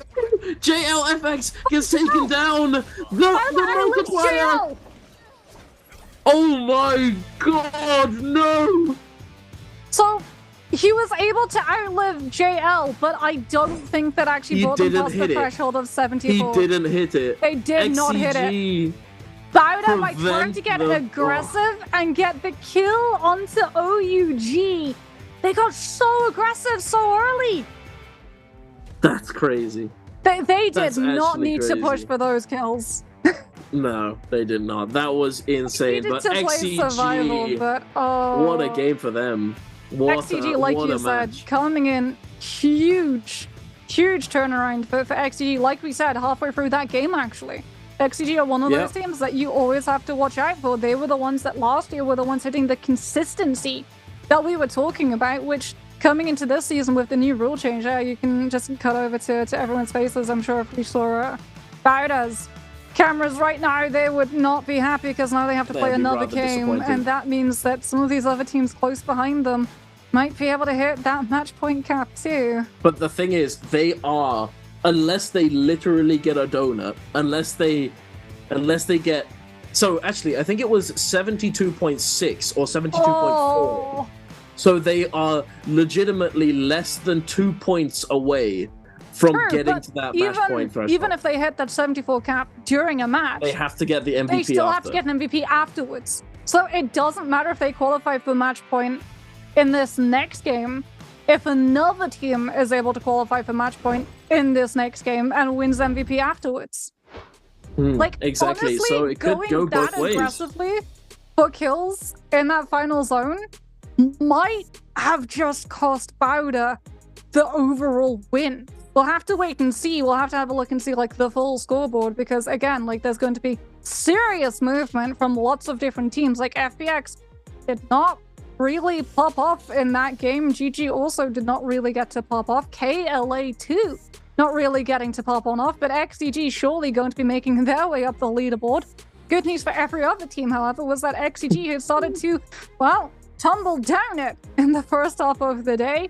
But still, Dunk, we're heading into what, game number 5? And Game we still number have 5. absolutely no idea. We were both wrong. We were both wrong. wrong. Well, I mean, I thought it would probably be 5 or 6, but I was thinking 5 would be the more likely situation. So we're Okay, both. I'll give you a little bit of leeway. I assumed you were talking about game 5, they would hit the match point cap, and then game 6, they would be able to work with MVP. There you go. Oh, did you? Oh, okay. No, I thought it was gonna be 5 total. No. Or 6, I'm but just 5 trying was the to one. lighten the blow. Dunk, It's okay. I said both. It's fine. But yes, no. Oh, this next game is going to be huge. If the lobby can, if they can prevent them from getting any points. Double kills on drop. Oh. I wouldn't put a passport. No salty runbacks, Bowder. Don't do it. No salty runbacks. No. We know that you only need like 2 kills. No. Because that must have been going through their heads. That was the only reason why I think they would play as aggressively as they did. They just wanted to get those 2 last kills to be able to just be like, okay, even if we go out now, we can still walk over the 74 point cap. But hey, you can be walking away with your hands on a lovely spling split random gift. All you have to do is answer in chat which player used Justina Goo in game number 4. Was it Badass Jing? Was it Alliance's Lane? Or as Dunk calls it, Ian? Was it CKLAC? Or was it D-Oogs S? Here's a hint. It's someone who's been using Justina fairly frequently. And the only other person who could maybe be adhered to that is not currently an option. It's not between Sleepwalker or the player who it actually is. I don't know. Who did it, Chan? I think it may have actually been multiple people there. So, and I don't... Well, actually, it would make sense that they would only put one person in this selection. So we have multiple Justinas, but only one of those options actually picked Justina. Oh my goodness, the healing! Oh my! And look at the damage as well, coming out from Kakashi. Okay, yeah, that has to be group heal, advanced heal. It has to be. It has to be. 17 well, we're probably going to find out soon-ish. Well, we're probably going to find out real soon. I'm guessing MVP is either going to go to Temi or Karumi. So we can have a look and see exactly how that scoreboard has flipped, because XCG, I do believe, are going to now be making a potential play for that match point cap as well. As we can have a look, everyone here middling around the 47, XCG 57.2. Okay, so they, in one game, picked up 30.6. So, but if they have another most likely, it's most likely that it's only going to be Bowder and FPX who are going to be reaching that threshold. Yeah. But if XCG have another 30.6, then they're also going to be in contention for it. Yeah, and then it's going to be like deja vu, because if you were following along yesterday, you'll know that Mike hit MVP eligible, then Arano hit MVP eligible, then both got griefed in the game that they were MVP eligible, Spider hit MVP eligible, and then the game after got MVP and won it. Yep. So it could go many different ways, chat. It's going to get very spicy. I'm wondering how hard this lobby is going to attempt to grief Bowder, because it could if they do in fact get 0, and they're gonna have to wait another game to be able to get into that match point spot, in that match point position, and then get the MVP. But I'm not gonna lie, considering how well Bowder has performed today, I would say it's extremely unlikely that they won't be able to get less than 2 points. They don't even really need to get kills. Like they could get one kill and get some placement. You know, it's very hard to not get points. That's why we always it's always it's rather sad for teams when they get 0, when they get it's an absolute donut. You know, it's pretty rough because well, it's here's almost the rough moment for Bowder to watch back as he gets involved. This is rough. A highlight. He just gets double ulted and just of dies. XEG. Oh, it is the tumult. There we go. I think he did like 30,000 damage. If I remember correctly looking at those stats. I immediately, like I said, support main bias, I immediately drew my eye to the Kurumi. But no, there it is. 30,781 damage coming through for Kakaishi on that tumult. 4th MVP. What a beast. In this season. XEG, like you said, very much a beast of a team. One of the strongest when it comes to running the Sand Siphon with Aurora Burst, Repair Roll, Rupture, Gale, and Flame Breath. Now that those two have been combined in one Soul Jade, Focus Light, Greatsword Sap, and Blistering Edge. So he's just making sure that Fire Tick, whether it's from the cannon, whether it's from the Pulse Sword, just continues to chunk through all of the durability and effectiveness of those heals. And part of that was actually something that played a downfall in Bowder, because Bowder tried to use the Farrier mech and all of that fire burn just goes right through the mech armor and directly to the Farrier's health below. No, you're absolutely right. We've seen it time and time again. The Rupture Gale Orb combined with Flame Breath being just a win condition Jade. Now, I discussed this the other day, how it is basically just the win condition Jade. But the fact that I think it could potentially be due a nerf. Now, and I only say this, even though I love this Jade, it's so much fun, it could potentially be due a nerf because the combination of the two effects from that Jade is what... So before they did the big Soul Jade rework and overhaul, you would have to get 2 Jades. You'd have to get Rupture Gale and Flame Breath. They weren't always one. So now that they've changed it so that it is 1 Jade, it means that you only need to get 1 Jade. It's not as hard. You know, you don't it frees up another slot as well. Exactly. Like before you had to sort of like choose, do I go for cannon build? In Trios, a lot of the time, yes, because cannon hits multiple players. It's the easiest way to generate rage as quickly as you possibly can. So we would always see things like Barrier, the Tian High back when Transformers was still in season. Everyone would be running with cannon. But ever since we sort of saw the combination of those Soul Jades, even players who don't really rely on all of their ultimates being like super impactful, like the Tumultuous, are just running the cannon because they have 1 free Soul Jade slot. And hey, we got Rupture and Flame Breath. Yeah, we'll make that baby work. Yeah, it's very easy to get value from it. You know, it's one of those Jades that even with a white cannon, you're going to get a considerable amount of value because it's not just about the damage that it does. It's about that anti-healing effect that we talk about time and time again in those end zones, in the last moments of these trio games and in solos. Having the ability to inflict fire damage, to directly attack someone's health bar and prevent them from being able to heal is invaluable. It makes so much difference. You know, we saw VVV in that last game just now. He was on 1 health. He swaps his armor to a white armor, but because the Flame Breath is ticking away, he dies anyway. You know, it makes a big difference. You know, if that hadn't done as much damage, he might not have died and would have survived. And, you know, you can say that because it's easier to get, it's also something that more people can get. Therefore, it doesn't necessarily need a nerf because if everybody has it, then it's fair, so to speak. So you know? I would maybe move it from being a purple to a legendary, so that it's harder to obtain. Potentially, because like you said, like all of what it does, as well as the fact that it's purple, so the chances of you being able to roll it, because a lot of these players, like the Mortal World, one huge difference is that you get money when killing players. So the reason why you see like a lot of these teams go to the dealers and just roll Soul Jades is because they're absolutely stacked when it comes to cash.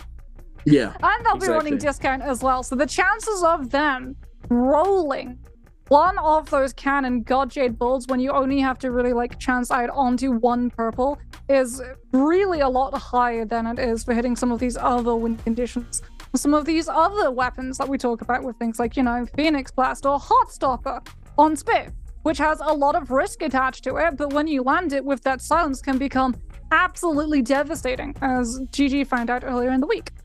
Yeah, and we're currently taking a look right here at the number of points that each team has to get to. Sitting at the bottom, BBE has to get over 40 points to get to that match point threshold, but on the other, Bowder needs less than 2. So, hey, we're in for a treat. It's going to be exciting. XCG, right? His coach is telling him in his ear, "You got this. I know, bro. I know. Just let me play, man." He's getting very excited. As a team, are stacked. I will say, like, NiHQ in my eyes is one of the best trios to cater players. Yeah, he is insanely good. He's always been able to find value in it. They don't always do insanely well as a team, as we've seen in this bi-weekly qualifying round, but they are definitely pulling it out today, and it's lovely to see. Here we are, the boys on JL. Are they going to be able to salvage the series with some massive point games, or is it going to go to Bowder or FBX or KLA? Who knows, ladies and gentlemen? It is going to get very exciting here, because it could go a lot of different ways. Who knows? Yeah. Maybe Bowder gets a donut and just doesn't get any points. I mean, like I said, I want to see the drop locations. I want to see Wolves. I think if any team is going to grieve the team at the top, the Wolf Pack. It's Wolves. We know it. We love them for it. In solos, we have DRG's Peng, previously Akuma, previously Fang. And in trios, we have Wolves. Or GG, actually. GG always have shenanigans up their sleeves. But that lesser will drop on a player to grieve, and more of a we're going to find a smart way to survive till final zone kind of team. Wolves, we had a lot of outwards aggression, and this was actually the problem that Wolves suffered from. They had far too much aggression in the previous seasons that we saw from them, so even though they would start off with a relatively decent amount of kills, they would just continue to take fights and pick fights and get third parties as a result. But now they're turning their attention and aggression towards maybe not the greater good in terms of overall scoreboard for them, but griefing teams at the top and making it very frustrating to play into. Indeed. We're gonna have to see. I reckon Bowder has a strat up their sleeve that's going to get them the points that they need. Just and considering it's not very many, drop on a bounty scroll. What, to be able to lock a team's location down. Yeah, I mean, true, they could very easily do that. Or it's possible they might take a slow approach here, because frankly they only need to get 2 points and then they're in contention. Winning this game is somewhat irrelevant to them, unless they're deliberately going to try and prevent another team from getting to match point, which I think is actually a viable strategy. If they were to try and go crazy, if they go crazy this game, either going for like, we need 2 kills or 1 kill, so we're just going to try and lock that down at the very, very beginning and maybe hot drop on another team that they know the location of. They might try and slow burn it until first realm of Yang, so that they can just scale up onto loot and then try and take a fight where they know that they're not getting third-partied. It's going to really come down to, I think, how they play it, the composition that they're able to take, because they also have to play around the ban phases. And Takeda and Samulch have now been banned out, and Bowder have not been able to access them. Indeed. So they're probably going to have to go for... Actually, what do you want to bet? They're going for Transformers, just out of nowhere. What do you want to bet? You think? Pull it out. Go for it. I believe. Or pull out the Taka comp and go crazy. This is your one shot. I see a Yodo. It's Cannonball. God damn it. I almost pulled out the Taka plushie. In all honesty, I think either Sun Siphon or Cannonball is the safest bet for them. Yeah. Right? No, because if your Yoda comes under pressure, you have the Fairy V3 to be able to drop. You have a lot of burst damage potential as well to be able to try and lock those kills down. Because, I mean, essentially, we might just see them all in free ultimates onto whoever they fight first. To be able to confirm those kills. I think they probably could have gone for a weak composition this game and then I think save that the better may- composition for MVP Exactly. potential. Exactly. Save your strongest team composition for the game that you actually have to get the MVP for, and just play something troll like Taka and get a kill or two. You just want to see Taka. I do. Like, is that so wrong? Is that so wrong? You were telling me maybe we get to see Taka and Churros in a little bit. Well, thing is though, yeah, that is true. The changes that are going to be coming to next season, chat, we are going to be getting some significant changes to the glyph system and how it works. And one of those changes is going to be that you can essentially take pretty much full stamina, but at the same time also take a lot of rage. And one of those trees on the glyph tree gives you rage per damage. One of them even gives you an extra boost of 18% rage per damage dealt after having killed someone. So you can get a total of 36% bonus rage per damage dealt if you just killed someone for 15 seconds. Which then means that if you pop your ult on Taka with V3, run someone down, get the kill, and then continue to do damage, you're going to have your ult for a very long time. I mean, probably the entire fight. And then on top of that, you have the 20% damage reduction for 10 seconds after you popped your ultimate, and you have full stamina, which is kind of crazy. Dunk, you know what's gonna happen, right? Because it's the V3, and everyone's getting their abilities minimized down to 2. You're gonna get V3 being viable for like 2 weeks, and then Taka's V3 is gonna be changed entirely. No. That's not gonna happen for a while. We have Hardy, Yuesha, and Tessa dropping on each other. There's no Bowder. Bowder is alone.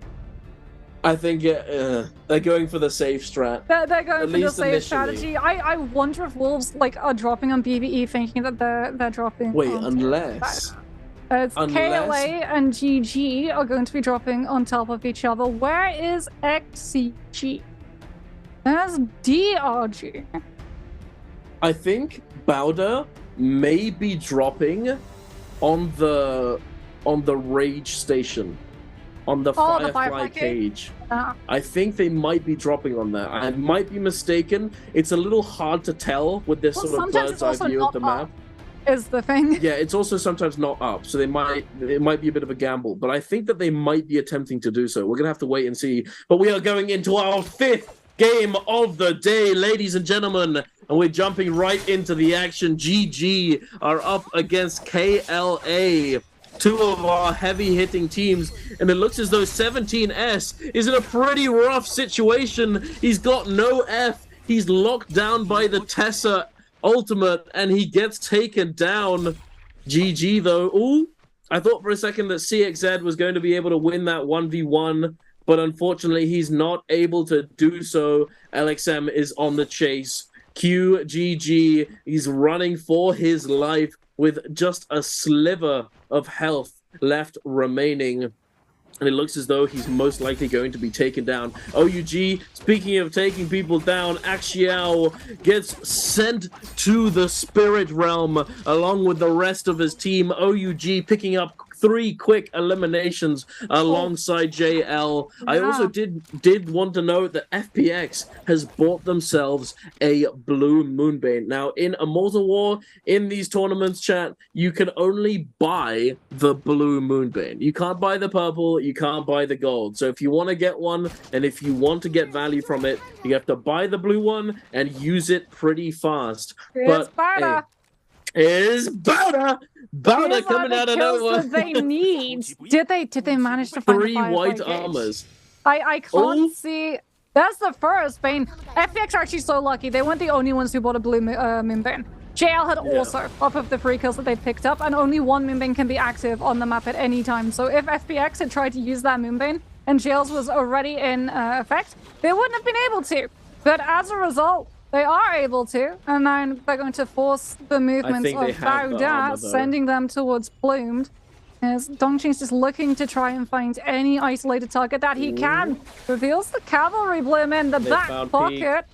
does have purple dual blades. He goes incredibly low onto the scale rush with the pole sword. Out he goes. Finds the connection onto FPX's water. Bowder 73.1. One more kill and they're going to be MVP match point eligible. Do they find it? Yes. There it is. Down 74.1. Bowder, even if they get knocked out of this lobby right now, their job is done. And it looks like they might have to go back to the Soul Altar without those first rebirth charms. Rather, FPX's Dongqing just uses the Yoda ultimate to disengage fully because Bowder has still got the Farrier mech in play. And off of the they have the Yoda ult of that ready to one, go. they get to pick up Peak, and they don't have to use any of their rebirth charms. Did they see the spirit?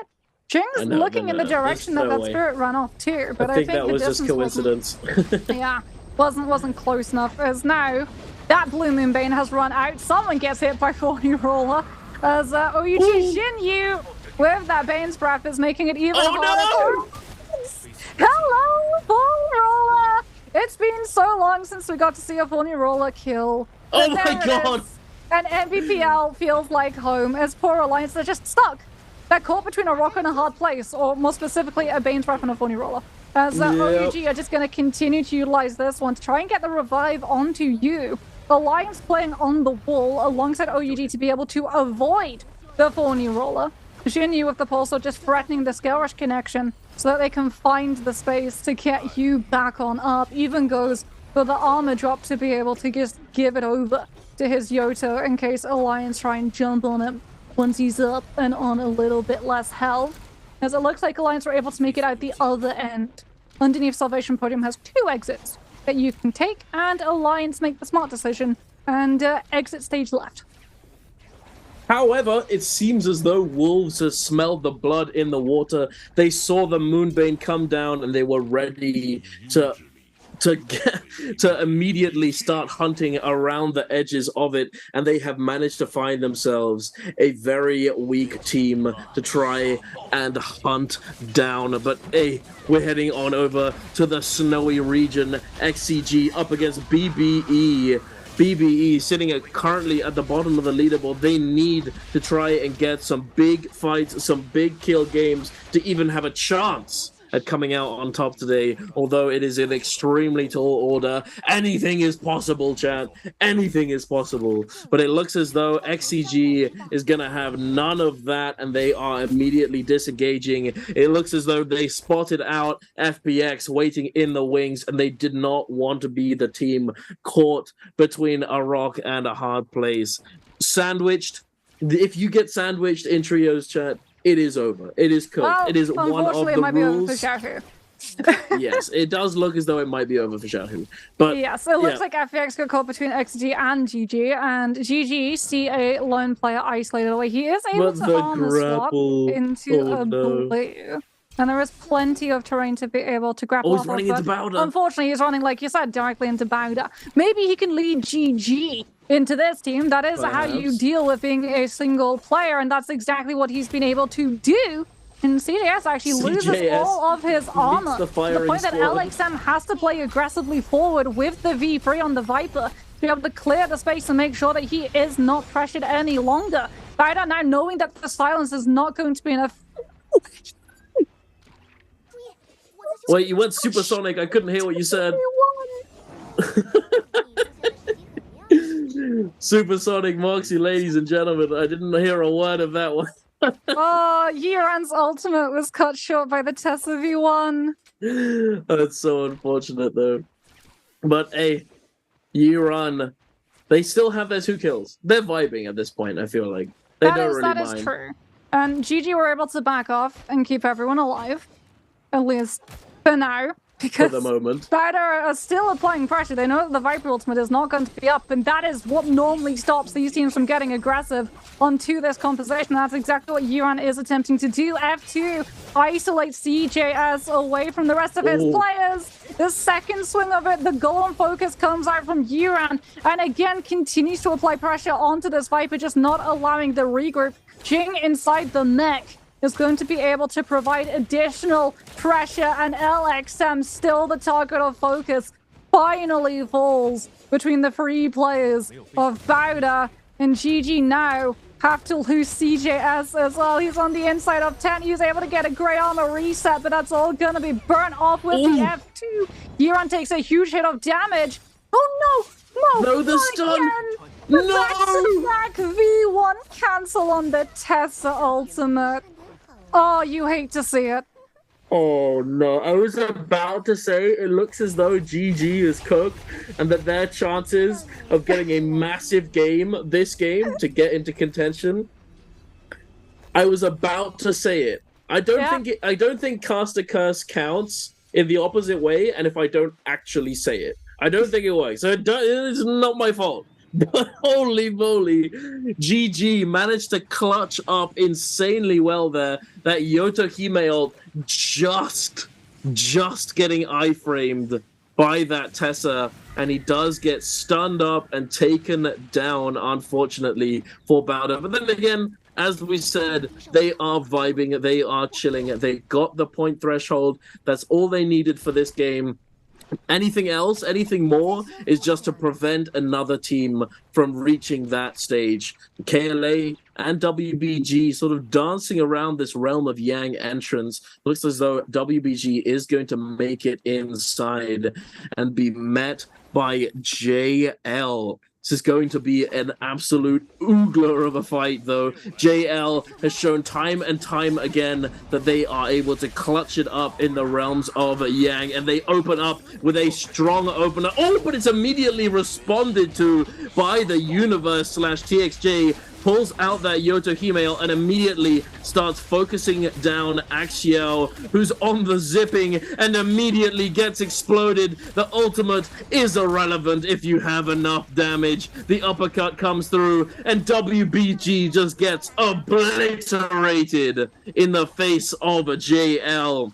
Moving right on over, though, to another Realm of Yang, FPX up against OUG. Xiaohu has already been taken down. Donking, can he find the opener? He does find the damage onto the Kurumi. The ultimate does get popped, though, but can they finish him off? Kakaishi just manages to make it inside that circle and get the heal off, but Dongxing, the damage reduction is worn off and he gets taken down himself. It's a 3 versus 1 situation. It is going to be impossible for Water to do anything about this, unfortunately, and he does get taken down. But hey, it's good for XCG. They're climbing slightly higher. Oh no, wait, do you want to know what I just realized? They only have 2 kills, meaning that they went into that Realm of Yang with only 2 players. Yes. I didn't know. I thought he'd died in the Realm of Yang already. I mean, we did cut to it a little bit later, so yeah, it's unfortunate. But hey, it's hey, good on you for doing so much with only 2 people. True. Good I on think them. we're starting to see like one of the benefits of the Rumi in Sand Siphon versus the Zip, not only because I mean Zip got massively nerfed a couple of patches ago, but also the fact that once the Zip ultimate, once that digital is popped, you don't get that model defiance back, as opposed to the Rumi Tower, which lasts the full duration and gives you the full duration of defense boost. So you can actually utilize it to keep players alive in the face of things like Yodo ultimates far better than if you have to, as a Zip, get pressured into using Steady Soul before that Yodo ultimate comes out. And it's something that's actually been saving XCG's NiHQ a lot of the time, because Dongqing could have killed that Takeda if the damage reduction, if that 20% when the Tether was active, had not been able to keep him fully in form. And then once the Yoda ultimate is gone, the Tether is snapped and he gets another 90% on the top of it. So that Takeda just becomes absolutely unkillable, as WBG have to be able to kill 3 players if they want to be able to cleanse this Yang depletion. Dongqing also in the same situation, going to be opening up with his Yodo ultimate, looking to collapse onto these players. Axhao again coming under pressure, but Water has had to invest the Yushin ultimate early on, and so has Xiaohu. In fact, FPX just dumping all of their ultimates into the start of the fight. As a result, do not have any to be able to hit the traditional pacing of Cannonball, which is Yoto ultimate to open up, and then Farrier V3 to cover for the Yoto. And it's all falling apart. In trying to finish off the fight as quickly as they did, they've left themselves far too vulnerable when the third party actually comes through from WBG. who roll on, or rather BBE, who are rolling on up with Draco Storm, which means additional AoE lightning damage on every single hit. They must have taken a stop off at Amara's Blessing. Yeah, they must have. I'd be very surprised if they were the ones who got it out of a Realm of Yang and chose to go for Draco Storm. But there they are, BBE rolling in the Rolling Thunder from Draco Storm, obliterating WBG. Unfortunately, they committed extremely hard to killing FPX, and somehow FPX has managed to survive. Two of them. FPX got a bloom. Yeah, Yoto Dunking managed to find a bloom. His Yang depletion debuff. That's actually huge for them. FPX managed to stay on their feet, thankfully for them, but WBG not so much. Sleepwalker, the last man standing for this team, is going to have to find a miracle Soul Bloom just lying around. I highly doubt he's going to be able to find the cleanse, unfortunately. It looks as though OUG is just given up. Yeah, exactly. It does look like you said that they've given up the hunt, that they want to make sure that they have a better read of their surroundings so they don't get third-partied by another team hunting down stragglers. Speaking about stragglers, FPX have indeed been able to cleanse. Well, like you said, only 2 of their players actually went into the Realm of Yang, so they only need to find 2 Soul Blooms. I guess this is how one of their players was denied. Yeah, oh my that's goodness, rough. Viper V3. Like we talked about, some of these compositions are built to take fights inside Realm of Yang. Others are meant to grief the portal entrances. In solos, you'll see the truce. You'll see, I want to hold on to my ultimate, so I'm going to wait around for the portal to spawn up. In trios, it's open season. If you see a team waiting for that portal, oh boy, the ultimates come out, especially if you have a Viper on your side, if you're running that V3 variation too. Because unfortunately, not only does it silence you, it also prevents the use of grapples. So you don't really have a disengagement option. Indeed. TXJ holding onto a gold spear, going to be doing a lot for his ultimate scaling. For those of you who are unaware, certain characters in NARAKA, their ultimates and their abilities, the damage and all the health pool that it gives you scales based off of the rarity of the weapon and the armor that you have in your inventory, you have equipped. Now, for example, for Yotohime, her ultimate's damage scales based off of the weapon rarity that you have, but it's the weapon rarity of the weapon that you have in your hand. So if you happen to get parried, or if you swap to something else of a lower rarity, you're not going to take full advantage. But that is typically why you want to give your Yotohime or your potentially Yueshan or Monk a higher tier weapon so that they can take full advantage of it while in their ultimate, as well as the armors. Yueshan and Monk both benefit with a bigger health pool the better armor they have. But enough of that educational dunking. Let's go on to our Realm of Yang. XCG up against JL. JL, the kings of Realm of Yang. They've been doing so unbelievably well, and they're fighting it out against this Sand Siphon Karumi variation here. And TXJ is absolutely obliterating Night HQ, but unfortunately they're not able to close out the kill. And this is actually one of their win conditions for this composition matchup. If they don't manage to kill the Takeda early on in the fight, then it's actually quite difficult for them to close it out.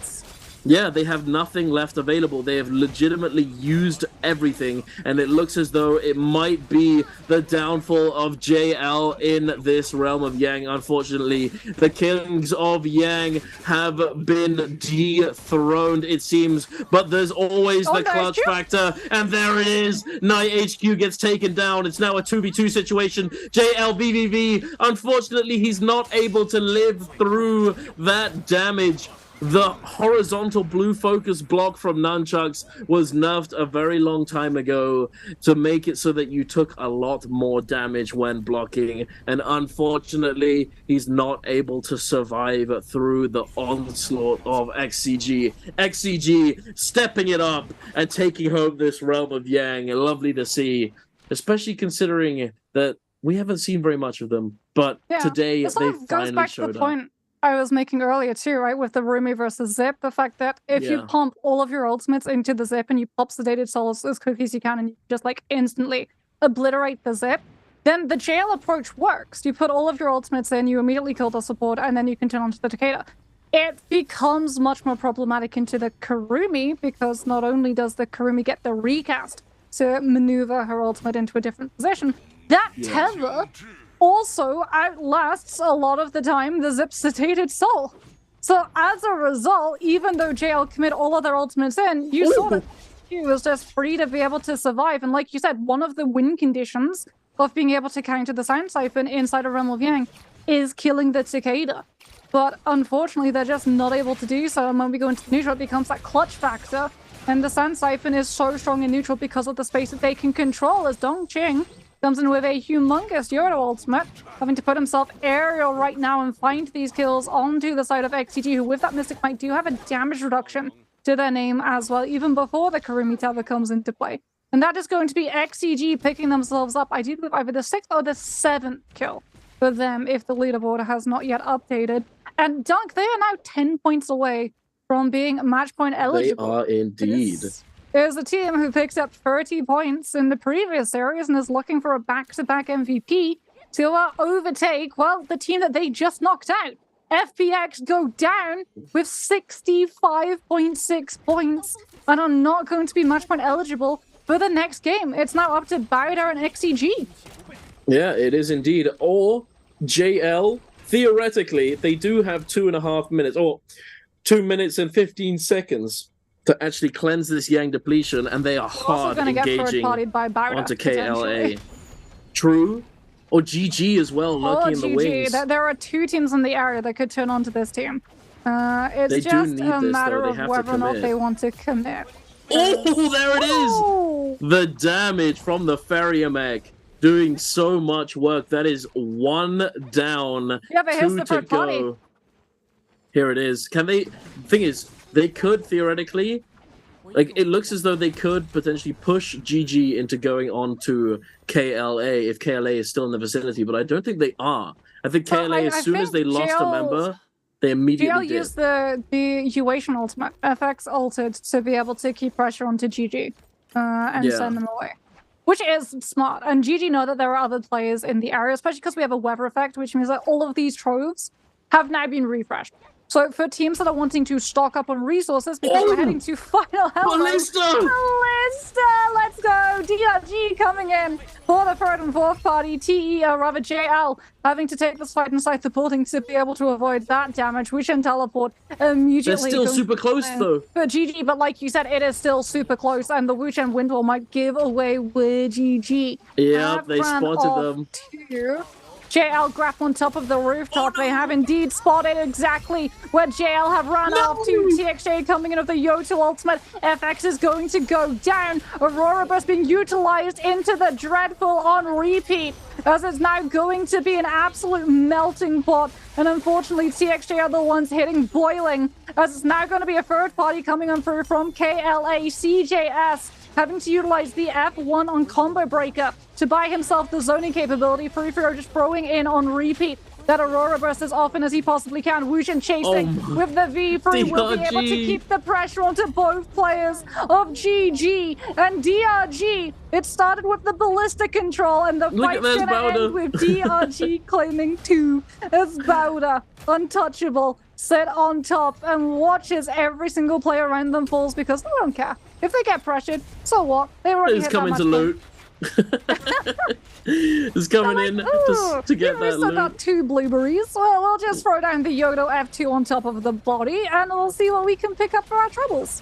Exactly. DRG, having done a very good job of griefing GG, did lose their teammate, but they managed to get that Wuchen port off into a pretty safe location and get out of danger for the moment. But Alliance is on the hunt. They have the gold armor onto Bo. They're going to be going in hard here. Bo pops ultimate, so does the Tumult. And now DRG, it might be a sacrifice Tessa angle, trying their best to peel, but it doesn't look as though it's going to be enough. And he does get taken down. WFZ stuck between the cliff and Bo with that Takeda ultimate. doing so much damage and being so unbelievably hard to take down with that zipping in the back, keeping him topped up. OUG as well, lurking in the wings. Jinyu taking a bunch of damage, but they aren't in immediate danger. They're able to heal that back up. It looks as though they have advanced heal as well to keep them topped up. Thankfully, XCG, though, they spot out Alliance. They smell the weakness. They saw those ultimates being used. They saw the Tumult ult from afar and try and find an engagement, but unfortunately, they're not able to catch up to them before they make it across the canyon. Yeah. And Alliance... I think they're prioritizing the Morris Blessing as well. Yeah, as well. Because it's going to spawn up exactly where Alliance had been running off to, and Alliance are running the Tumult. So traditionally, we actually called Tumult compositions box comps, because you would use the Tumult ultimate to be able to cover the Morris Blessing, and you would be able to control it that way with just like one ultimate being traded for all of the loot upgrade, which is something that Alliance desperately need, especially because they're running Takeda, and Takeda scales ultimate off of the full rarity of loot and gear that your entire team has. But for XCG, they also have a Takeda, so it's also really important for them to be able to control. And they also have a Tumult too, and wouldn't you know it, everyone is looking away from the Morris Blessing and are instead looking to posture themselves up into a safe corner as we start to go into that buccaneering phase, cannon damage being utilized as all of these spaces on the map, as well as the Moonbane now start to be called into question. This is why everyone wanted a safe spot already carved out for them before the Bane hit. As XCG continue to apply pressure onto BBE, they didn't actually open the box. In fact, they backed off, and either Tumult ultimate is being used against them to be able to control it and block all of that incoming damage as XCG just try and get around the wind wall with the cannon AoE. As Barrett has got the ballista. Yiran only gonna get force held with the Wisp away from the ballista control. Everyone remembers GG controlling this ballista. They are not going to allow a full repeat into this final zone, as Alliance's revenge comes in with the dreadful whale and locks all of these players down. Barretta's peak, having to utilize that Uation ultimate, is going to be hounded away from the other players, might just run directly into another team. And yet, there it is. He's run directly into XCG and just notes about turn into Bane's Breath. Wait, look at DRG. What are they doing here? What is going on? Bowder just comes in and slaps him to death. I think they took a Moonbane hit and they were just lurking at the bottom of the canyon trying to stay alive. He's going to survive. He's got Aurora. He gets the silence that connects onto the other players. Yes, he's lost his armor, but maybe if you can... Oh, the Battery Rocks. He's trying to get back onto the rocks to be able to scale rush away, but like you said, the Battery Rocks just keep him sliding. No. He gets the first charge scale rush, but he gets light attacked back directly into the Tumult Wisp. That's rough. He was trying to blue focus scale rush out of. No. That is rough. That's a rough one, ladies and gentlemen. He does get taken down, but it is what it is. I think they still have one member left alive. I think Bowder is not out of it just yet. They do have their Ferrier still going. Oh, the engage. The hard engage from Roy Hee. Roy Shi with that Takeda ultimate immediately responded to by Night HQ. They're just having a fight. They're just standing in front of each other, tanking punch after punch, punching each other as hard as they can to try and secure this spot of terrain. They want this real estate. Snack gets forced into the zone, immediately forced to go down, but the Tessa ult comes through from down below. Can they secure this spot? Night HQ, although Battery Rocks are a huge detriment a lot of the time, if you get stunned by Tessa, stand on a cliff or something like a tree so that it's harder for them to capitalize on the charm. It helps a lot, but it can also lead to your death. So be very careful with the Battery Rocks. But XCG... Yeah, exactly. The Battery Rocks giveth and taketh away. CJS taking down a member of KLA. I think it was XCG, even throughout all of this onslaught, still managing to stay on their feet. Kakaishi with that Sky Jing? Pillar. Have I seen Jing? Where is Jing? Look at the purple bush. Wait, I don't see him. He just had to move. The flame breath came through. You know that purple bush, like a little bit to the right of middle?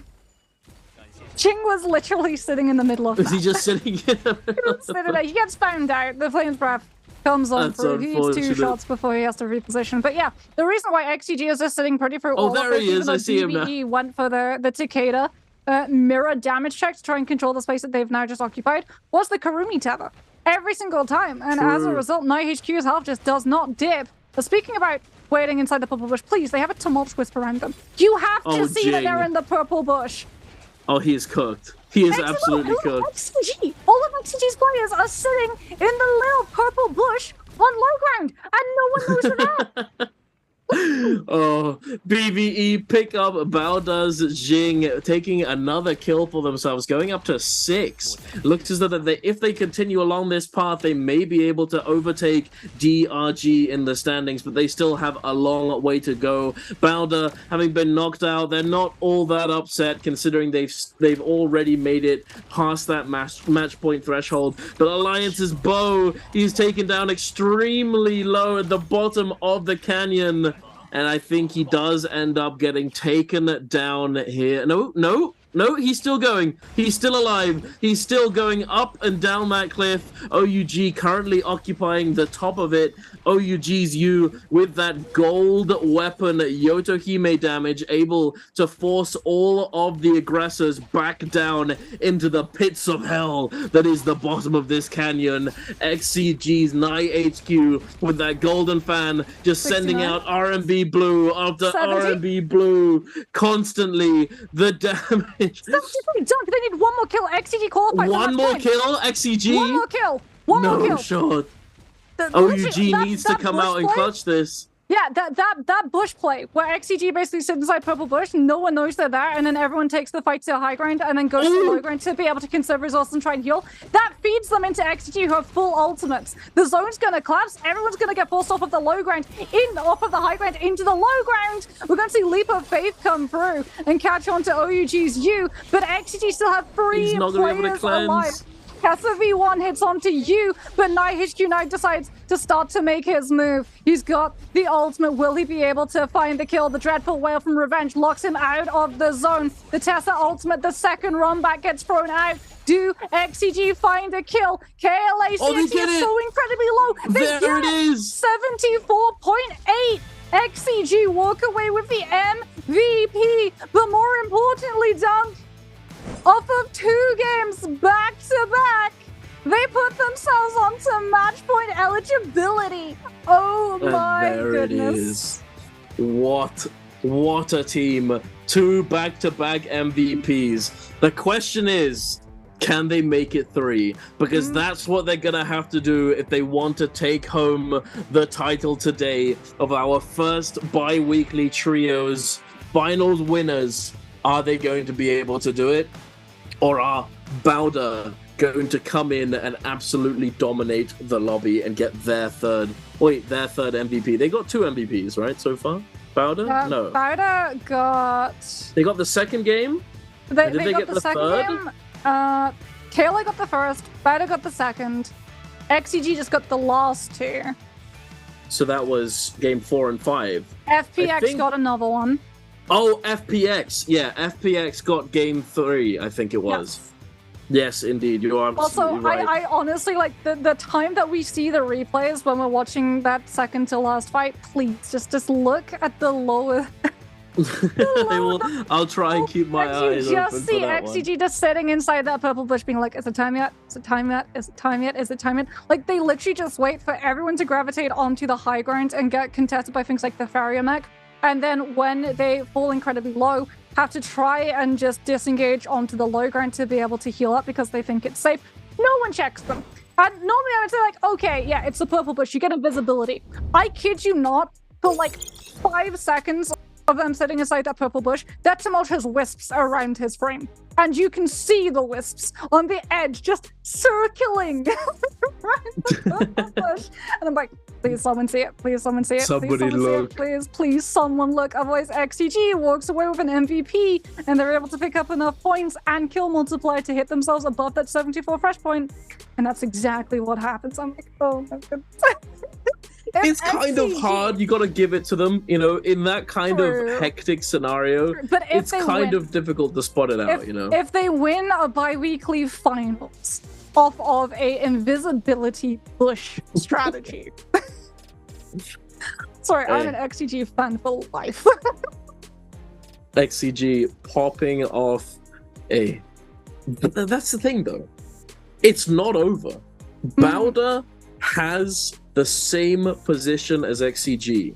They are. Once you reach 74, you're all equal. It doesn't matter who's got more points. You need to get that MVP, get the dub, and then you can take it home. Unless we go to game 8, in which case I think it then does. Then it's who has the most points. But overall, yeah. leading up to that point, who knows? But we're going to game 6, ladies and gentlemen. It could go to game 8, but I have a slight feeling that XCG and Bowder, they're going to take it home. They're going to take it home. But it is time yet again, ladies and gentlemen, for the answer for treasures. Make that's a mean sure to one. put. It's a mean one. It isn't. The question is, how many players chose to play Wu Chen in game number 5? Was it A, 0, B, 1, C, 3, or D, 5 Wu Chens? Make sure to put your answers into the chat to have a chance at winning yourself a Spring Split random gift box. Make sure to keep your eye on it as well. There will be a countdown, a screenshot will be taken, and one lucky person out of those who are within that screenshot boundary. You know, I'm not sure how big the screen is, but one random person chosen out of the few will be messaged, will be whispered, will be added in the chat. So keep an eye on that, and you can get yourself your Spring Split random gift box. That's But something else you can get, which is running out of time, is drops as well, Dunk, because every single bi-weekly finals has its individual drops, and that is something that we will return to in a little bit, because we have to look at the scoreboard. XCG just had a 30-point game, and they finish it up with a 22.2 game.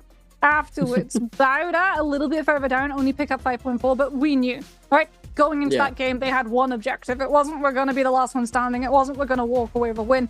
It was we're just going to get 2 points and guarantee that we now hit that match point eligibility. And we now have 2 teams to walk away with an MVP in our new scoring and ruling system for the bi-weekly finals. If they get an MVP, the day ends. It doesn't matter if it's game 8. It doesn't matter if it's game 3. That being said, something that is going to come into play is hero points, because, oh boy, you are going to have to try and pick the composition you think has the best chances of you getting an MVP, and if you don't in that game, you're probably not going to be able to play that composition again. Indeed, it is going to be. You're going to have to go all out, especially if your name is Bowder or XCG. Do you think that they're gonna get it though? Do you think we're gonna end the series on the 6th game, or do you think it's going to 7 or 8? I think if XCG are able to run the Karumi version of Sun Siphon again, I think they walk away MVP now. You think so? Everyone's going to try and grief them off of spawn, right? But the Karumi Tether is going to be able to activate and just like save my HQ. The one drawback is that when you have the Karumi Tether, your Karumi cannot attack. That is one of the things that Zib has over the Karumi. When you're healing players, you are still going to be able to brawl with everyone, but as a Karumi, when you have the tether attached to someone, and if you're using it for the full duration to get the full hit of that 20% damage reduction, you want that tether to last. You don't want it to snap prematurely. As a result, the Karumi gets taken out of being able to contribute damage, so it does become a little bit harder to pull off. But I think if XCG are able to run the Karumi, they're able to scale up and win the first run of Yang with the Karumi V2 variation, I think they just steamroll the lobby again. It is possible, but the thing is, looking at the total leaderboard right here, the top 2 can win it all right here. However, if they don't, literally 3rd, 4th, 5th, and 6th place are all very, very close to that match point threshold, meaning that they could all of them could literally be in the same position, and we're going to game 7. It could be the case. Yeah, It I is love very it. I possible. love the new ruling. It adds so much excitement towards the end of the day, and I feel like XG would be one of those teams that maybe struggled because they, in the past, the way that they played NBPL Season 2 last year was that they would have a crazy pop-off game, like a 30-point game in the early stages of the day, and then they would just play consistently for top 5. And this new scoring rule, like, it stops that from being a thing. Like, you have to have good games, but you also have to be able to come in with the win towards the later half of the day as well. So we can have a look at exactly how XGG were able to win some of these fights. And a huge part of it is off of the back of Xiao Nam just keeping NiHQ alive through thick and thin. And through purple as well, as we can see the invisibility bush. As the Karumi Tava comes on out, XGG just making sure that they can get the kills necessary. Because they don't know the leaderboard. They don't know how close they are to that 74 cap. They know that they need to get kills. They know that if they have a pop-up game and hit up another 30-pointer, then they'll probably be able to qualify. But it came so incredibly close. They were like 0.4 off. If they hadn't got a single one of these kills done, we potentially go another game. True, very true. Then again, that is up to Bowder at this point. But XCG, what a game from them. What a performance. 2 MVPs back to back. Looking at the damage right there, we have the Takeda. I reckon it's the Takeda taking the MVP here. Yeah, it's my HK. There it is. Takeda doing the most amount of damage for his team. Clutching up, being able to stand strong, even though his Karumi was constantly keeping him alive. He was still up there in the front. Look at that fan, the gold fan, when he was sitting in the bottom of the pit, just sending out RMB after RMB. Yeah. Vajra's grip, true. You get parried, don't worry. You can hold on to that gold still gotta fan, hold no the fan. problem. Doesn't matter that I'm throwing at RMB on repeat. Assault Smolder as well was actually doing serious work. Whenever we saw, like, he had it super early Flame on. Breath. Yeah, because I think it was when Yet again. Alliance were running from XCG. We actually saw the Assault Smolder come out from NiHQ. And as we talked about, any form of fire tick damage, whether it's Flame Breath, whether it's Zai V2, whether it's Tarka, whether it is indeed Assault Whether it's Smolder, Tarka? fire tick. Hey, look, like I said, any form of fire damage. I didn't say we're gonna see it today. I just said any form of fire damage in game immediately activates that healing reduction. So having things like Assault Smolder where you can grapple onto a player and instantly kick that into effect at the very beginning of a fight is really good. Not just in terms of being able to lock those players down, but also making sure that you force them to disengage if they don't want to take the fight. That being said, we're going to be disengaging for a matter of moments. Make sure that you keep tuned in, however, as we don't know how long the day is going to go. We'll see you right after this. 我是林小璐，我是浙江泰顺人，是下属民歌、下属分手的真心人。在小富的嘴巴，在最穷的你们仨，小鹿也要穿凤凰装。我三十家就喜欢对着台山唱歌，喜欢坐山林都跑啊跑。唔是啫，只有老人頭上嘅盤王記可以教我電路族譜。我也對我講，盤王裝是不宜在台先嚟以後將可以做嘅，所以我經常難記嘅盤王裝對就將在看待新驗。夢想地個台先嚟以後就像盤王裝嘅樣子。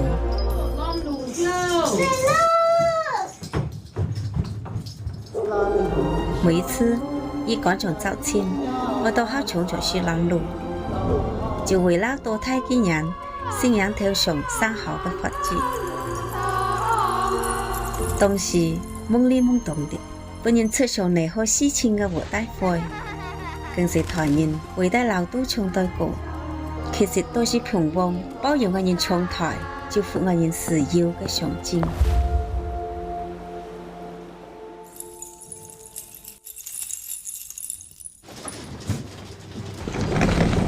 呢條台先來，就像雪太太外班嘅時要是先落樣子。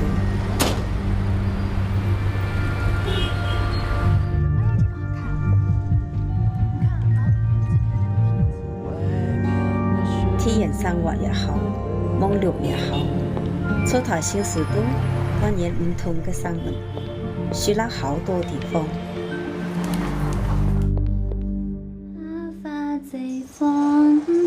妈，你干嘛老给我带这个呀？我要带上这个。伴随我女面面抬先來，也面面教我，像啲細事隻怪運，對平旺嘅熱愛進行落書。所以我十分堅決將頭掛上。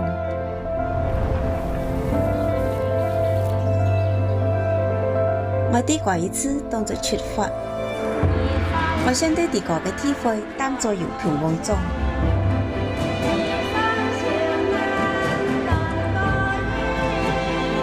山下嘅歌啊，唱了一輩子。現在，我在舞台上唱出啲個嘅故事，啲民俗嘅進行都上了革新嘅色彩。革新衣裳唔只是俾你在相處嘅標誌，而是俾我人勇氣，讓我人無拘無束做啲個嘅披風弄開角。愛來自山下。我是熱愛嘅勇氣弄英雄，我是憧憬平旺嘅傳道中嘅一員。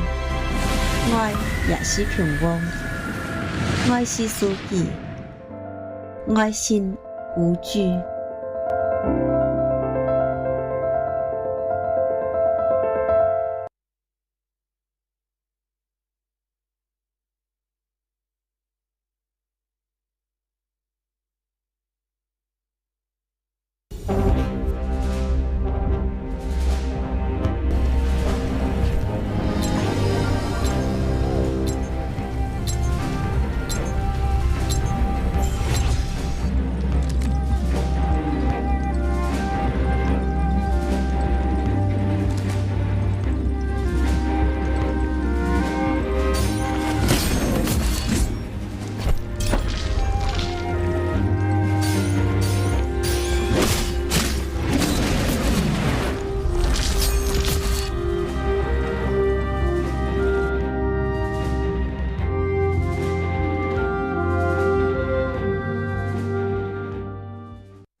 Welcome back, ladies and gentlemen. We are about to be going into our 6th game of today's series, the Trios Bi-Weekly Finals #1.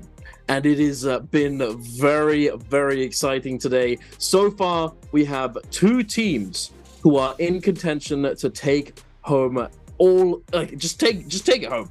Just take home the bag, take home the victory, the chicken din. You know, they're going in for it. Bowder and XCG, they're right on the cusp, and they only have to get one MVP. One MVP. They win this game, this 6th game. If they win, if one of them wins with MVP, that's it. We don't go to game 7. We don't go to game 8. However, if neither of them take home the MVP this game, we are going to be going into our 7th game of the day. Not only that, but every team below them, from team 3 to 6, are all within one game.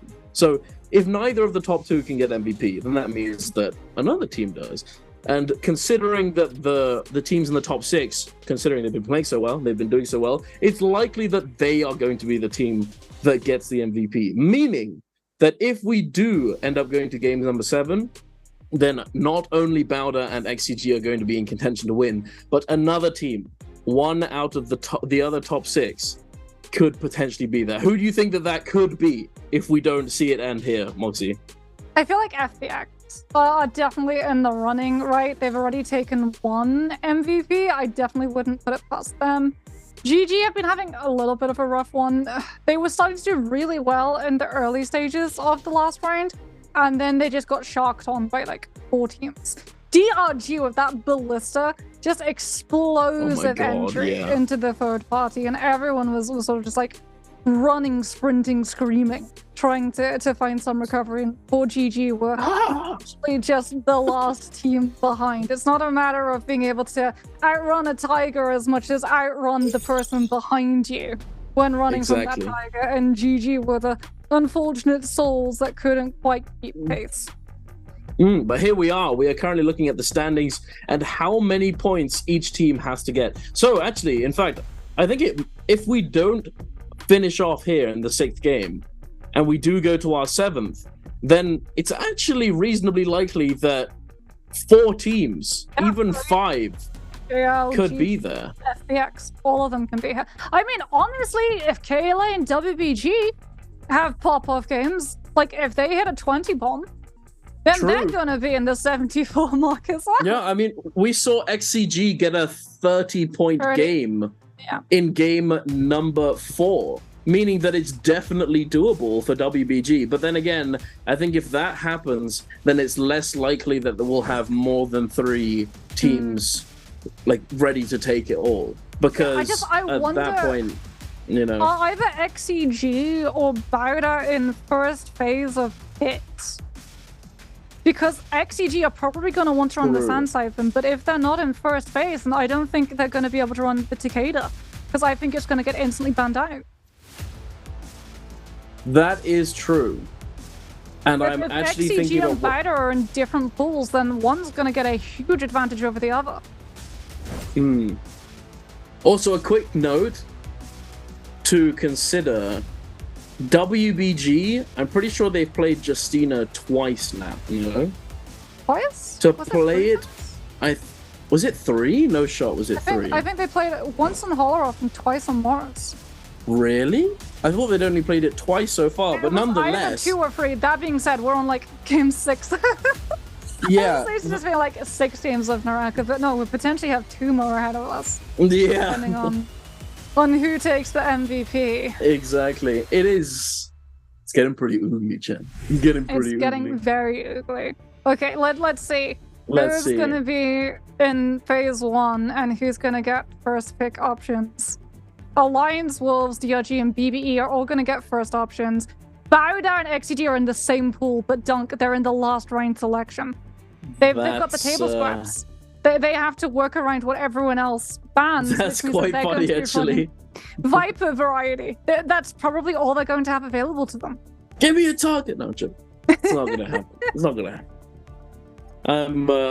I'm actually very curious to see what they're gonna bring out. Patch, I'm checking their WeChat because you can pay people through WeChat. That's how it's Alipay and WeChat is what CN does.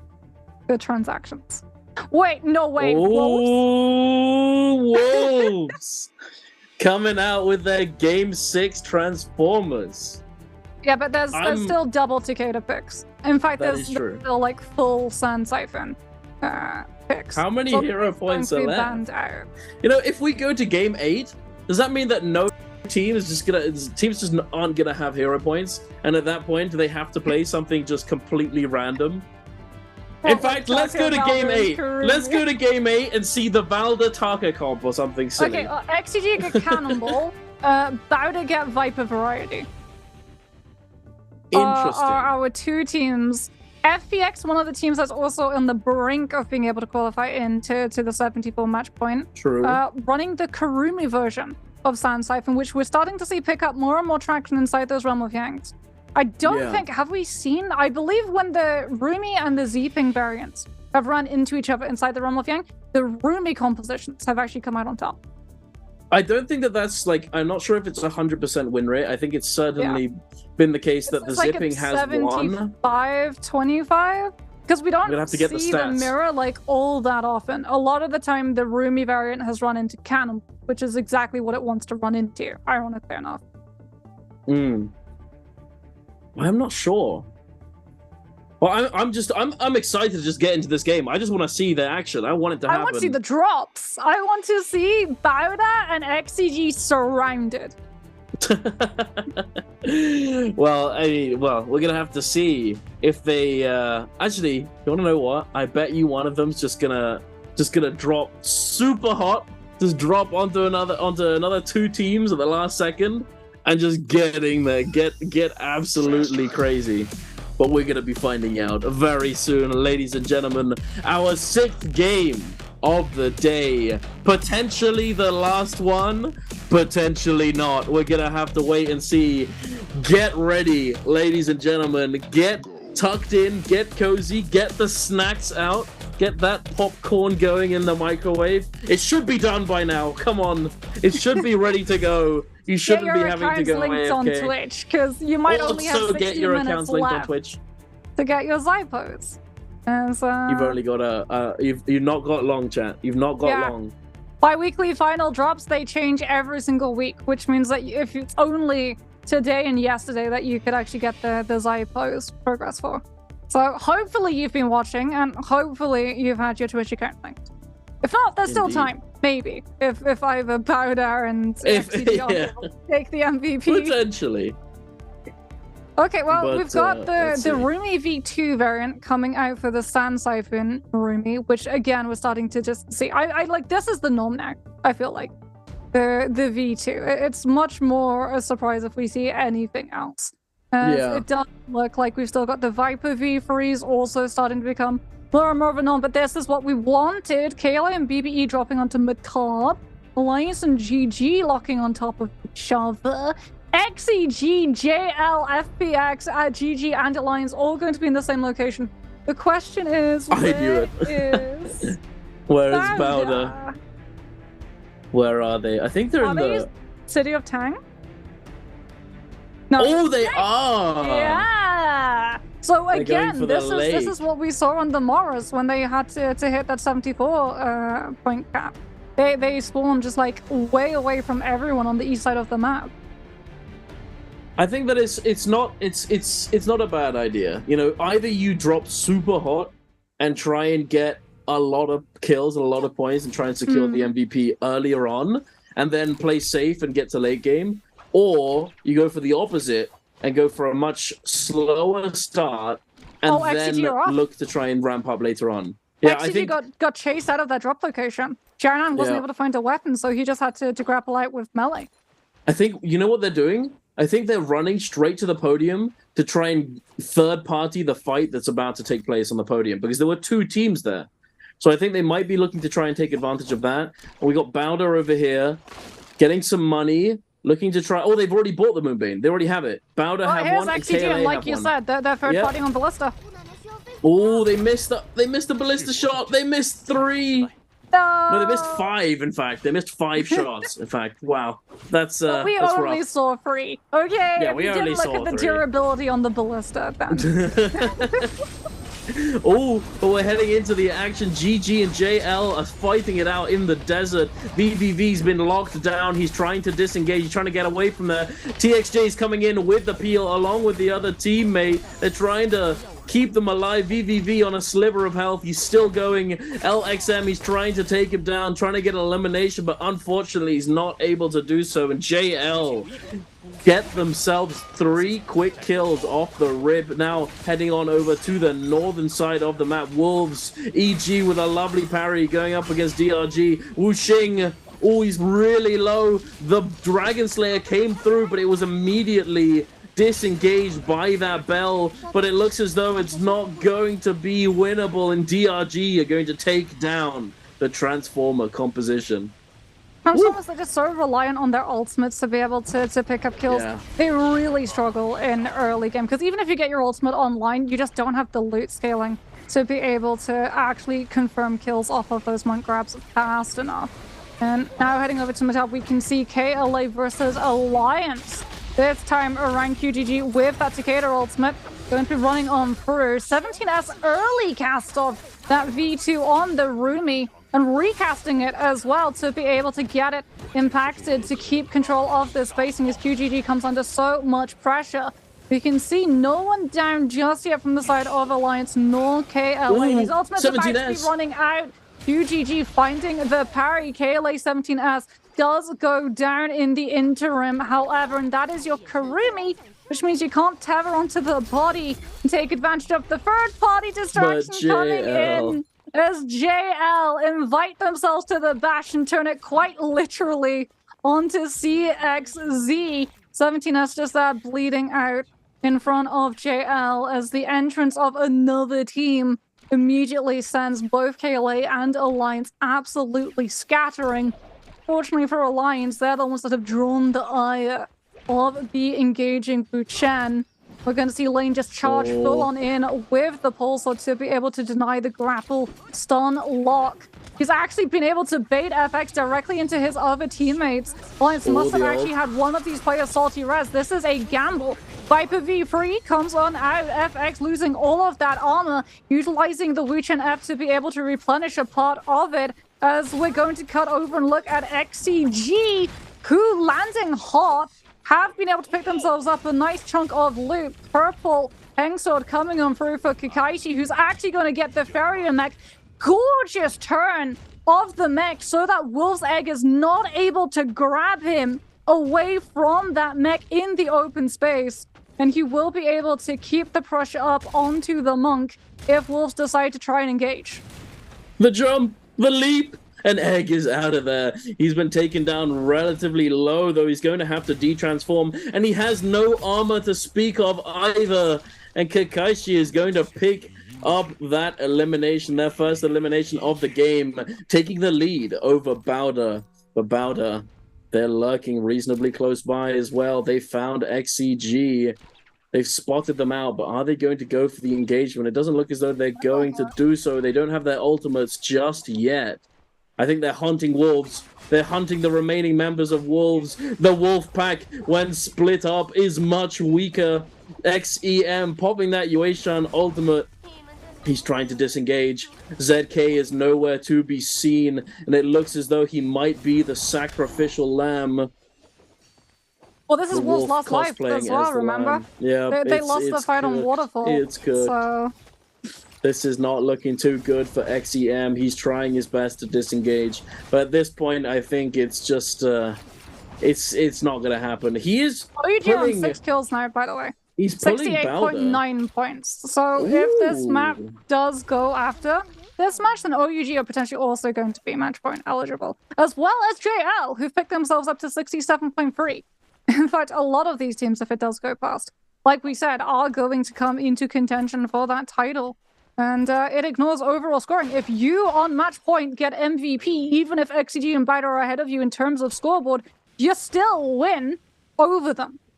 Yeah. As XCG and Biter have been relatively quiet. They've only been able to pick themselves up 1 kill. XCG and Biter, like, honestly, that turnaround, the fact that Biter chased onto the lone player from Wolves instead of engaging onto XCG, if either of them walk away with an MVP in this game, could have been the fight that cost them, or rather the lack of fight that cost them. This is going to be the fight that could potentially cost them, as Biter and XCG are now eyeing each other up properly. Peak. I believe has Dreadful Whale in the back pocket, as well as we can just see the feathers around his avatar every single time he uses one of those dagger dashes. XG's Kakashi gets caught out by the Viper F, has to utilize the F on the Yoto. The Moonbane gets dropped from the side of Biter that they bought early on. The drop Kakashi with the F actually saves himself from the follow-up connection of the dagger LMB, and he's using the Hengsword movement tech to be able to put himself on top of the tower. Bowder continue to apply this pressure. XCT Jianan also forced into utilizing that Farrier mech to be able to reposition away from the Bane's Breath, where Bowder control all of the spacing.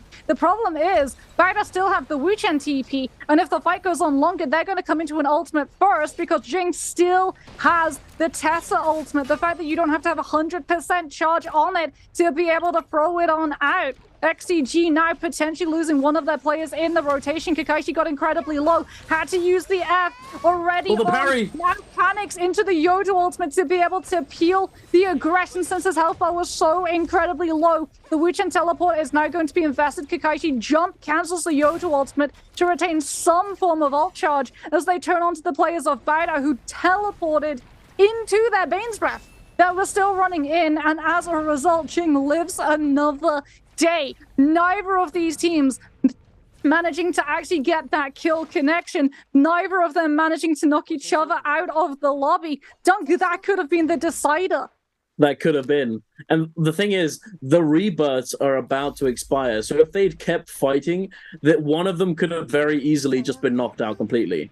Not sent to the Spirit Realm, literally just out for this game, and it could have been it could have been everything. It could have been everything for one of them. But hey, neither team wants to go out just yet. Both of them were probably thinking, hey, the rebirths are about to expire. Might not be the best idea to just go all in. but it could have been the difference, as you said before. But we are heading on over to the realm of Yang. FPX is up against JL. JL, I've called them the Yang Kings. We're going to have to see if they can keep their throne. TXJ looking for the engage onto Dongxing. Dongxing using that ultimate to try and knock him back and create some space. Forced to use one Furin Blast, and another comes out. He's stunned up by the Tessa ultimate. Not very much damage comes through due to that Karumi F3 doing so much for him. But it doesn't look like it's going to be enough for JL, not being able to buy enough time. But maybe it is. They do take down the Karumi, but the huge amount of damage, the Tumulk able to lock them down. The fan just hitting both of these players at the same time, and they take home the dub in that realm of Yang. But we're moving immediately on over to GG up against OUG. OUG is not looking too hot right here. One of them is extremely low, but so is the Yueshan, having come out of his ultimate. He does have some armor left over, so he is able to buy some time and not immediately get taken down. 330, he's so unbelievably low. LXM as well, he has been taken down. 330 needs to try and find a heal. CJS, he's trying to peel off the enemy team. He's trying to find an opening. He's trying to do anything he can to protect his teammate and potentially take an elimination from OUG, but it's nothing that they can't handle. OUG are able to take this realm of Yang, going all the way up to, what is that, 9 eliminations. And OUG, all of a sudden, they're climbing the leaderboard. Okay, so we talked earlier about, Rupture Gale and Flame needing a little bit of a nerf. In my opinion, another soldier that needs a little bit of tuning, Focus Light. Because OUG's you just keeps careening into players on GG's side, and because they can't parry it, they just get staggered. And there's nothing they can do. So the line became from OUG, you would go in, absolutely smack the ankles out of every player from GG, stagger them up, and then the follow-through would come in. And now he has a legendary pulsar to play off of that Takeda ultimate setup, with blistering attached to it as well. Yeah, this Takeda is going to be absolutely terrifying. Speaking about terrifying, however, XCG are going to be incredibly scared. They have to come out on top of this fight because, like you said, the rebuffs are now removed, and XCG do not have Vermilion Birdsmite on their name. They throw in the ultimates. They are immediately able to lock down a kill onto OUG's The King as a result, and they should be able to keep themselves stable in the fight because of it. Yeah, and something we missed. The JL line. This is something the JL we line. missed. Bowder's down. Bowder's out. Bowder's gone. When did that happen? Oh, exactly. I'm sure we'll see a replay of it. The fact that XG are only on 4 kills, so they didn't chase. It couldn't have been the kills them. That they've picked up from the side of OUG, the team that they just run into, as well as that earlier 1 kill that they had early on the drop. Oh no! So Bowder's just disappeared into the night. Yeah, Bowder can only watch and see whether or not This is it. This must be it. DRG coming on in. Bowder getting the cast off onto the Tessa. Oh, yeah, run. Price coming with the LMB into the Dreadful. Will be able to find the connection onto Moonlight, but it's a zip. And he's got Dreadful in his pocket as well. And he's able to turn it and kill Peak. Oh my, I think that was a bit too aggressive there. Bowder's Peak, the Viper, did not have his ultimate up. It only just came up during the fight, and I think they thought that maybe they could take it and accumulate that remaining ult charge during the fight, but unfortunately they weren't able to. Same thing they got with boxed in by the Tamiels as well. I think the Wu Chen he got stuck in the Tumult wall and couldn't use his ultimate because he did have it. He did have it for sure. Unfortunately, as Wu Chen, you have to be freestanding to be able to pop and place your ult. Yep.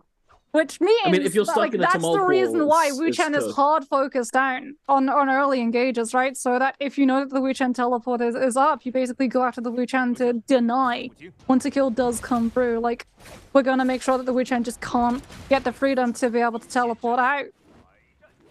Indeed, it is. So it's all down to XCG. They are currently on 5 kills. Yeah, and they're seeming reasonably strong here, but we have JL on 11 and OUG is on 9. So it's going to be up to how those two teams play and whether or not XCG gets incredibly aggressive. They're on Cannonball, so they can just play for final zone. Because the Yoto, exactly. the Farrier, they all have so much knockback potential that when the zone collapses on up, you really can just play the final zone, the positioning, and utilize that corruption tick damage, sort of play fourth teammate. As Alliance taking a fight against GG. GG, I do believe, are under Yang depletion. Yeah, they've got the orange debuff on their hero portraits on the scoreboard. Lovely little touch to get to show us who exactly is under that instead of having to rely on the POV. As they do manage to find lane, and also Alliance's bow off of the Farrier F3 coming on out from 330. And Alliance have actually expressed deliver GG back into this lobby. 3 soul blooms picked up for GG. Yang depletion is cleansed. Huge. Absolutely massive for GG here. They're able to pick out those eliminations, get the soul blooms, and all of the while it was in the zone. It was a rather dangerous and very committal fight, but they managed to make it work. Good for GG, not so good for Alliance. Unfortunately, they are knocked out of this game. But if XCG does not take the dub here, they have another chance next game to try and get as many points as they can. I think they're going to try and get in. I'd be surprised if they went for the grief here, considering they're not running the Viper. They've only got one player on purple armor, though. I don't know. It's kind of a... I think they were almost going to go in, but then they saw KLA on the other side and thought, you know what I think it was? Maybe they wanted last Yang to be able to get either Mystic or White Tigers. Yeah. Like, they let other teams go in. They don't play for the kills. Yeah, because, like, they're still waiting to see whether or not they can take the last one. I don't think there's much time, also waiting to see if they can take the last one. And by waiting to take the last one, they put themselves up against jail. I mean, yeah. Unfortunate for XCG. No one gets it for free. No one gets it for free. Fully occupied by 4 teams. Yeah, they're not able to get it, but here we are in the realm of Yang with OUG up against JL. Is JL going to be able to take this one home? OUG, is this the rematch from last one? I think, wait, I can't remember. There's a lot of teams fighting in Yang, but he's got that gold pole sword, and he takes TXJ so unbelievably low with one hit and then finishes him off in a very sharpest fashion. And there it is, just absolutely obliterated. OUG is not messing around this game. They are going all in. How many eliminations? 12 eliminations so far this game. They want that legendary pole sword with blistering edge. Yeah, on Takeda. It's absolutely massive. With Takeda as well, so you're not going to even be able to parry it. It's really that is just huge. For teams to run into. Especially because you saw how quickly people just detonate on site. It's cremation. Yeah. It's straight up. It is just one player gets focused down and absolutely cremated within seconds. As especially if you're a Zip. Like, if you're relying on Zip heal, as we've talked about, Blistering Edge, surprise, surprise, with the name, has fire damage. Yes, and indeed. Fire damage, say it with me, chat, nurse effective healing. So it means that Zip really struggles, because unlike the Karumi, Zip cannot cleanse it. Oh, look, XCG are back inside the purple bush. They're chilling in the bush. I think they recognize that they're already behind on the massive kills. They can't really... blooms. They did. There is inside corruption tick, and they double back. At least one. They have one soul bloom. I don't see the rest of the team, so I'm assuming that they are taking damage. Got the one. FX and VVV. Oh yeah, you're right. That's true. So they are in corruption. Interesting. It's just a matter of whether or not. Oh, they did. They have all 3. Yeah. They had all 3. It must have been that one person ran, and they basically just had to hunt down the straggler. Unfortunately, WBG are going to be on the run because they just lost Sleepwalker. OUG's getting hit on the tail end of the Tissa V1. Make it a little bit easier. No, WBG, I don't think they had it. They just scattered off. Like, By Guy went left, and Wu Chen ran right. And unfortunately, that Wu Chen was not able to escape. Actually, just showed up on the wrong end of that kill feed. OUG's decides, okay, it's not worth it. I'm much better making sure that I stay with the rest of my team, that we don't spread ourselves too thin, which is nice. That is actually really good to see, because in the past, in regular week, OUG's you would actually overstep aggression a little bit of the time and would have to try and survive hot water of a 1 versus 2 long enough for his team to be able to bail him out. Speaking about bailout, XEG might well need it. Kakaishi throwing out the RMB. They've got a bounty on their head too, so they can't play inside the bush. KLA with the Karumi Tower as well, going to make it even harder for them to be able to chunk the damage onto this Takeda. Fortunate news is it was used before Kakaishi came in with the Yoto ultimate, so the second that the damage reduction is removed, Kakaishi's going to be trying to remove the Takeda. This is actually very, very well played by XCG so far. They are at a loot disadvantage, but... Oh, wait. The Kurumi ult. JL's coming. And the third party as well. They do take him down. The QGG does get taken down by NiHQ. That is one kill down. The Tessa ultimate is going to come through, but are they going to be able to do anything? No! The staff! Don't use staff if you're going to pop Tessa Charm. You need something that hits hard and hits hard in one hit. Otherwise, you're not going to be able to capitalize fully on it. It looks as though Xiaonan may be the sacrificial lamb, though. Unfortunately, the perfect third-party timing coming through from JL. JL able to pick up another kill for themselves, taking them to 12. Ooh, are they going to be able to finish off this map? No, they're not. KLA 17S is able to teleport just in time, but he's 1 HP. Kakaishi trying his best to stay alive. The Yoto F3 keeping him going for just a moment, and it looks as though they may have been able to pull them into the sight of KLA. CXZ, he's tap dodging left and right. He's trying to stay alive, but he can't. You can see the disappointment and frustration on his face there as well. Unfortunately, KLA is now down for the count in this game. Game number 6. OUG, JL, FPX have all put themselves above the 74 threshold point. That's huge. So wait, they don't need to win. GG is only 4 points off. GG is also only 4 points away. Oh my god. Oh. We're probably going to game 7. Kakaishi. I think we are. Yeah, NiHQ is bleeding out. Xiaonan's already run out of time. Was Kakaishi able to get a rebuff charm? No, he's still got 11,600 jades. They must be all bought off as we have a ballista duel going on down. There is a Karumi Tower trying to attach onto the body. I believe it's water, and he will be brought back. Unfortunately, it is a tumult, not a Yueshan or a Tien High. So you don't have an ultimate to be able to pop to instantly refresh your health. As Dongqing with that Takeda has to get aggressive as a result. OUG's you have it getting third-partied by JL, who decide to maneuver in. See that ballista has been abandoned since OUG committed the fight onto FPX.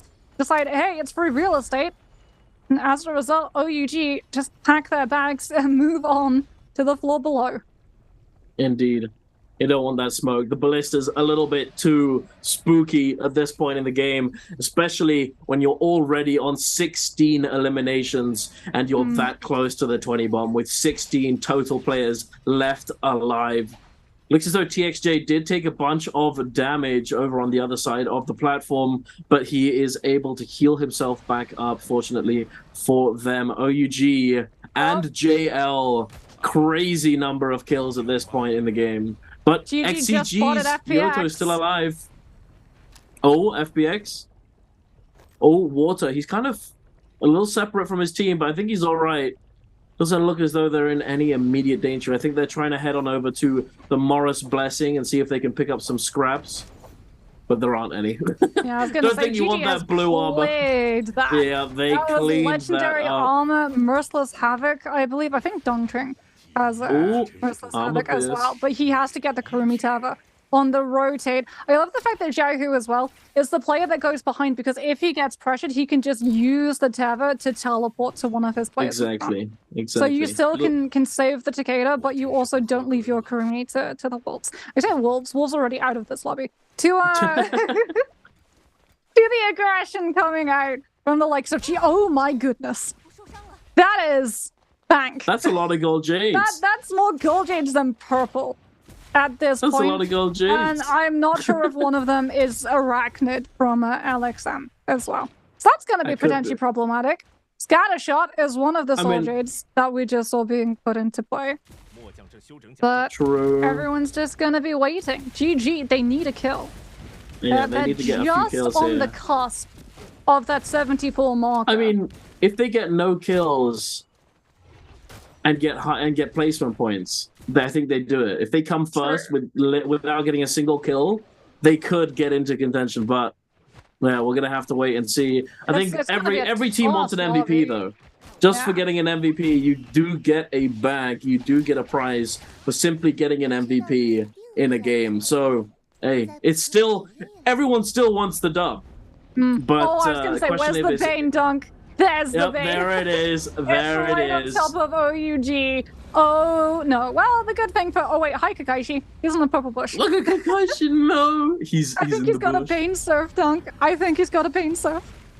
He'll be fine. He'll be fine. I believe in Kakaishi. That's not just Merciless Havoc in GG's pocket. That is Stanchion as well. So that has silence Stanchion Sky Pillar attached to it as well into that Merciless here comes the Havoc. fairy roll. Goes incredibly low. Kakaishi gets spotted by JL. CJS gets into his Farrier mech.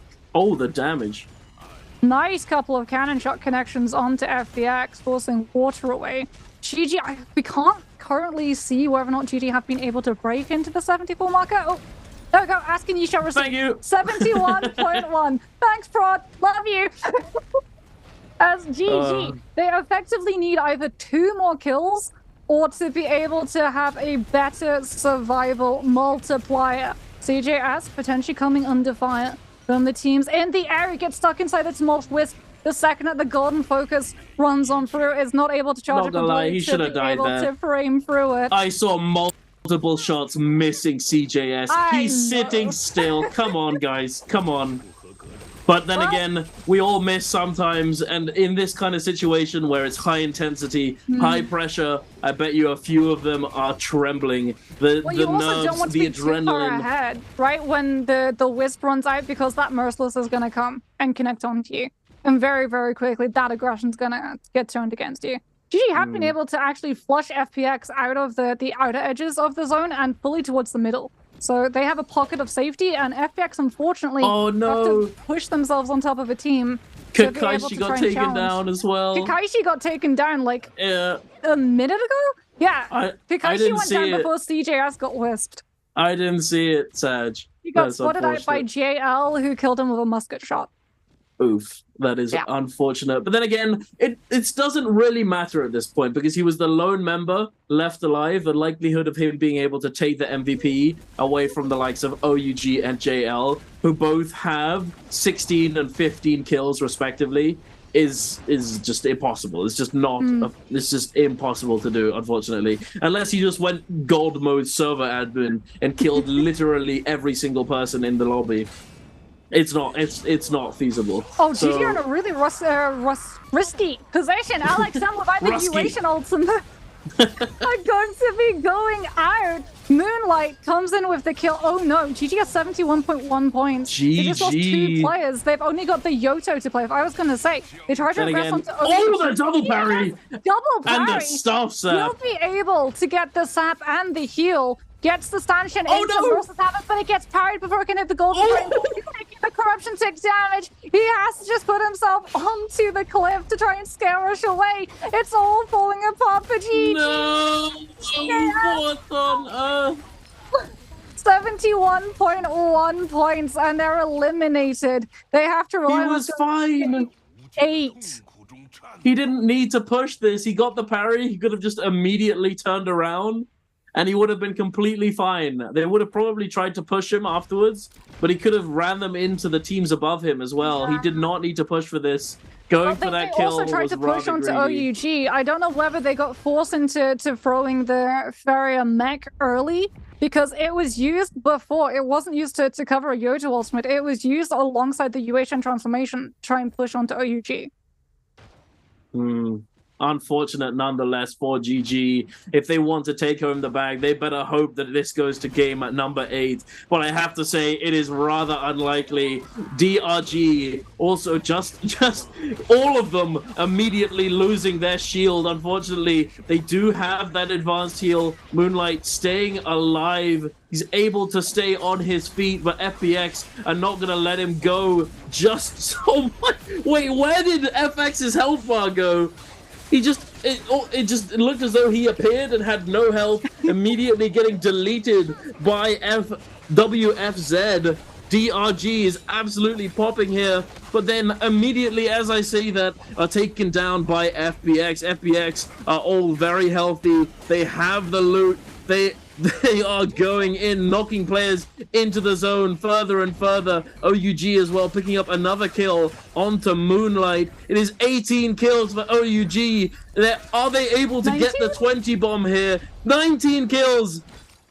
OUG taking down Xiaohu. Don King, he is the man. He is the legend. He's trying to make it happen. It is now a 2v2 situation, but Don King takes down you. They just need one king. Oh no! The king!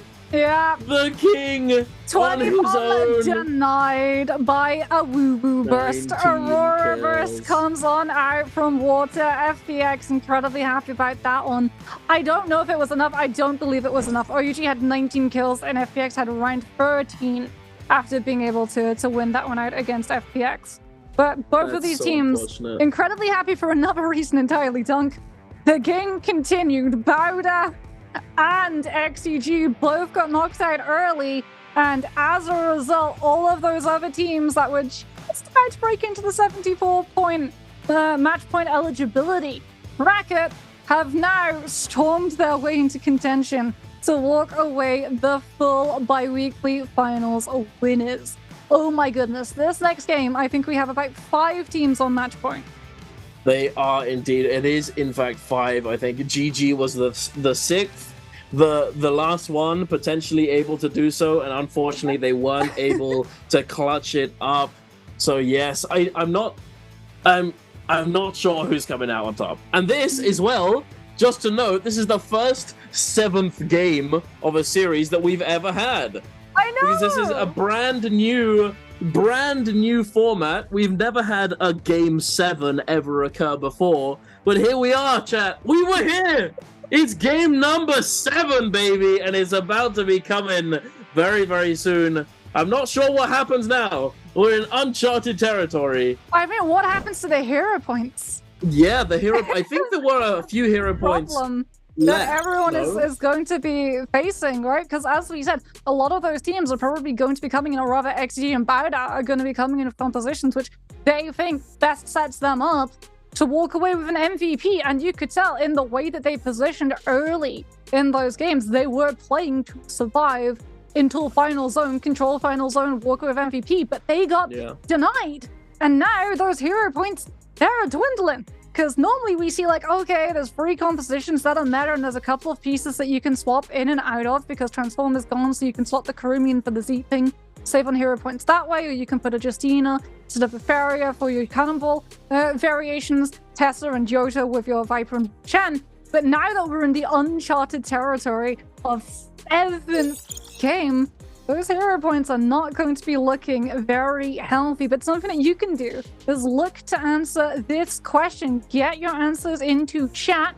You can get your hands on a Spring Split random gift. All you have to do is answer this. How many kills did Team OUG get in game number 6? Was it A, 17? Was it B, 18? Was it C, 19? Or was it D, 20? And we fed you the answer. Literally under a minute just saying ago, this. Dunk was saying this exact answer. Normally the questions get a little bit harder as we go throughout like the rest of the day. So who knows, Dunk? Maybe we get on the 7th game an answer that only one person in chat can finally answer. We're going to have to see. But yes, the hero points.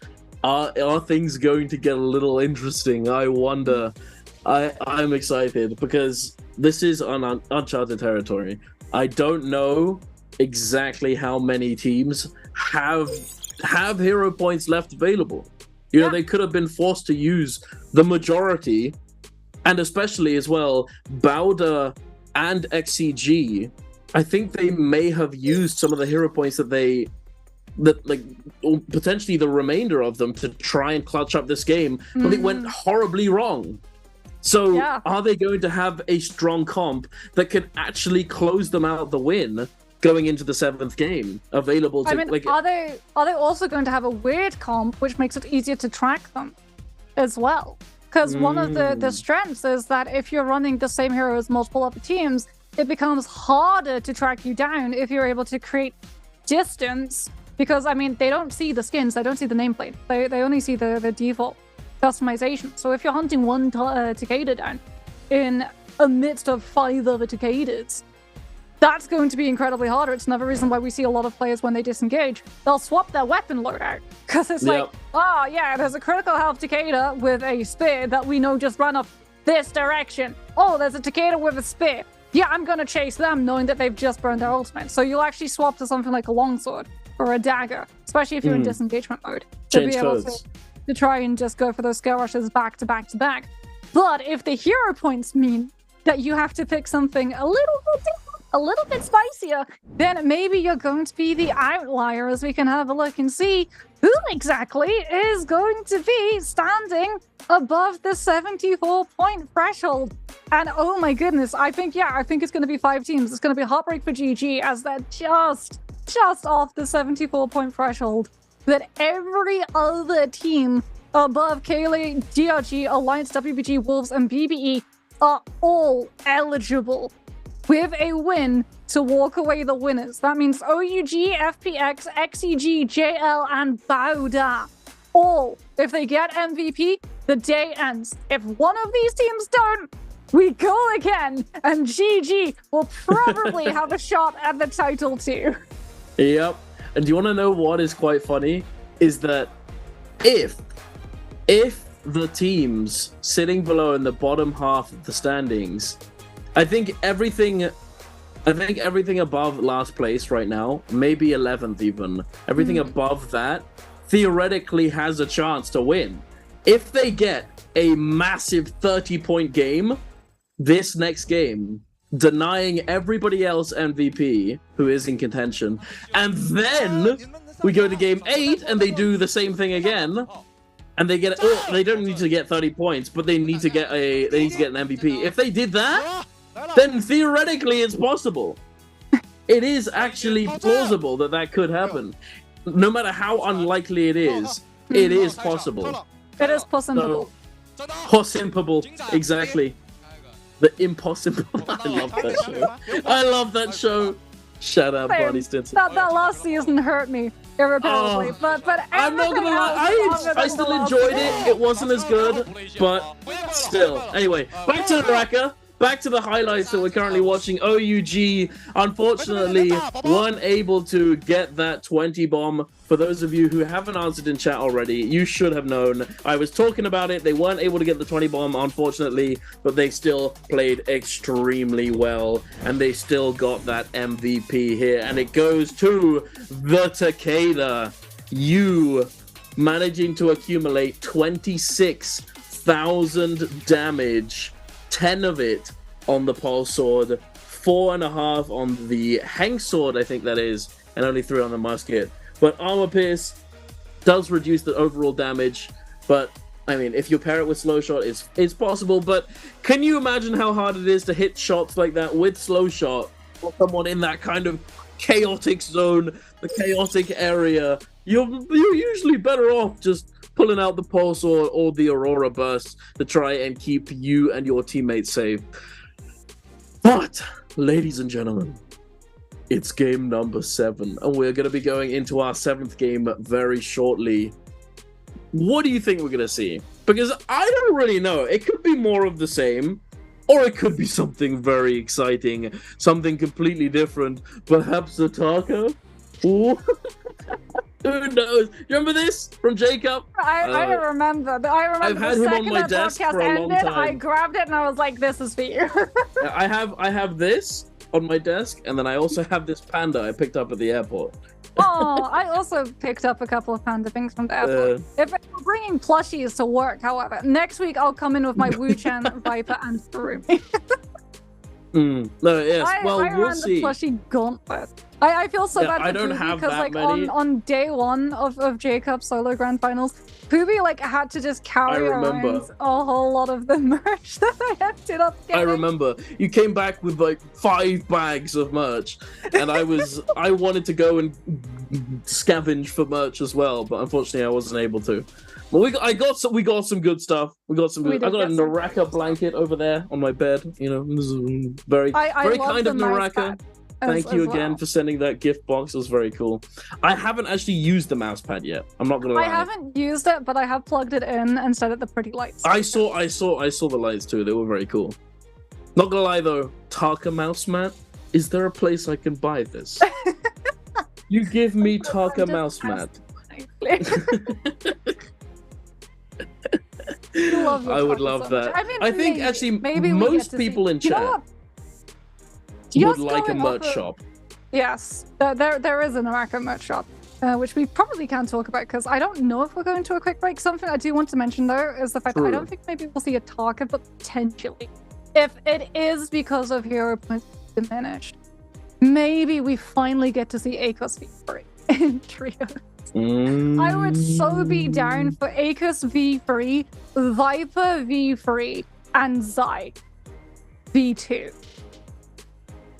You know what I think? I mean, that would be interesting, certainly. But I think, you know what might end up coming out? Especially if we go to game 8, would be more Transformers. Yes! Actually, yeah, we're talking about like compositions that maybe could work, but we've never seen. But like you said, there is a huge elephant in the room, which is Transformers. Yeah. Maybe we finally see a variation of it. Yeah. Because Yueshan has used up some points and will be using You can't use Sandformers either because Tumult and Sand Siphon exactly takes that away. Wait, this is going to be really problematic for XCG because they've used Karumi and Sand Siphon. So it's going to be interesting. I wonder. I'm trying to think of different like comp variations. It's hard. Yeah, there's so many heroes that we have, but I can only think of so lots many of get to silly see ones. trios. Matari, no, we've seen a couple of teams from Matari, but it never worked out well for them because it never really worked out very well, did it? Yeah, like it makes it so problematic if you don't run into Viper. Either way, we get to have a look and see which teams are currently eligible for match point or will be eligible for match point if we go another game. And this board is getting, well, less and if less. Wolves get a 33.6 point game, they can get it. But I mean, if BBE, I'm sorry, I'd love to believe, but I doubt you're getting a 40+ point game. WBG might though. It's like a 23 pointer is definitely not out of the equation for them if they can finally carry 16 kills that they pick up in early to mid in the final. Absolutely. Either way, like this is history right here. We are getting absolutely treated. I will not lie, I loved solos yesterday. I loved the explosiveness. I loved the fact that it came down to Spider, Mike, and CDY. 3 players who have so much history and skin in the esports scene. But I wish it had gone on the games afterwards so that we got to see things like more Tarkas getting picked by these other players. And this is something that you and I have both been asking for in trios, right? More different compositions coming through, more variation. This might be the way that we get our wish, Dunk. If we go might be. It might be. And you thought it was gonna be 4. I thought it was gonna be 5. We're going to game 7. Oh. I mean, at the moment, Yuran's the most cracked out of all of us. You said it was going all the way to 8 when he got in. True. So... We can't let him be right. Let it end on 7.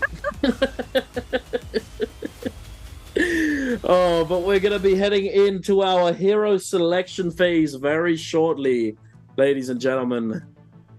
I'm still thinking about what we could actually see, because I think there might be some teams that have gotten rather fortunate and gotten rather lucky and not had to use so many hero points up.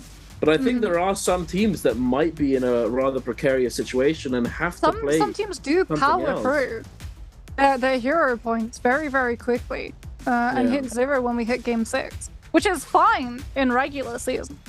and regular week, right? When you're just playing your 6 games, but when you move over to bi-weekly finals, then it becomes a little bit harder since we do have the new ruling. Oh, to be a fly on the wall and listen to what the coaches are trying to decide, not just in terms of hero compositions, but also drop locations too.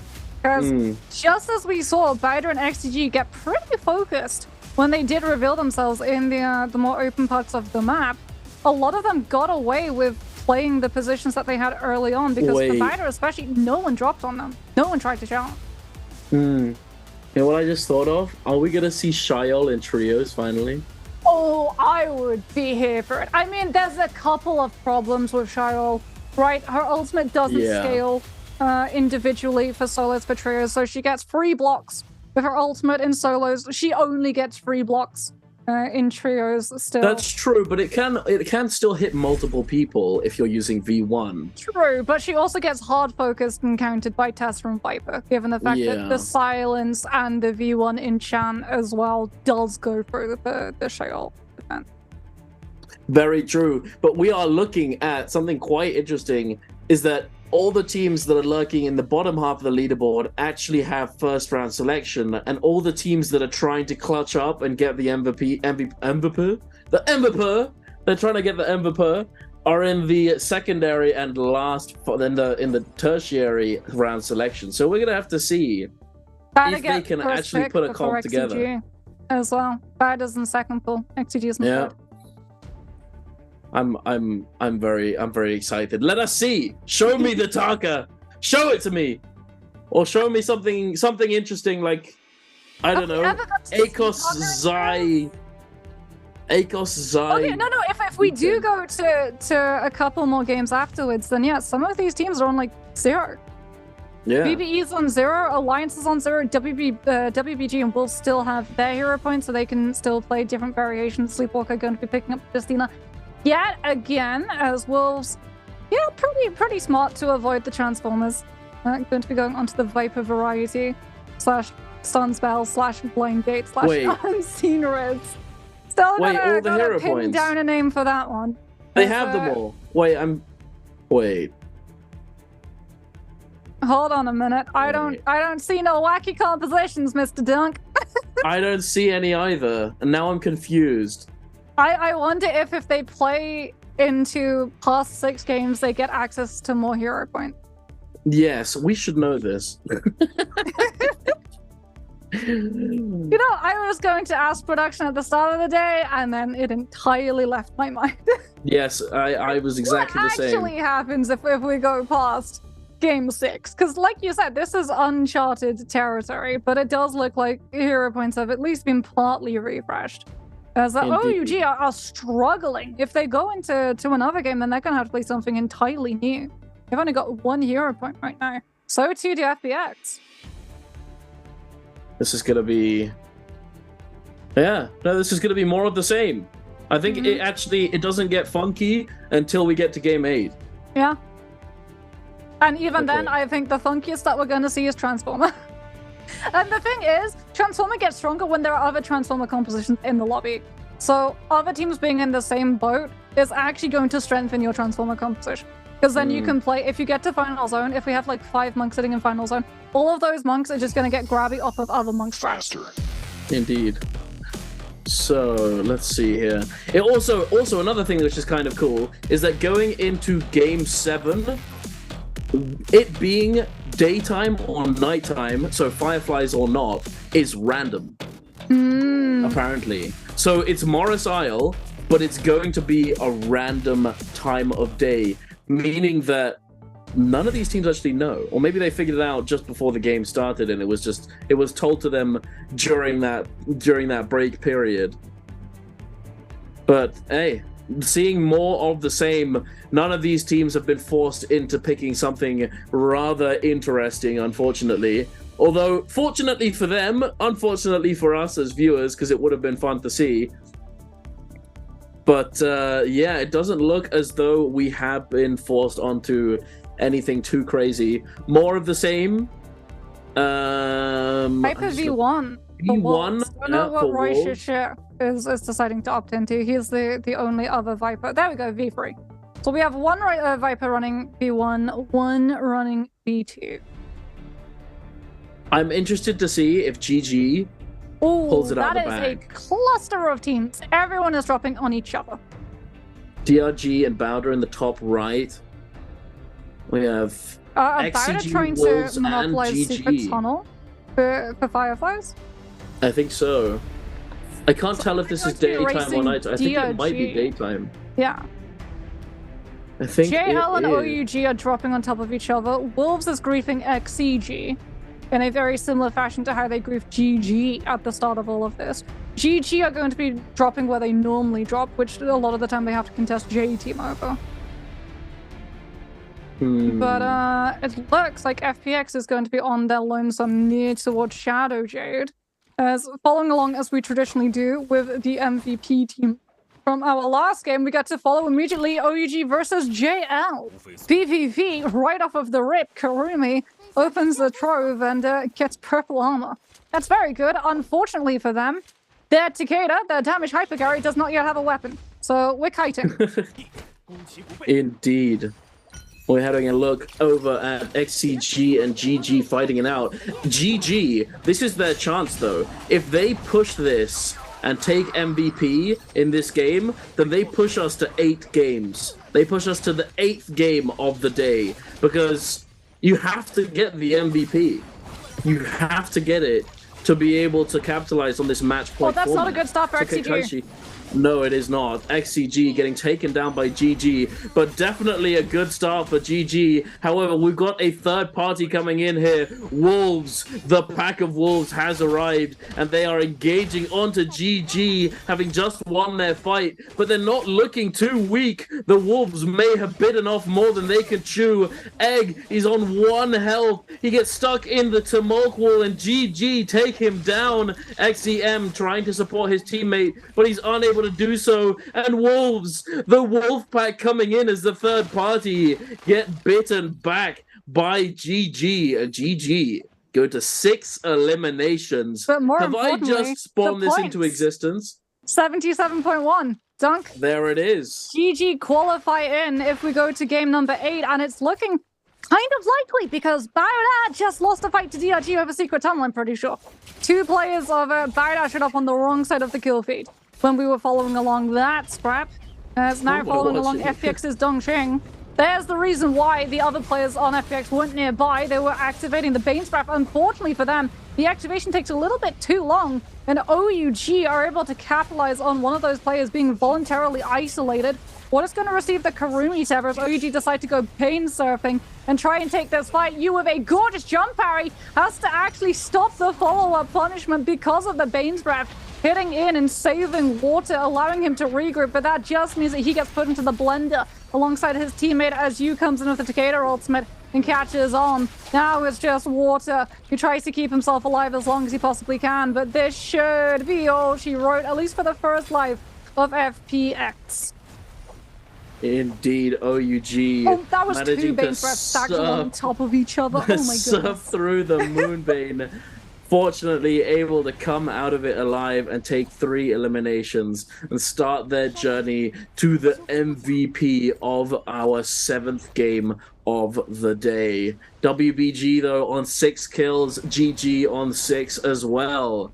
GG has the opportunity to deny MVP from the remaining from the other teams though. So that is rather crazy. If that does happen, this will be the longest cast we've ever done, Moxie. I know, right? The longest wouldn't have anyone else games beside me, ever. Mr. Dunk. Oh, It's been a long haul. The long haul. WBG are in for trying to create spacing with a Yoda ultimate. Akshar comes on through, trying to just cut through the Karumi healing. But everyone is able to stay stable. Goes for the jump over the horizontal on the pole sword. And there's your rule. Dunk never jump with a pole sword in play. Never jump. Never jump. It's just a mix-up, and you will get cooked if you get hit by the LMB. It is not fun. But here we are, KLA, looking to close out this fight onto WBG, but they're not making it easy. Baige, though, he's taken down extremely low by this purple pole sword, forced to come out of ult. and now managed to find himself a white armor swap, but doesn't look to go and help Sleepwalker after the armor swap, decides to heal instead, and he may... Yeah, it's over. It's all she wrote, unfortunately, for WBG for the moment. They do have 6 kills, so they have the opportunity, and they still have time before the Realm of Yang pops up, so they do have time to recover and potentially continue the snowball in this game, but we're going to have to wait and see if they find this recovery. We're heading on over to the eastern side. Kakaishi XCG versus DRG. There was a little bit of footsies, a little bit of a scrap in the northeast of the map, but it doesn't look as though they're going to commit. XCG, I think as soon as they got to that match point threshold, they've slowed down and they've lost confidence, unfortunately. They got to that point, they got 2 MVPs back to back, and now it seems as though they've lost their bite, unfortunately. But we're gonna have. I feel like they're most confident on Sandcipher is the problem for them. And yeah. To be able to get to the point where they had match point, they had to burn a lot of Sandsiphon points. Yeah, that is true. But hey, I'm not too sure how this is going to turn out. It's literally anyone's game at this point. Yeah, really. KLA and WBG, KLA on 3, WBG on 6, like both of them are actually within distance if we do go to game 8 of being able to make it into even Wolves. Even Wolves. The problem is that OUG is currently on 3. So this team needs to be found immediately to stop them from being able to scale. It is the Z King variant of the Sandsiphon. So if they do get contested inside someone like a Realm of Yang with Cannonball is definitely going to be able to potentially just bully through the Sedated Soul effect. And WBG, I think, is WBG and XCG are the only 2 on Cannonball, I think. Yeah, yes, and WBG have the Justina variant of it as well. As GG are going to get hit by the Viper V3 coming on out from Worcestershire. And CGS, as a result, is going to have to utilize that Takeda ultimate. Wuchen Teleport comes on through. And it actually bails them out before they can get the kill onto LXM, who did get hit by the Tessa V1. Took the full 3-second enchantment stun. As we can have a look and see XCG and DRG now potentially deciding to take that scrap that they've been playing footsies around about. Previously, Kakaishi commits the focus, gets parried, has to utilize the F and the ultimate. XCG yet again dumping in every single ultimate to be able to try and find these kills onto the players of DRG, Yoto, Uation, and Feria. Every single one of them pressing V and getting these kills before they can get third party. Moonlight, he's trying his best, but it is not looking too good for him. His teammates are down in soul form, essentially just waiting to see what happens. But I think we all know XCG are going to be able to pick up these eliminations. Only 2. One member did... Oh, no, wait. Does it update? Is it about to update? No, it was only 2. Only 2 eliminations. One of them did make it out alive, it seems. But, I feel like this is the line now, though, for teams with Zip. You just, like, ignore the normal Kyoto ult into Ferrer ult to cover, and you just throw everything and the kitchen sink at the Zip to force the ultimate as quickly as possible and burn through it. Because with the Zip nerf heals, like, it's just not enough. I see. To be able to keep everyone up. In fact, I wonder if we're going to see a pivot towards the V3 variant of the Zip to be able to counter the new line coming through. The V3, we never get to see it, or rather, we've seen it like once in the past. It basically does mean that you're forced into playing into the AoE of the Zip, but if you stay inside the AoE of the Zip, you can't die, is how it works. And the Zip can still move when casting it. So it means that if the Cannonball variant decides to throw in 3 ultimates to try and burn through a Zip heal, their 3 ultimates gone, and the Zip is still keeping everyone alive.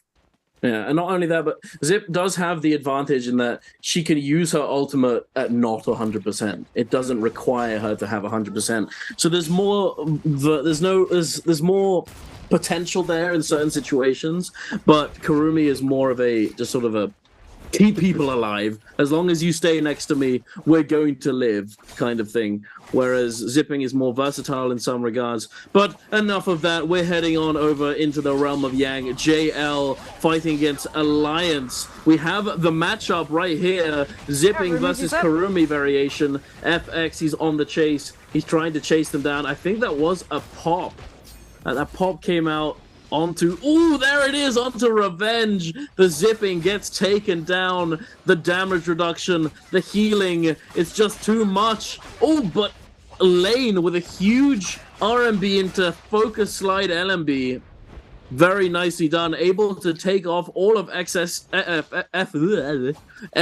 shield, but I don't think it's going to be enough. It's still left in a 3v1 situation. It is cooked. Alliance gets taken down in the realm of Yang, and JL take it home. Rumi beats Zip. I think it does. In Sun Siphon. Like, you can kill that Zipping so quickly, and then even if you manage to get a kill into one of the Kurumi's teammates, the Kurumi's just going to be able to tether the body and get people up. Even when we were seeing traditional Transformers back when Realms of Yang first started being a thing. And so we can have a look and see the Zipping variation. I played out for OUG.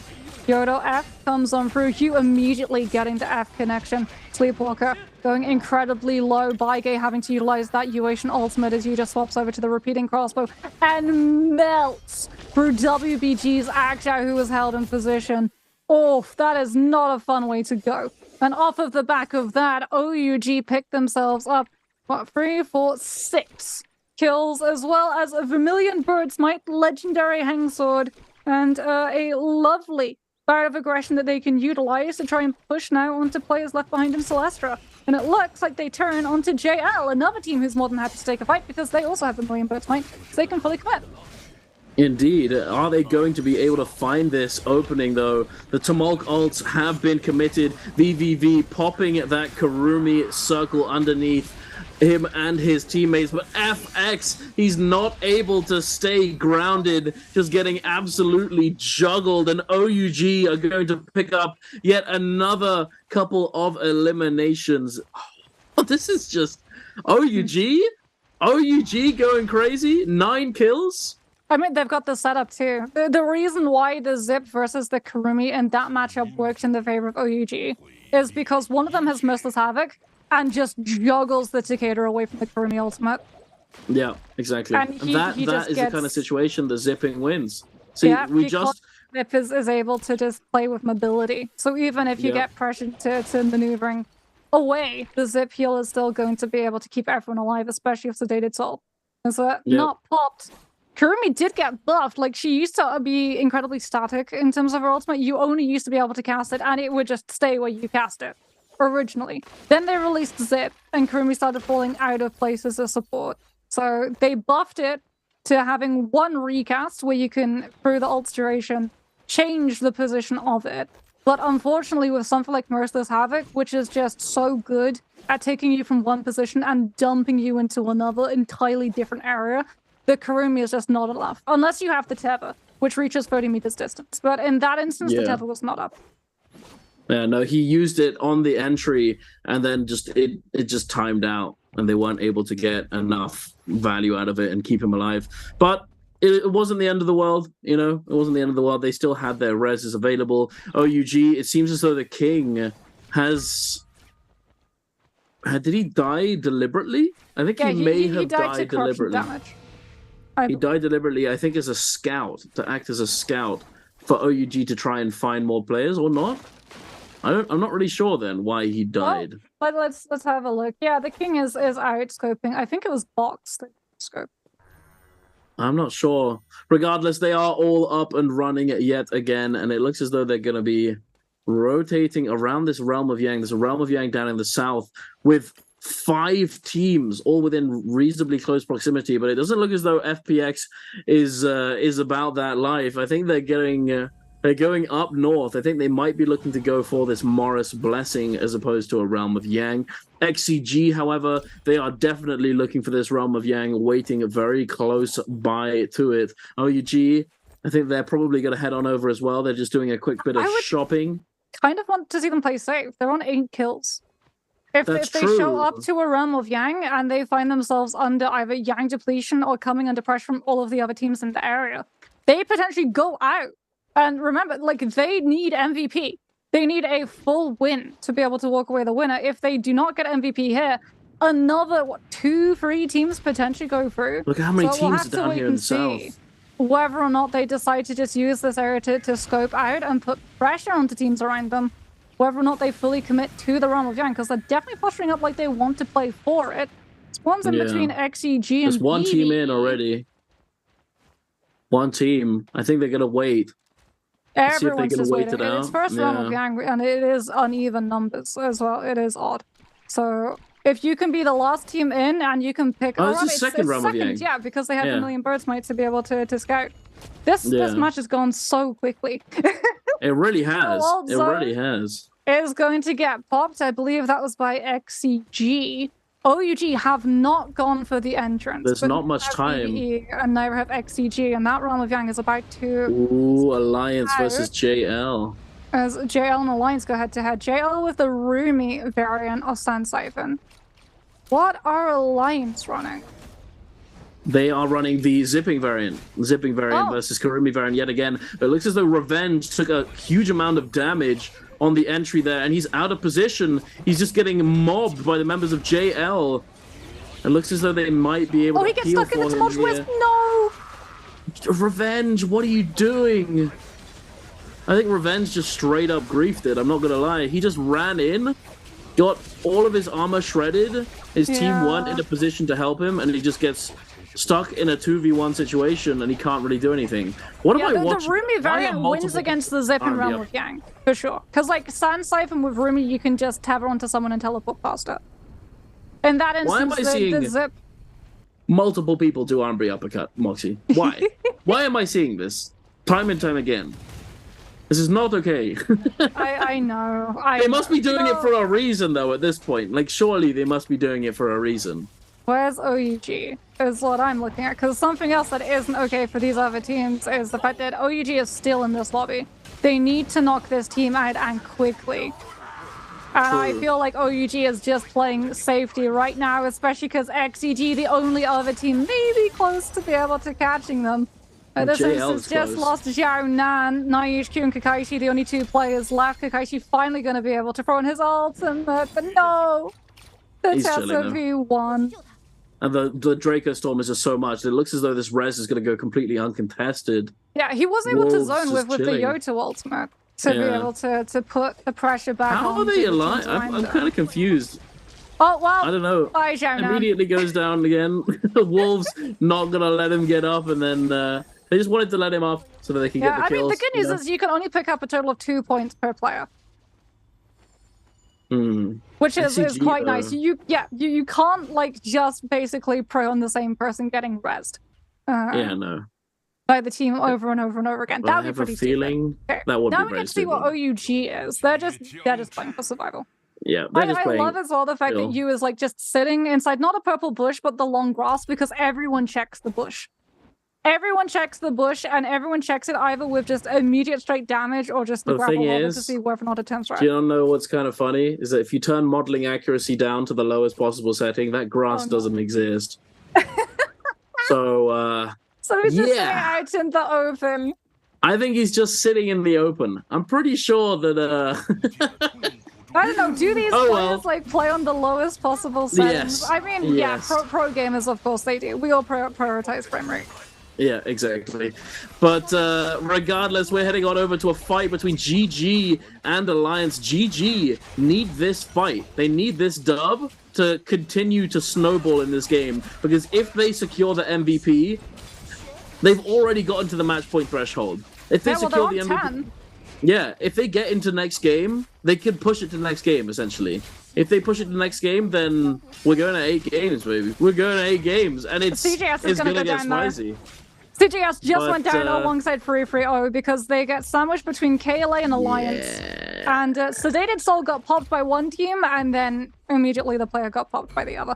This is great news for OUG, Because GG were one of the teams in contention for MVP, but Alliance now are also in contention for MVP. They're all it's going to come down to whether or not KLA are going to be able to find the kill, and after that parry, Alliance, I do believe, in this fight is coming out on top. And they all griefed each other. I know they all griefed each other. KLA 17 as maybe is going to get some. Yeah, but it's immediately into assault and corruption tick damage. Alliance fighting inside the zone, however, are going to deplete their resources like crazy. They cannot afford trades. But the thing is, though, they needed to do it. But, they needed to do it before because they yanked depletion. Oh my god, lawnmower coming through from Bo. Oh, do they go down to the corruption tick? No, Dunk. I think they're going to go solo to the corruption tick that they get third-partied by BVE and they just instantly No. Oh no, what's happening? So everyone's just griefing each other. Yeah, I was going to say, you know how this ruling was brought into motion to stop teams from just ratting and coasting off of points that they picked up earlier in the day? That's true. Ironically enough, OUG might get MVP for doing just that in final game. Literally. Every other team is just griefing each other right now. Alliance are about to lose Low. BBE are hunting him down. He gets hit by the Viper F3 and just instantly disintegrates. Alliance are on 14 kills, and I believe they've only got one player left. Yep, one player left alive. If he survives and gets first place somehow, and OUG doesn't manage to get more kills, it's actually it's doable. That we'll end up going to game 8, but JL's also got 3 players alive. They're also match point, and they also have 7 kills. True. Because JL OUG, did exactly what OUG did, which was pick up kills early on, and then hide. Ooh. Wait, the res comes through. Wait, this is Alliance? No, OUG got the kill onto one of the Alliance players, and they know that the guy who just resed him has got to be in the area too. Oh no. Alliance just fed another kill into the waiting arms of OUG, who put themselves onto 10. And Ian now just has to put to the very top of Sunwings. This is one of the better spots, chat, if you want to try and hide from people sitting at the very top, the highest bone in Sunwing. It's kind of a pain to get up there. Some teams might not even bother trying to get you down from there. It's either the highest bone or the one on the low ground, which has that little opening in the middle of it. But that one's a little bit riskier because it is on the low ground. It's easier to get to. And a lot of times the teams that have to try and just get a heal off or take cover from the poison mushrooms will take a little bit of R&R inside that bone and can potentially just happenstance onto you. As XCG are also down to just 1 player, and poor Kakashi has been happened onto by OUG, who's sensing blood in the water, and a player alone are going to immediately try and hunt this Yoto down. They got another kill. Also, how fitting is it that our final zone is Sunwing?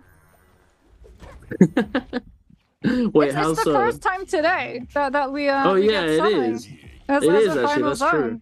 And so often in NBPL we get to talk about zoning and positioning on. I think he's just going out to corruption tick damage. He doesn't want to give another kill away. Or maybe he's trying to get the heal.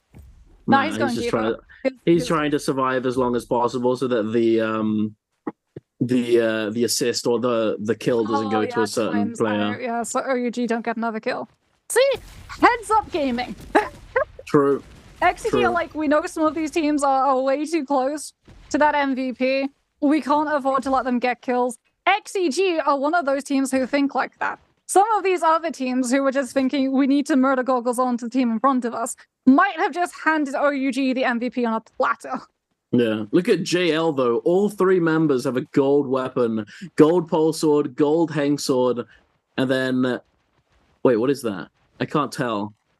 What does TXJ have? Is that a gold spear? It could be. The camera just panned away. It just panned away. And then unfortunate. And we're heading on over to OUG though. I couldn't tell. It's fine. But OUG, I think, are probably the favorites so far. Because they're in contention. They can definitely do this. They have pretty solid loot.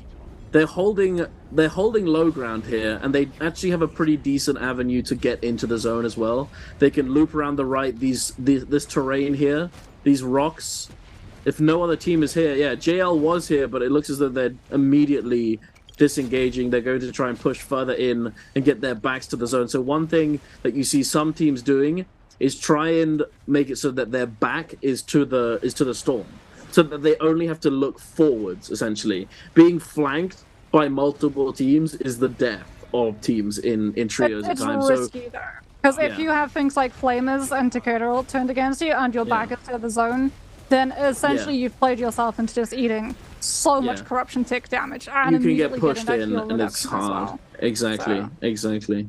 But FPX with 2 gold armors here, but they Yeah, have but 0 kills. Like they've been That's, quiet, they've scaled on up. They are a team that normally tend to pop off in the late game and the final zone. Unfortunately for them, by playing for the late zone, they've been out-tempoed by everyone else in this lobby. Yeah. Because there's 16 players left, but unfortunately for them, 3 of them are FPX players. Yeah. So they would have to kill like 13 players. They would have to get every single kill. And last team standing if they wanted to be able to walk away with an MVP. But OUG definitely in the running, definitely the favorites. JL also in the running to potentially be able to take the MVP and take us, or rather stop us from going to game number 8, considering both JL and OUG are on match point. Question is, can has Wolves Alliance been Alliance spotted live? out? And can Wolves? Well, Look at him. thank you, Prod. Every Thank you. question I've had, literally every single time I ask for a player's perspective, I always get to see it. As poor LXM did have to use the combo breaker on the F a little bit early. He is just playing to be as small and inconspicuous as possible right now. Positioning wise, I feel like OUG is in a pretty good position though. They have these trees to their left, and they can shoot down to FPX on their right. They have the high ground advantage. They have this cannon, and I'm guessing that's Rupture Gale Flame Breath on that cannon. Just a guess. And you know. Merciless Havoc too. And Merciless Havoc, so they can control this low ground very well. But look at that play though. Wolves ZK just grappled over the top of them, went into the zone, popped the 3-ban zone, and then grappled back over the top of them. What on earth? Lane's been found by Bowder. Lane, he needs to live if he wants to take it to game 8. Ooh, Jing getting the suplex onto ZK, but it doesn't look as though it's going to matter. He kind of pulled the trigger a little bit too early there, it seems, and pops that ultimate, but perhaps they could find some value. It's going to be a struggle, though. Lots of trees here. Jing, there it is. The value that he was searching for, but unfortunately, it's immediately negated by the Wu Chen port, and Wu Chen port isn't really that big of a cooldown to force out at this point in the game. So, rather unfortunate for Bowder. And considering they're only on 1 kill, that was a very valuable cooldown they needed to hold on to. And it looks as though they're immediately getting punished for doing exactly that. Oh, wait, that's 11. OUGU taking the kill down on XEM, but Wolves taking down Jing. I think it's cooked. I think it's it's OUG. cooked.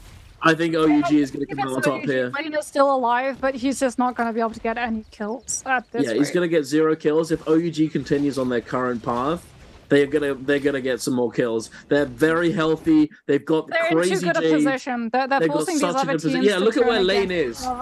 Yeah, Lane Look just at has to where go he into is. the no-ult zone at the moment, but you, with this cannon, is another doing kill. so much work. The Merciless Havoc is going to be cancelled out with the Tessa V1, but the cannon is still applying all of this pressure. Lane is just forced to go into the corruption. Oh tick no, damage. they He's found him! Immediately shown all of the attention with that small ultimate. OUG now going into the air. You still putting this pressure out with the cannon. Whole sword as well to be able to come in with those connections. FPX do pick up 1 onto Bowder, but this is their first in the lobby. OUG need to go out now. Otherwise, it's going to be an insurmountable mountain for these teams to be able to make up the distance in terms of overall points for MVP. OUG get another kill onto Bowder's Jing. And with every single player that falls, OUG's victory is that much more cemented. The Tumult Ultimate But comes into Lane's play. still going. He's Lane, still like you alive. said, still alive, but not getting the kills done. He's not finding the value It's immediately going to be FPX and Xiao who kept out of the safety with that Takeda ultimate. Oh no, they grazed it! You gets taken down! No, he tried to go for the kill. He greens it and he goes down. The problem is OUG still have 2 other players and they're sitting on 13 kills. FPX with the Kurumi Tabba trying to pick up that dead Takeda.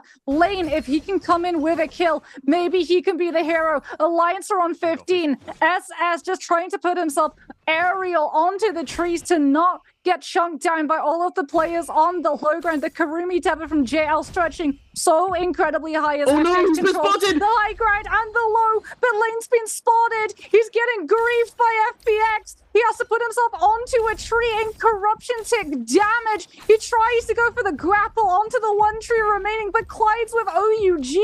The king is going to be away from the corruption tick. He just looted a single grapple.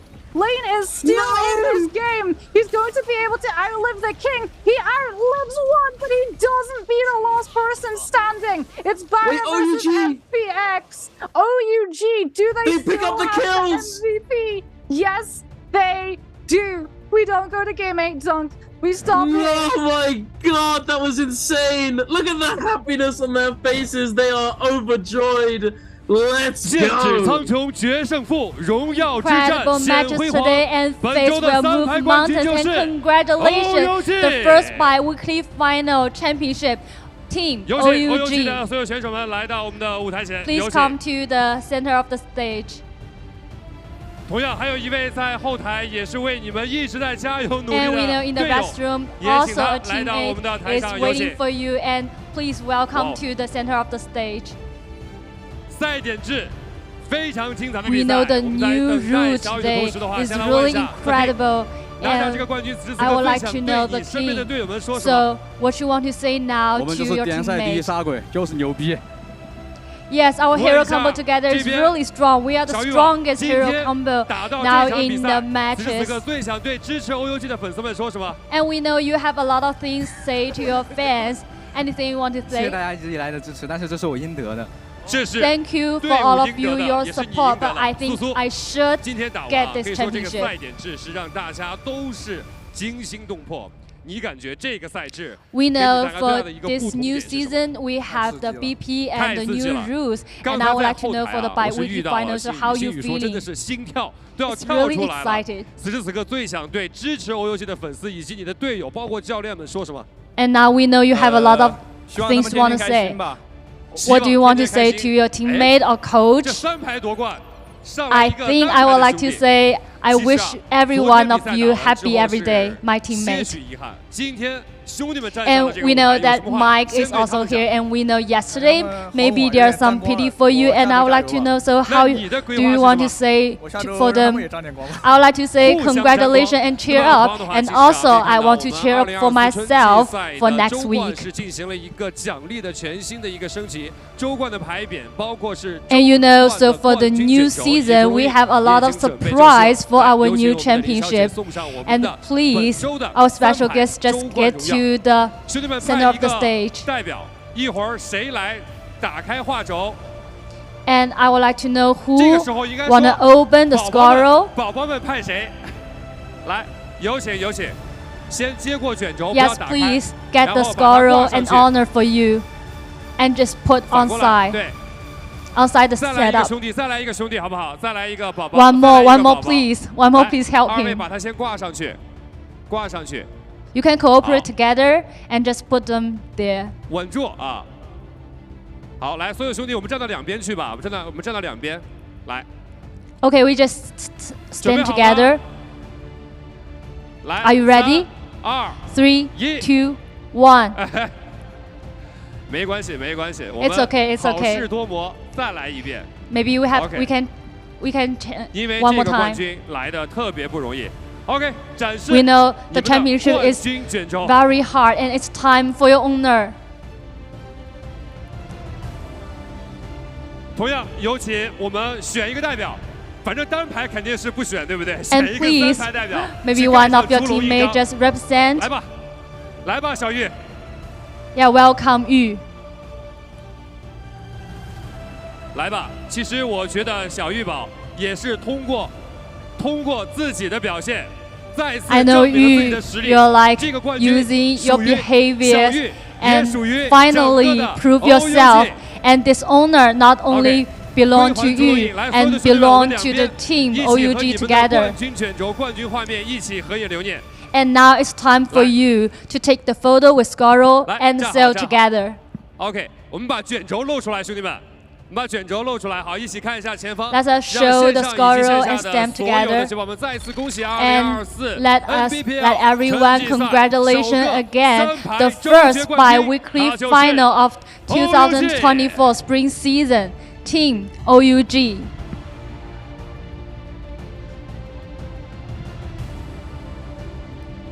其实啊，今年整个的 NBPL， 包括整个的永劫无间，已经开始流行，大家在打排位也好，打任何比赛也好，都在说这个宝宝。而这个宝宝 To be honest, you know, not only the NBPL, but also the NARAKA and solo game and the trolls game, everyone like to call each other just baby. So we would like to know who is the baby. 是吧？是亲密无间的好战友。 Yeah, to be honest, it's you, because he is very cute and everyone like to call him 小玉 baby. 给接回来了。其实队伍的话，每一套阵容也有自己的不同的一个轮换和一个规划。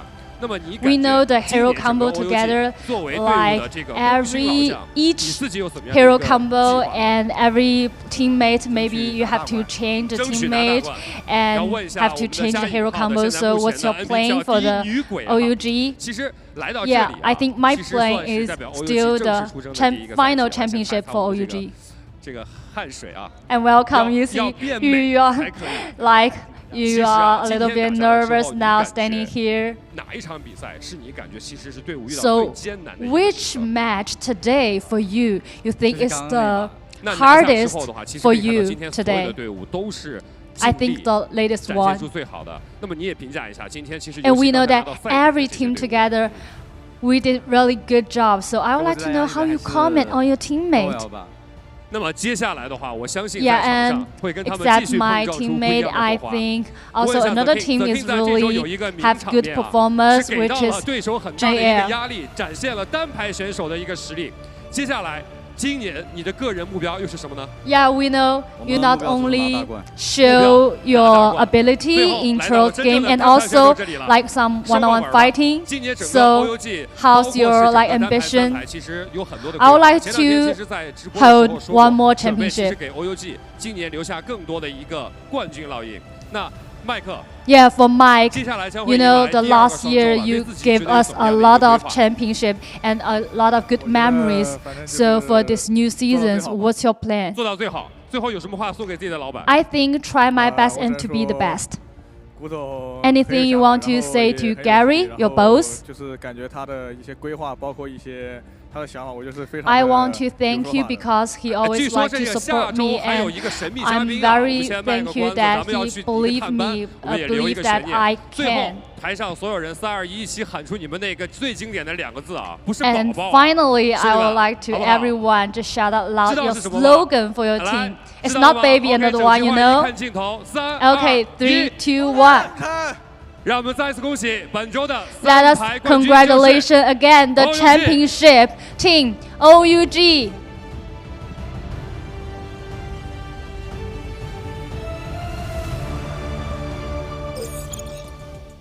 And there you have it, ladies and gentlemen, our bi-weekly trios champions, OUG. What a performance. We weren't sure if it was going to get to this point. We weren't sure if OUG were going to be able to clutch it up. It was Bowder at one point. It was XCG on another. It was all over the place, but OUG come out victorious. And it's lovely to see. They've been a long-standing team. They performed extremely well in many splits in the past. The King having moved over from solos into trios as well. What a performance. I mean, it's also quite funny to see Mike there. I'm not gonna lie. It's really funny, yeah. Especially because he just lost the NBPL bi-weekly finals solos to Spider, which also had an absolutely explosive nail-biter of a final match, except, I mean, trios was better because we got an extra game, okay? They only went to 6, we went to 7. True, true. But the fact Also, that we it almost was went to rather. 8. Well, true. Yeah, we nearly did. Alliance was coming in so clutch at the end. Lane, my guy, what a machine! He stayed alive for so long. So long. He even got another kill as well. Yeah, If OUG hadn't managed to pick up those 2 kills, yeah. What a beast! Actually, what a beast! I wanted to comment. You almost stamped his own forehead on the poster there. That would have been hilarious. I'm not gonna lie.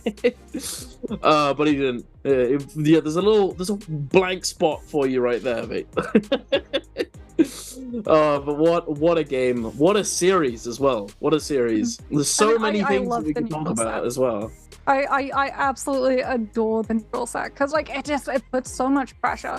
Even though we were talking about like, oh, OUG are doing everything they can to be able to just play survival, they're letting all the other teams just play out their own aggression so they can play for that final zone control, and that was a huge part of it. If Alliance hadn't been locked in a fight with what GG, PvE, and so many other teams when they were just fighting in corruption tick damage because they thought we need these kills, we need to be able to have a decent score multiplier so that even if we maybe don't make it all the way to final zone, we can still steal the MVP away because Alliance were one of those teams that needed to be able to hit into game number 8, right? They're not just thinking we need to stop some of these other teams from hitting MVP, they're also thinking we need to have enough kills to be able to put ourselves onto the 74 cap. Because even if they didn't, even if like they didn't do it this game and we went to the next game, they still wouldn't have a chance of winning the bi-weekly finals because they would have to need another game to go into 74 cap, and there would be no game afterwards for them to be match point eligible. It would just go down to regular ruling of whoever has the most points picked up in the day walks away the MVP. So it's really unfortunate for them because I really do feel that if they'd had just like one extra player as that final zone was collapsing in, maybe they would have been able to walk away with the MVP. But let's be honest, OUG, they knew exactly what they needed to do going into that second to last zone.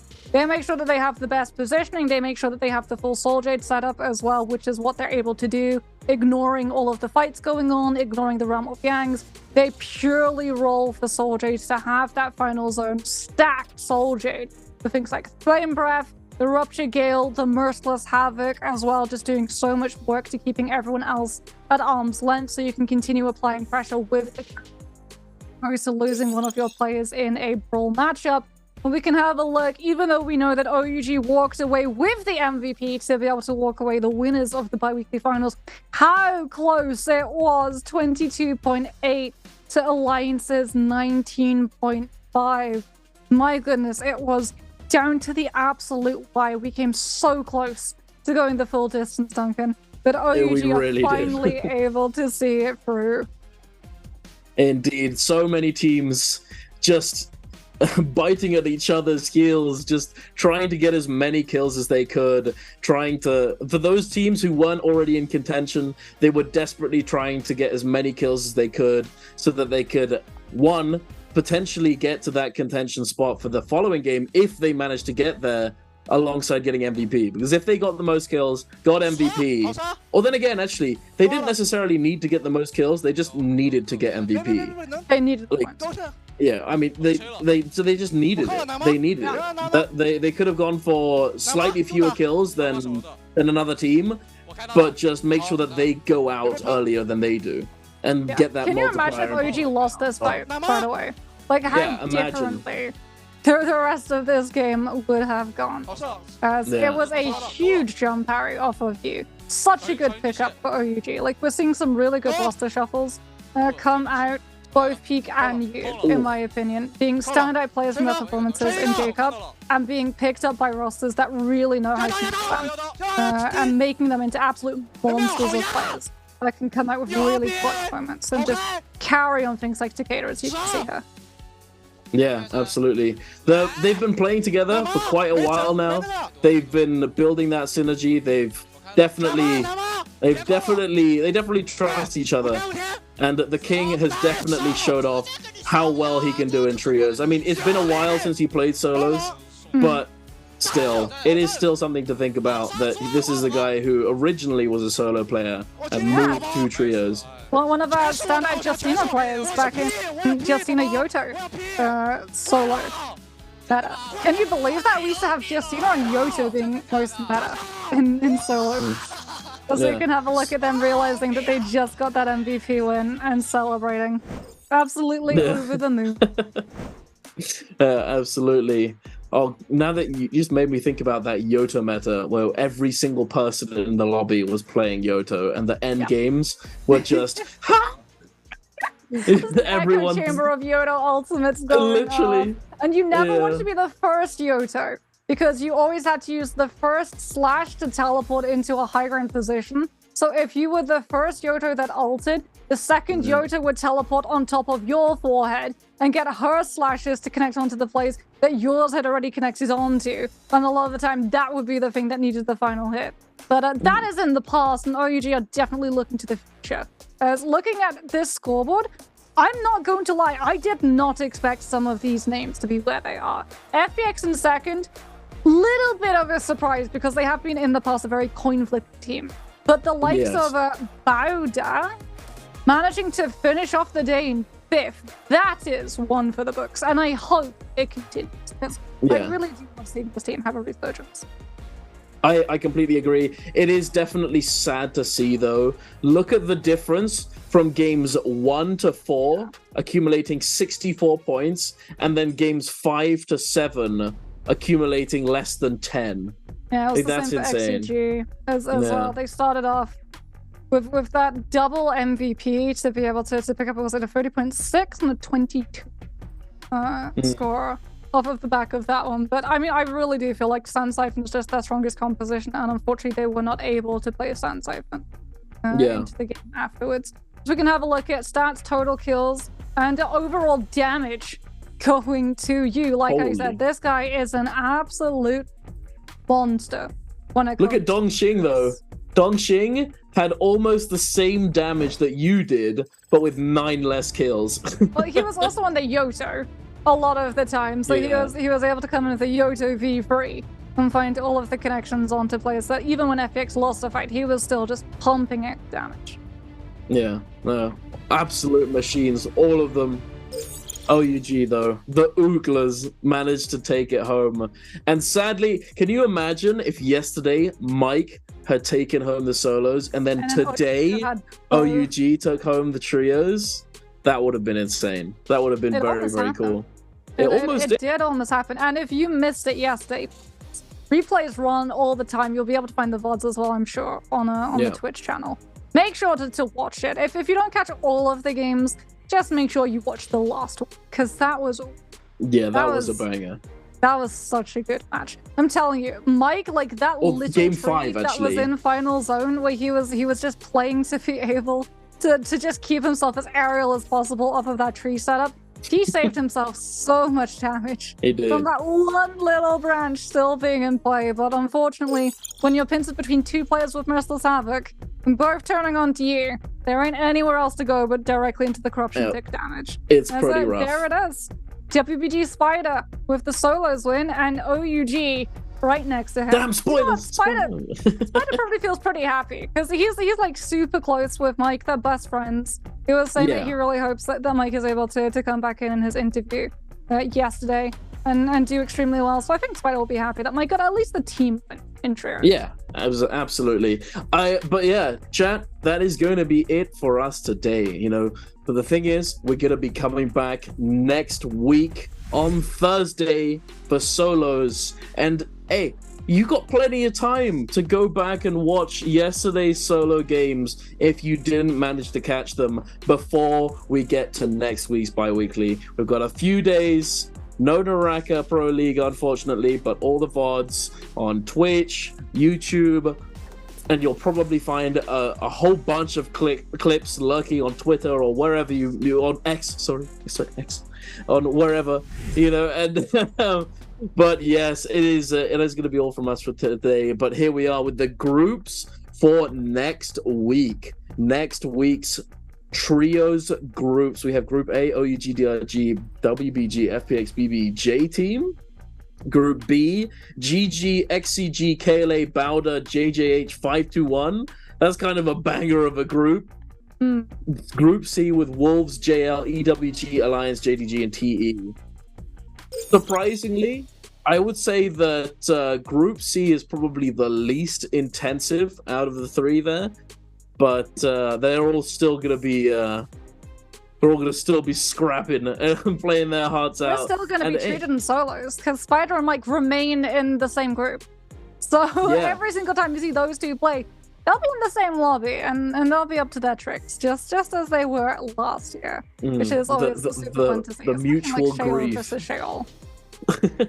The mutual grief that only friends can do to each other, you know. I wonder if Mike's just thinking, as long as DRG's Feng isn't in my group, I'll be happy. Oh my gosh, yeah. He had such a rough time up against Feng yesterday. Like, Feng had a boat to pick with Mike, you could tell.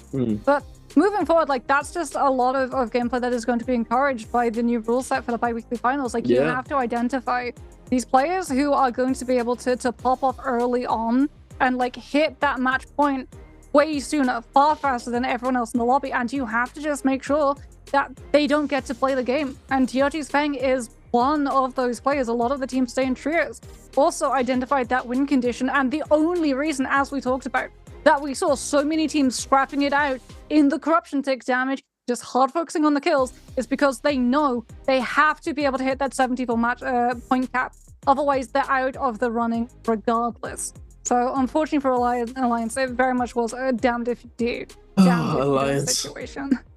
They were so close. They were so close to pushing us to the 8th game of the day. I know. Also, he wasn't right in the interview. No one was right. No one predicted that it would be 7 games. True. But Alliance certainly tried to make it happen, and Alliance popping off as much as they did. They didn't come in top 6, did they? I don't think they did. No, they didn't come top 6, but they made it to the bi-weekly finals. They performed extremely well. They're not performing crazy well like some of these teams, but they are having those games that just show us that they've grown so much as a team. And I think that that's all we can ask of them. They're going to continue growing and continue improving. Yeah. But unfortunately, one thing that's not continuing is the stream dunk. We can indeed try to still get into existence. We tried to bring you a game 8 if maybe you were just on the edge of that 60-minute necessary for the Zypos, but unfortunately, that's all Dunk and I are going to be able to bluster for. We are going to be saying goodbye. There is more NBPL coming your way on Thursday, but until then, massive thank you to everyone tuning in, massive thank you to everyone on Productions End, and we'll see you next week. Bye-bye.